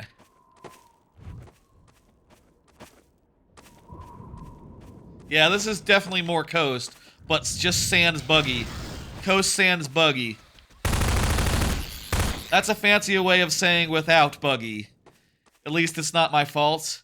This is true. Floor is lava. Building gameplay around broadly understood concepts like the floor is lava made training it easy. We liked how our physics system allowed for a high degree of creative freedom in how players chose to tackle it. Some built walkways out of many objects, while others focused on using just their two favorite sheets of metal. Some carefully followed the path up in the rocks, concerned about falling, while others moved directly towards the exit, perched on objects just above the sand. Playstyles varied. Some players considered it a failure if they summoned Antlions, reloading immediately, while others enjoyed scrambling back up on the rocks to recover. We also liked that it functioned as a navigation puzzle, but could be turned into an arena if players preferred. Some just jumped onto the sand and fought their way to the end. I smell physics. This is a physics puzzle. Whoop! Okay. Excuse me.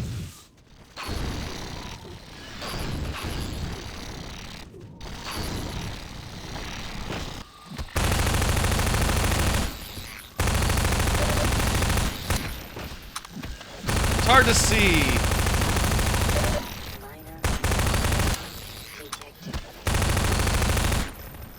It's hard to see those guys whilst, it's hard to see where you're walking during this physics puzzle.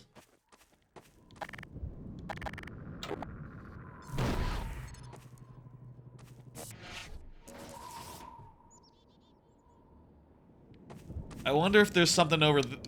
Shit.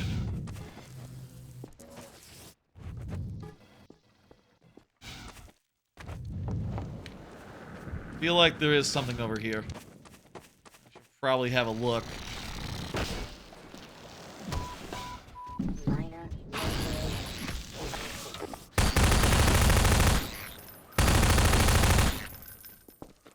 Just goodies. Just,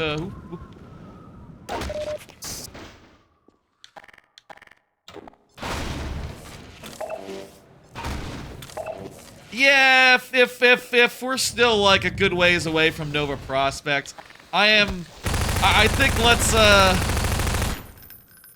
really not sure like how far exactly we are from Nova Prospekt, but like let's say Nova Prospekt, we get there, we'll leave the rest for Jesus.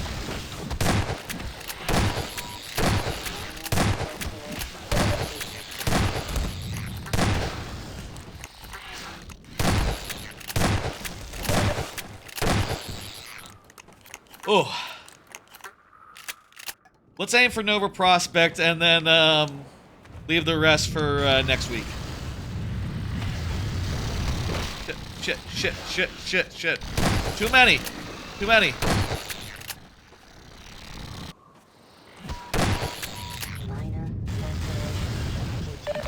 Shit! I'm dead. I'm totally dead. Run.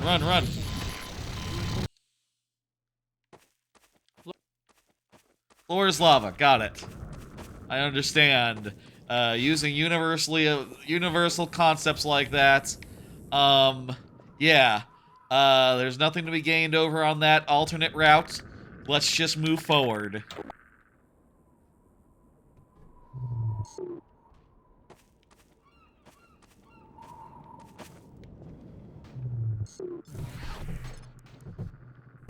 Alright, put that down there. Oh my god.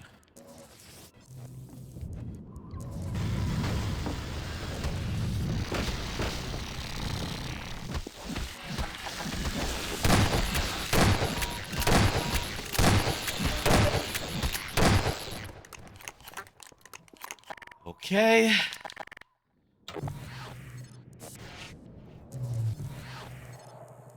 Two boxes.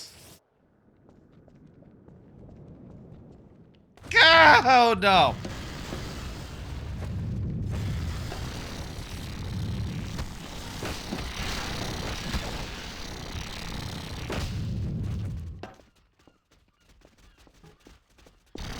Okay.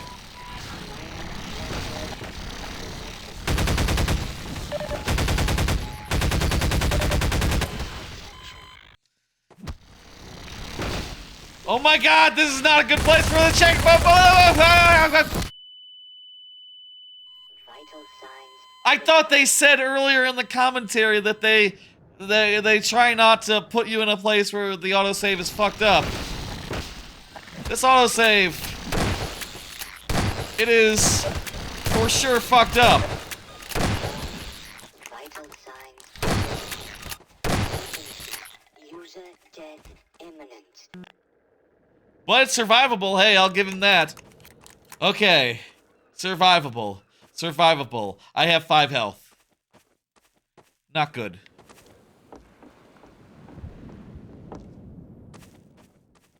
This has all gone horribly wrong. That happens. I feel like this stream has had a good amount of clippable moments. I'll say.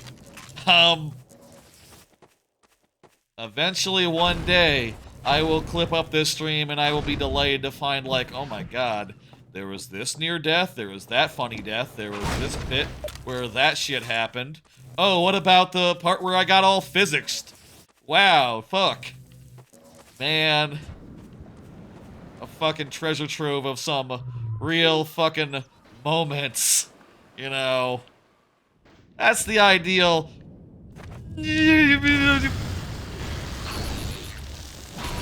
No.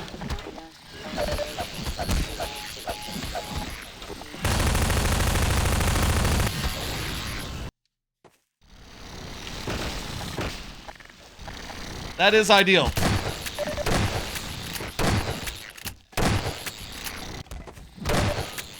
Warning. Vital signs. Seek medical attention. Emergency. User dead. Should we even go over there? We have fucking jack all. We should probably go over there. We need suit, we need health. And we did find some over here. F in the chat. There's some F's in the chat. Yes. Oh. You know.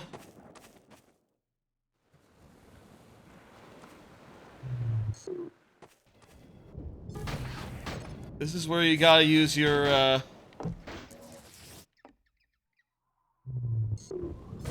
use some strategy.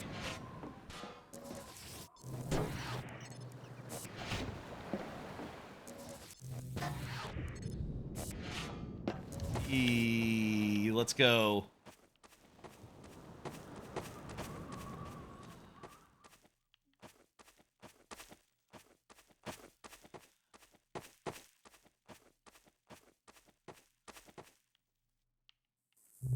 Boat is too heavy to be physicsed.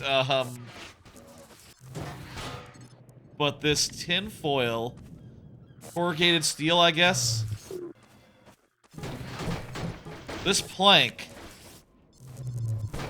is the ideal platform. This is just like The Last of Us. When you're finding a plank, you're moving it over to the ledge, you're walking across all, you know, balancing and crap. Just exactly the same. I mean, it is cool, like, the tension is very much on, like, just, you know, don't touch the ground, you'll be cool. I like that. I like that there hasn't been, like, any other enemies. I say. I feel like now that I've said that, I am jinxing myself here. Also, how do I get...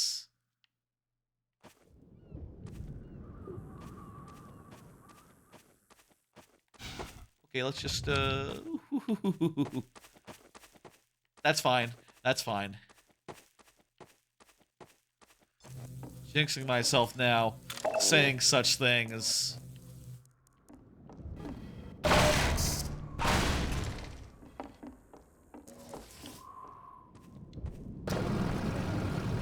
Right when I think I'm safe, that's when they spring something on me. Sandtrap Hunter.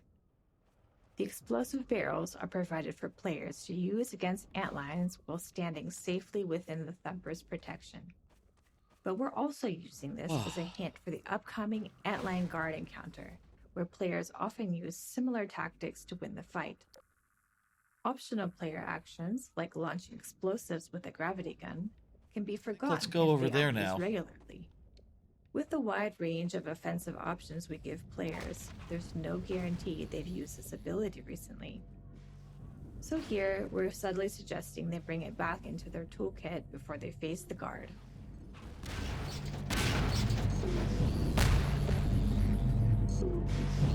Yeah, it is a good tool. It is a good ability. How about I just use the gun?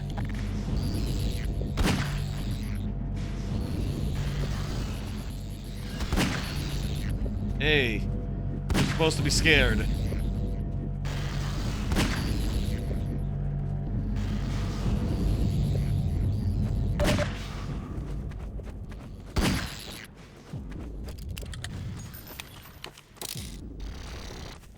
right. Vortigaunt extraction. This arena presented some tricky design problems for a couple reasons. First, the guard is a melee-only enemy, so we couldn't allow the player to reach areas where the guard couldn't follow. That makes We did sense. experiment with a few ranged attacks, but didn't like the results. Its goose-spitting attack, for instance, ended up looking ridiculous. The only non-melee attack that survived was its ability to bash physics objects at the player, but this required objects to be in range, which isn't always guaranteed. The second challenge was ensuring that no matter where the guard dies, the explosions Vortigaunt can hurt me? This Even is during essential, commentary? as Okay. The game can't proceed if the Vortigaunt is unable to extract the bug bait. Oh, right. Right, there's the whole bug bait thing. Oh, fuck yeah, that shit was good. I forgot about bug bait until the commentary reminded me, but now that I remember it, it's... In rare cases, players would something find cool. themselves unable to kill the Antlion guard in this arena. This would happen if they ran out of ammo, or had misused all of the available physics objects, leaving nothing to launch with the gravity gun.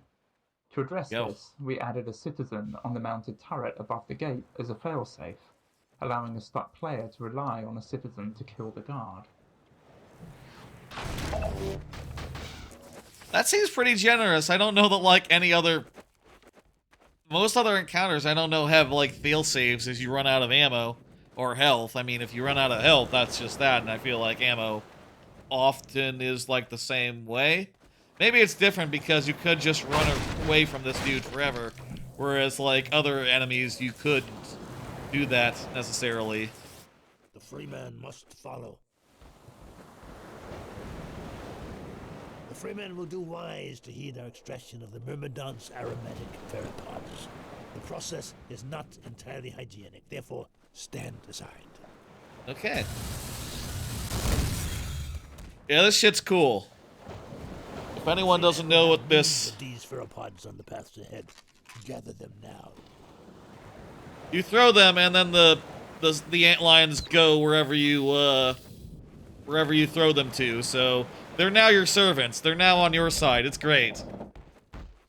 It's a pretty cool change of the dynamics. They said earlier that the antlions used to be part of like a sentient faction. I wonder if the original idea was like, oh, eventually you team up with them, and you know they're on your side now. And eventually that reworked into like, oh, well, they're pests now, so do we change those parts? And they worked out like, no, no, no. You know what? Now would be a great commentary, time for commentary on that, to that effect.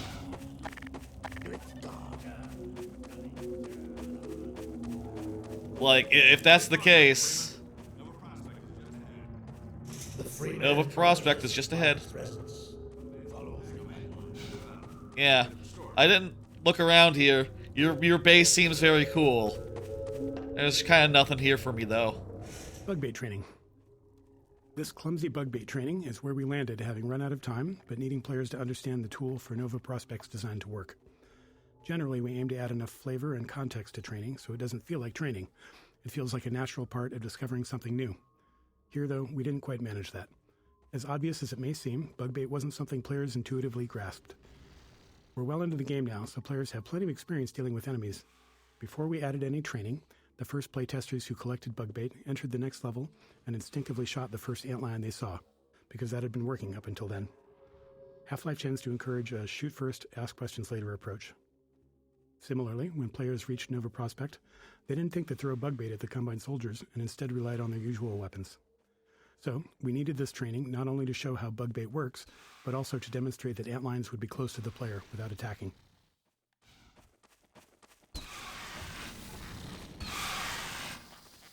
Oh. Use it on the Combine corpse.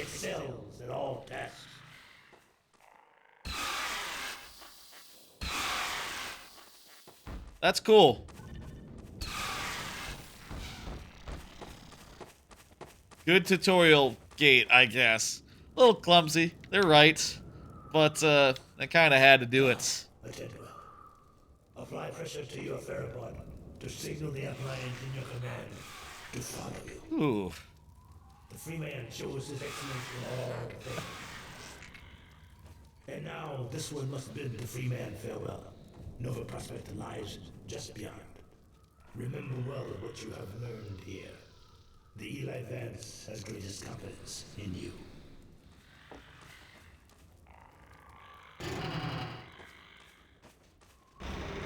That was fun.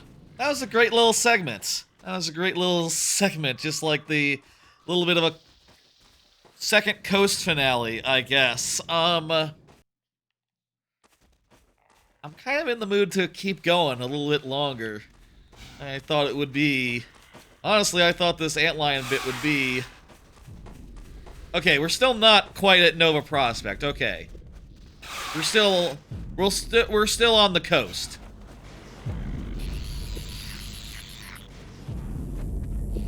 We'll make the decision on a... Maybe when we get inside? Thumper Final Stage. We liked the final stage of Thumpers, where their purpose is inverted. Now, instead of serving as a tool for safety, they act as a blocker for the player's Antlion army. However, we probably should have incorporated more thorough Thumper training before this point. While it was acceptable for players to only partially understand Thumpers in the earlier coast levels, the stakes are higher now because players are also trying out bug bait for the first time. Players who don't realize that this first Thumper prevents their Antlines from moving forward may misunderstand how bug bait works. If they throw bug bait at soldiers in the first bunker and no Antlines arrive, they might conclude that bug bait is unreliable, or doesn't work as expected, and switch back to using their weapons instead. That's an interesting point. On Nova Prospekt. With an infinite... I think this is technically Nova Prospekt. Let's just keep going into Nova Prospekt. Let's just keep going into Nova Prospekt then, and maybe we'll see a nice stopping point. Maybe we don't. Whatever. Coastline assaulting a fortified combine base. It was hard not to try a Normandy-inspired level. Our initial prototype featured trenches leading up to Nova Prospekt, with lethal machine guns forcing the player and their Antlions to stay within the trenches to survive. It was thrilling to have machine gun fire and leaping Antlions constantly passing above the trenches. Unfortunately, we couldn't make it work within our performance budget, and ultimately had to set it aside in favor of a completely different layout. However, the mounted guns remained, as their lethality proved useful in encouraging players to rely on their Antlions. This is pretty Normandy-like. All right. It's a beach with an implant with machine gun nests.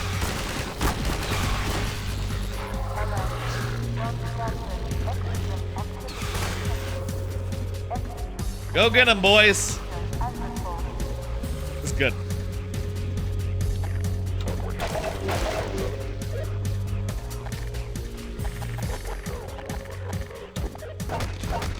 I feel like Nova Prospekt is the end of the whole coastline arc, and it kind of makes sense to just roll right into it, doesn't it? It kind of feels just right to be just to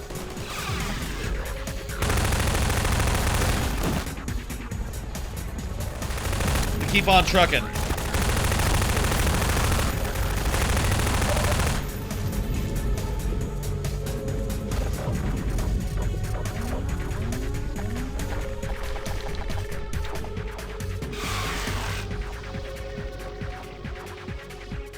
So let's keep on trucking.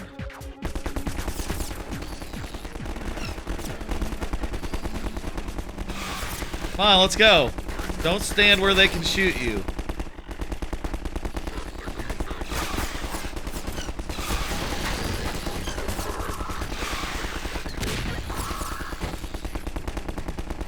Alright. Let's just make our way around here. Oh, hey. Go get him. Wait.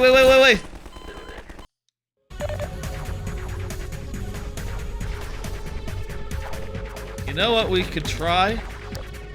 Got an idea. Oh no, these things are definitely shielded, aren't they? They're definitely shielded from such attacks. Okay.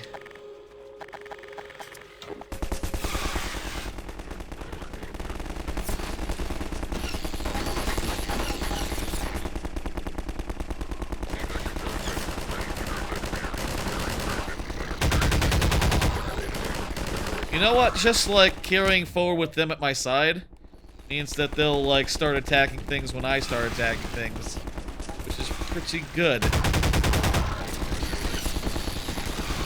I don't like this.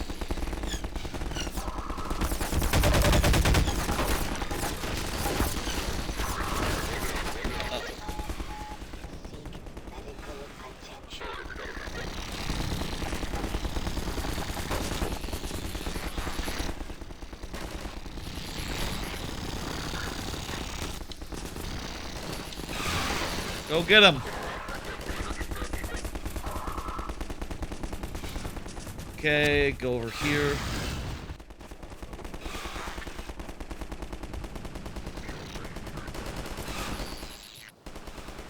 Sending my boys. Come on. Go get him. Go get him.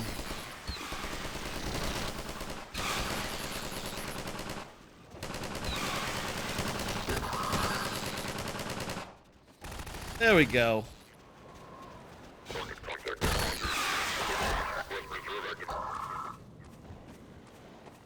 Okay. I hope they had health in there. Good, they had health in there. Ooh. Ah.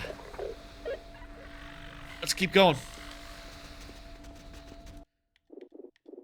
Now's the perfect time for a save.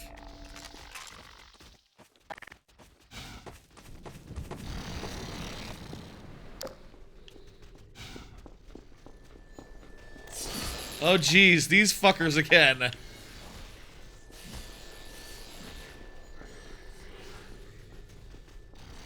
Well, you know what? It looks like there's nothing I can do in there anyway, so let's just keep on trucking down the beach, I guess.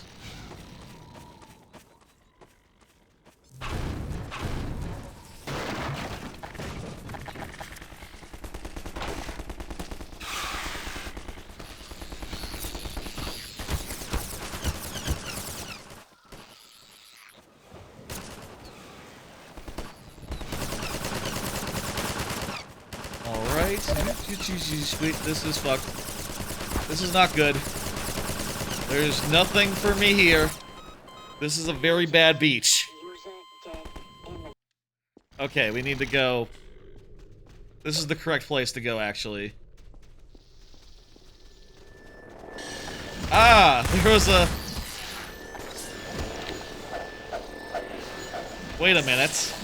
Gravity gun. Oh my god, the gravity gun is so good against these fuckers. Also, our bug friends are great against them too.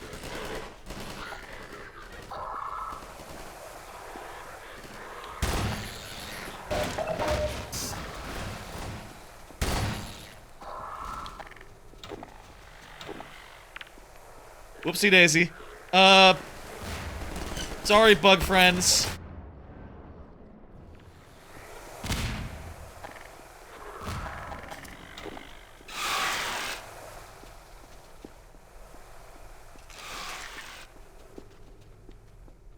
Right. Alert.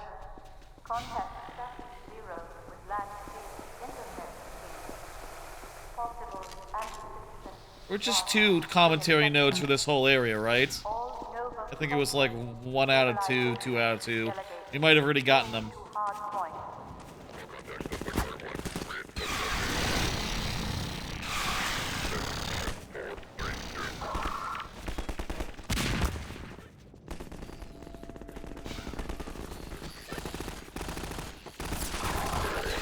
So let's just relax and, oh fuck me, that was a bad grenade to eat. I mean, any grenade is a bad grenade to eat. But it's always bad to eat a grenade.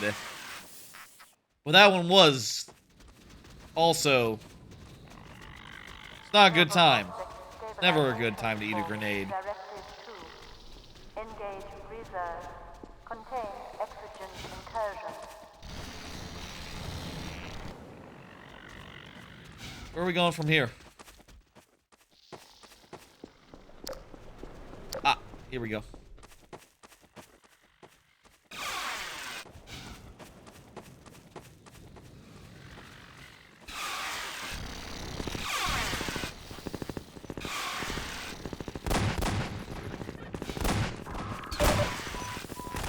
Oh, I'm really low.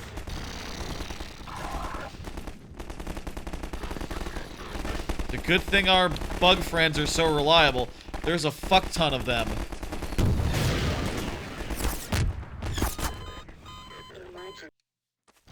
A good idea, though.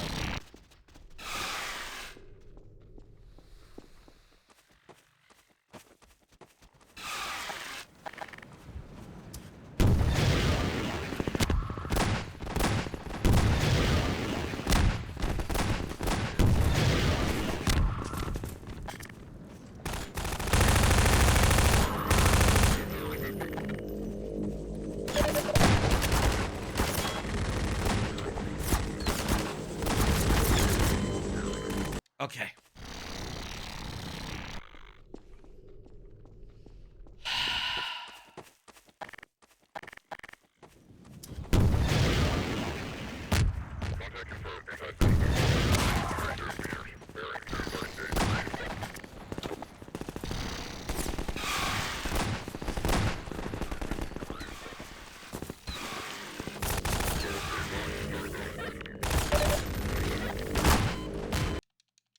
Okay.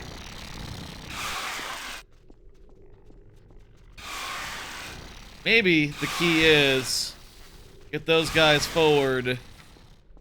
I could run through this door to spawn them.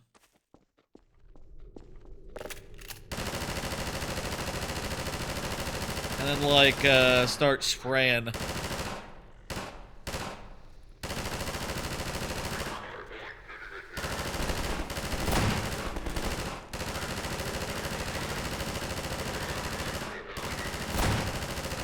This works a lot better than running out there and getting my ass killed.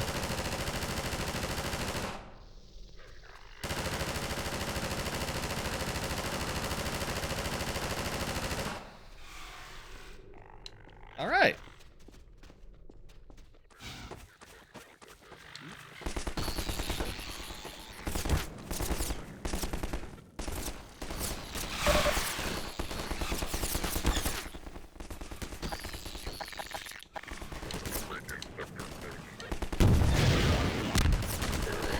Okay, that's a shield that's good against...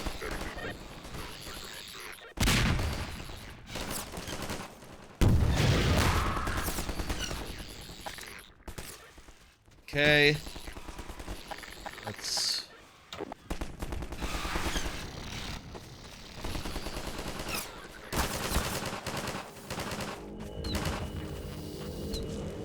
Come on. Whoa, Jesus, I'm looking right at the fuck!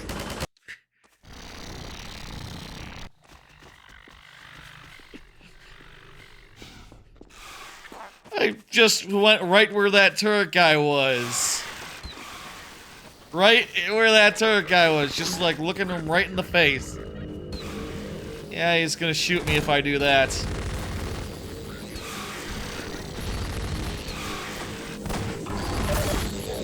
Alright. This is a pretty good place to hold out. Maybe not. Where are my bug friends? My bug friends should have been defending the door.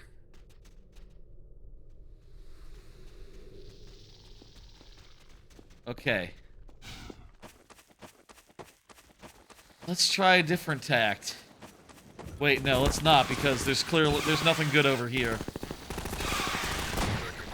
I mean, I'm sort of...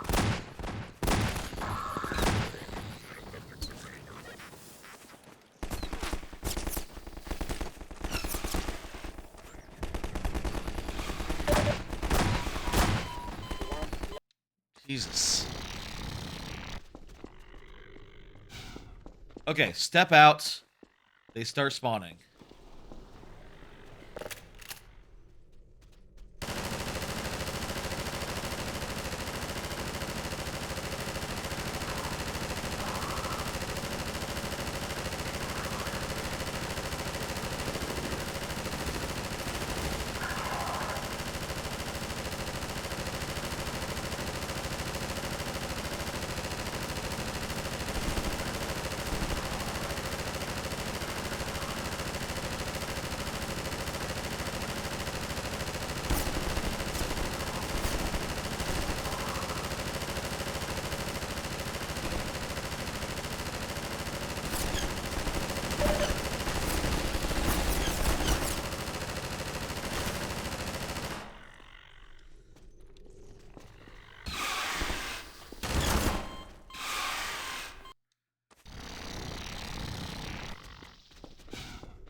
Follow me all the way here.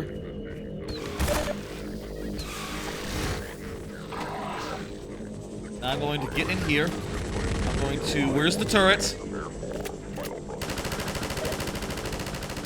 gonna start shooting these guys. Guys, please kill them. Where's my bugs?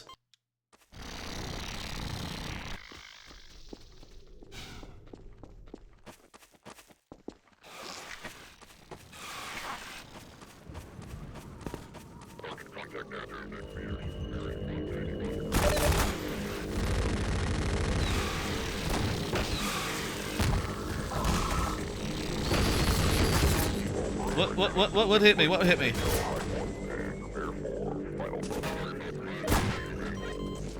Ooh, where?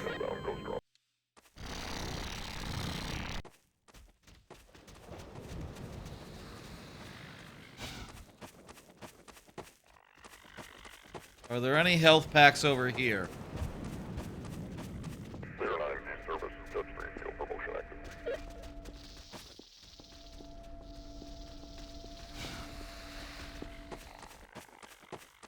No. Ugh. I'll say what I've said last stream, which is that in a more modern game, checkpoints like these aren't a problem because when you start from a checkpoint in a modern game, you have full health. Checkpoints give you full health. This being hard is mostly a function of the last half hour or like the last segment.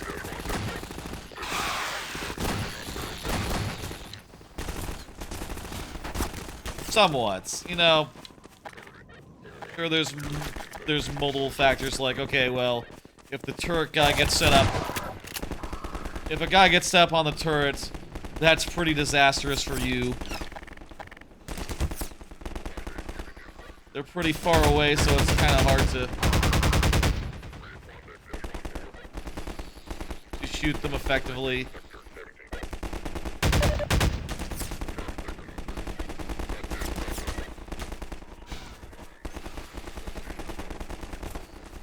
What's over here? Oh, this is just the way back. Don't want to go this way.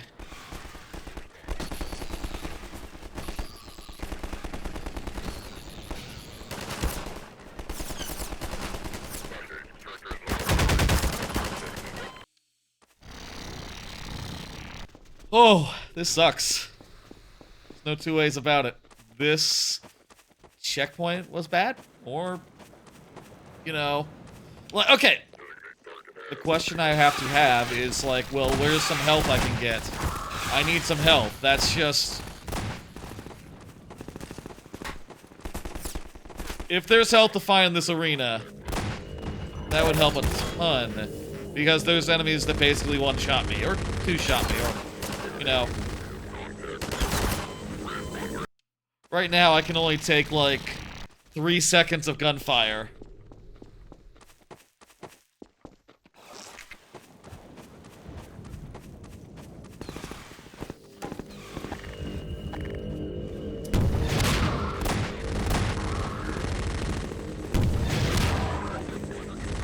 Maybe, like, more aggressive... Who's shooting me?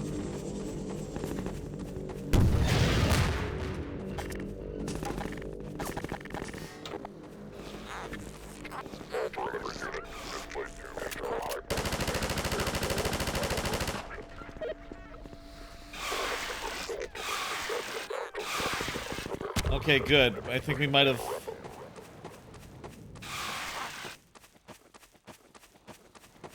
Okay, I don't know what I did differently. I think I might have done it. My antlions were able to get the job done.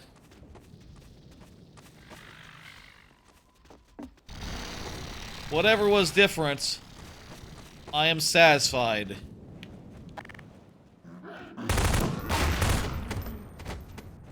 Well, that's convenient. The path just fell down perfectly there.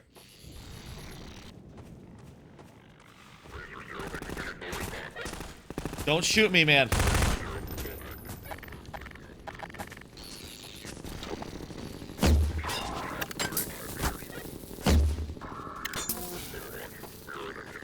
I'm serious.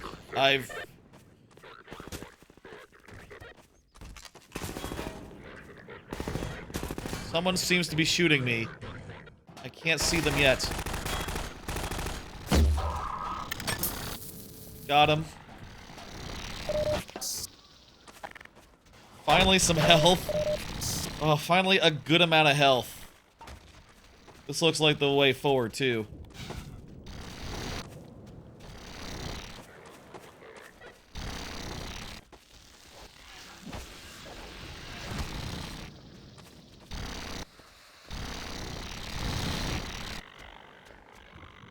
I feel like I'm Skyrimming up this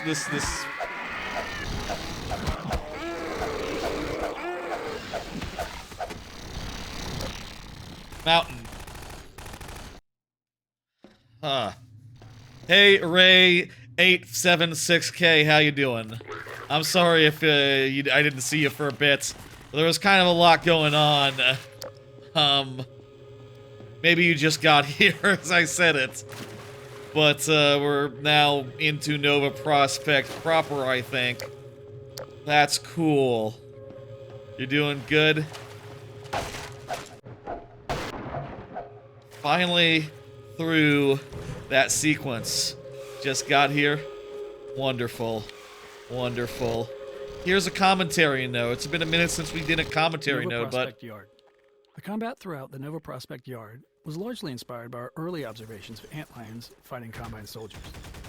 The antlions' high mobility and melee attacks paired well with the soldiers' range lethality and vulnerability up close. Antlions look great under fire, particle effects flying everywhere, and when they finally reach a soldier, the resulting ragdoll effect is incredibly satisfying. Okay, I'm not invincible anymore. I gotta get it back into cover. Oh shit! You missed the game?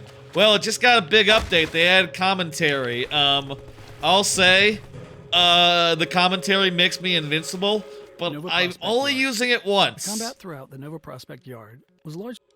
I only use the thing once. Once I use it, it's done. And I need to, just get good. But, first time? Oh, baby. I'm gonna take advantages of that when I can. Also, it'll be interesting to hear about. Did you see that? I hit the fucking railing. That's better.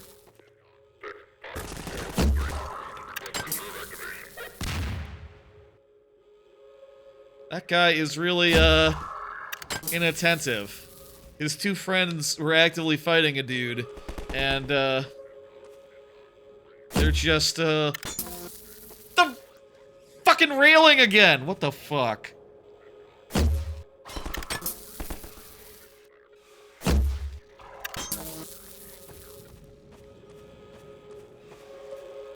Really dropping the ball! That felt good. That felt very good.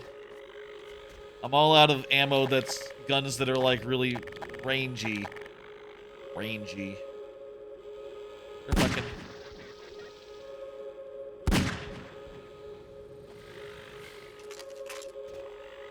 Probably optimistic to think maybe I could hit this dude from this far away.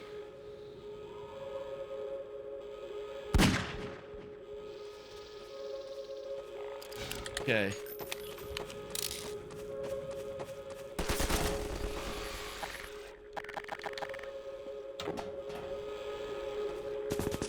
Oh, this.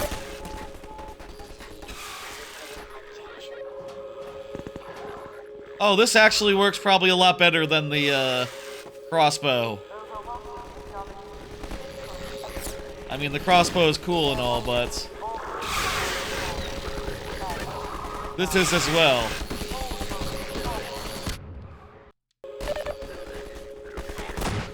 Good checkpoints.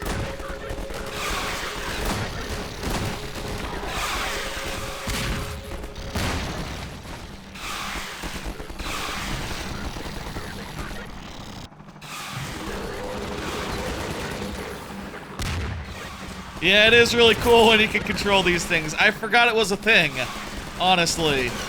So, I'm happy to remember, happy to get back to it.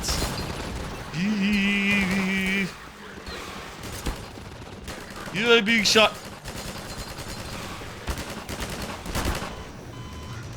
Okay.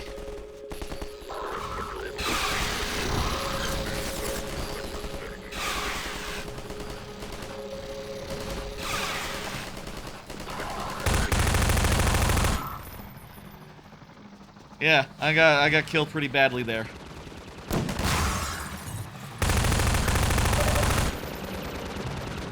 Woo, shield! Shield, shield, shield. I want that.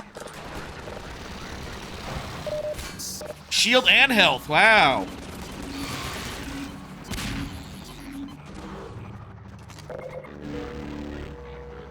Sick. We have health again. Oh my god.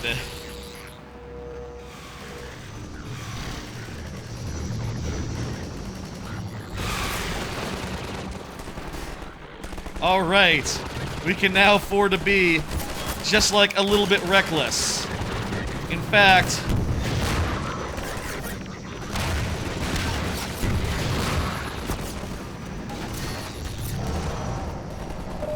no reason not to use rockets for this. I probably need to kill that gunship. Oh.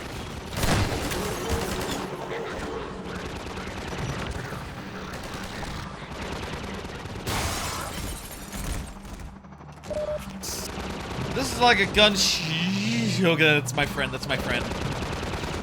This is a gunship moment, right?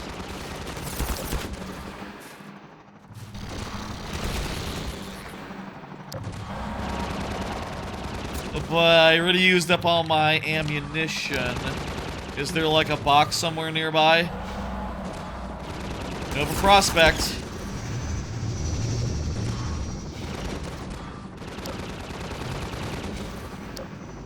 Oh, here we go. Alright, time for rockets. Where'd the fucker go? See him. Yeah.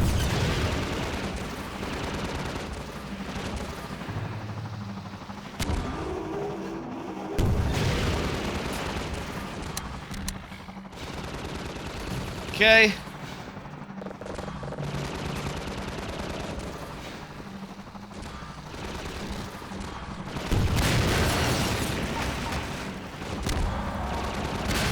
That's another hit.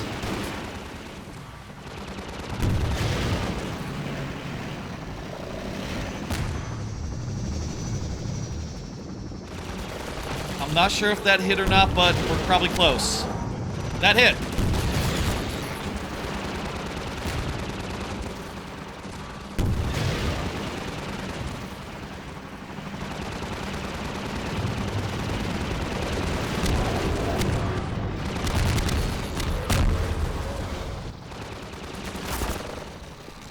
Fuck. That's one gunship down, but there's a second one.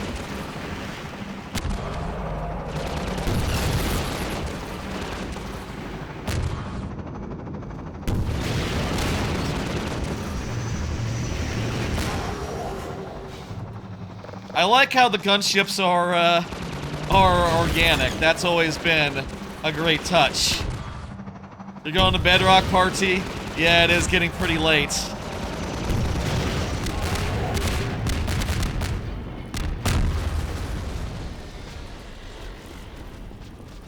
I took like the tiniest of naps before the stream in order to like, you know, make sure I'd be good tomorrow. That it is a good rocket launcher, that's right. Ray. By the way, if anyone's ever wondering if I'm talking to someone you can't see, there's a YouTube side and there's a Twitch side. Oh, I heard about this one. This is the one commentary note I heard about ahead of time. Magic wall. Like many Magic of our wall. combat arenas, we needed a gate of some kind to prevent players from moving on before they finished this fight. Unfortunately, we were out of time and had to move on to the train station, so we ended up with this Train bit of magical station. bullshit. A wall that just explodes after the second gunship is defeated, revealing the way forward. We reassured ourselves that most players wouldn't notice, as they'd be busy fighting the gunships, and our playtesting had shown that generally they all finished the fight before they reached this point. With enough explosions throughout the arena, the destroyed burning wall felt pretty natural, so we threw in a couple of simple gas puzzles on the other side to justify it. But no, we're not exactly proud of it. Yeah, that's a good bit. I saw that on Twitter the other day, like a couple weeks ago. Personally, I had explored this area because I didn't find the rocket crate because it was, you know, look at it. It's dark. It's the same color as the ground. It's hard to see against the background.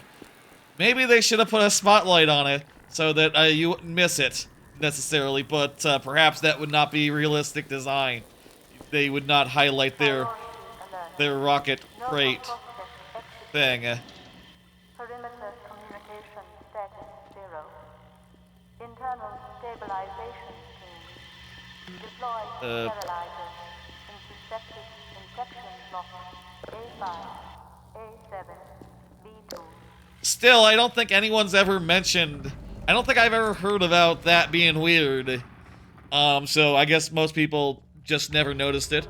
I don't think I ever did, but it's been like 10 years maybe since the last time I played the game. I had barely any memory of the literal main gimmick. Hey, we're inside Nova Prospekt now. Oh, this might be a great time to,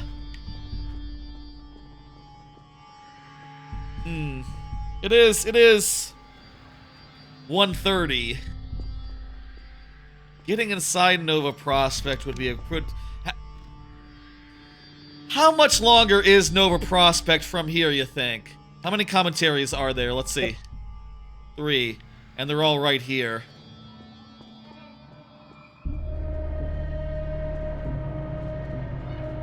I think let's keep trucking a little more longer. I feel like...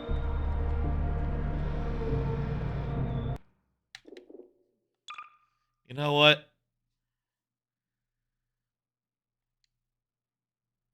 It is 1:30.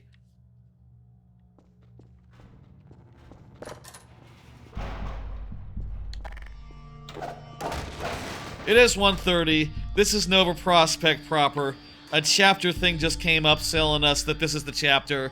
You gotta keep going? You gotta keep going, says Rock Party. Oh, that's a good argument. That's a great argument. I gotta keep going, do I? You're not asleep yet.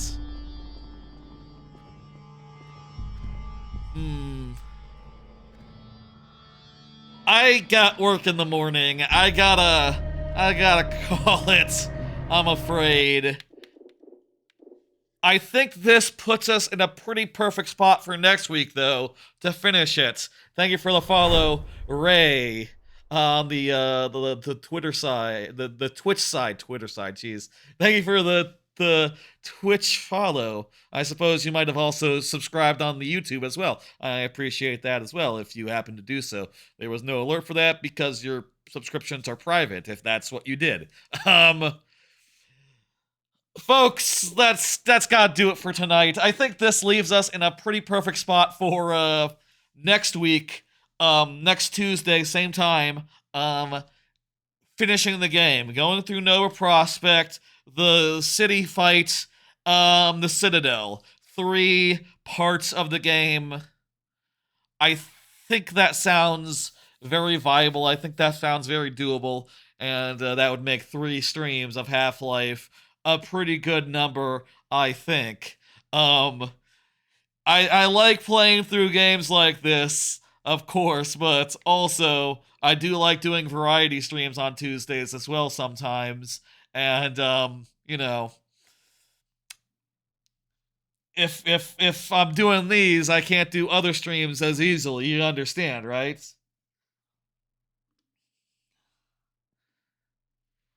I'm gonna return to main menu. Let's click OK. The controller controls don't work for this. Well, folks, let me make myself really big and pull up the old schedule So I've decided to do an extra stream this week. Speaking of variety streams, Marvel Rivals launches on Thursday at around 11 p.m. I'm gonna try that out live for the first time Thursday around 11 p.m. Probably go a few hours that night. I don't know. I definitely want to try out as many of those characters as I can. I'm kind of curious about it. Sounds like a perfectly good Overwatch clone, and that sounds good considering that Overwatch 2 kind of killed a lot of the enthusiasm, and you know, it has changed so much. It's not really as much the game that I loved back when it was like 1 and it was 6 versus 6. Very curious about Marvel Rivals. That'll be on Thursday. If it's not good and I don't like it, which I don't think that'll be the case, people seem pretty up on it. People seem pretty positive on it. Maybe it'll be a shorter stream. We'll see what happens, but I'll be back on Thursday for that. And around 6 p.m. Central the following day on Friday for my normal Mario Maker 2 stream. Next Tuesday will be the conclusion of Half-Life 2 with the commentary, and after that, look for something else. I have been meaning to do Metroid Prime 3 Randomizer. That seems really exciting. It was like 2 weeks ago that I managed to get the Wiimotes working with my TV or working with my computer, so big potential there. Really excited about that shit. Look forward to it if that sort of thing sounds good. Yeah, let me send the Twitch people out on a raid. And, let me just see who is live. Let me pull up the old Twitch monitor thing. I actually don't have it open. My phone's been just sitting next to me. The Twitch app is being shit today. Let me close and relaunch it. See, it's loading back up. There we go. Look at this. What the hell? Hey, there's me. What am I doing there? I didn't know it could show me in that screen. That's unnecessary. I know I'm live. And there's the perfectly good stream manager view that also has that on there. Huh, how about that? Who's doing something? Let me look. Couple of people I'm following. BL Raven Wizard is doing the Paper Jam. Didn't play that one. Forgato is doing some sort of poker thing. Looking at my options. Look at my options.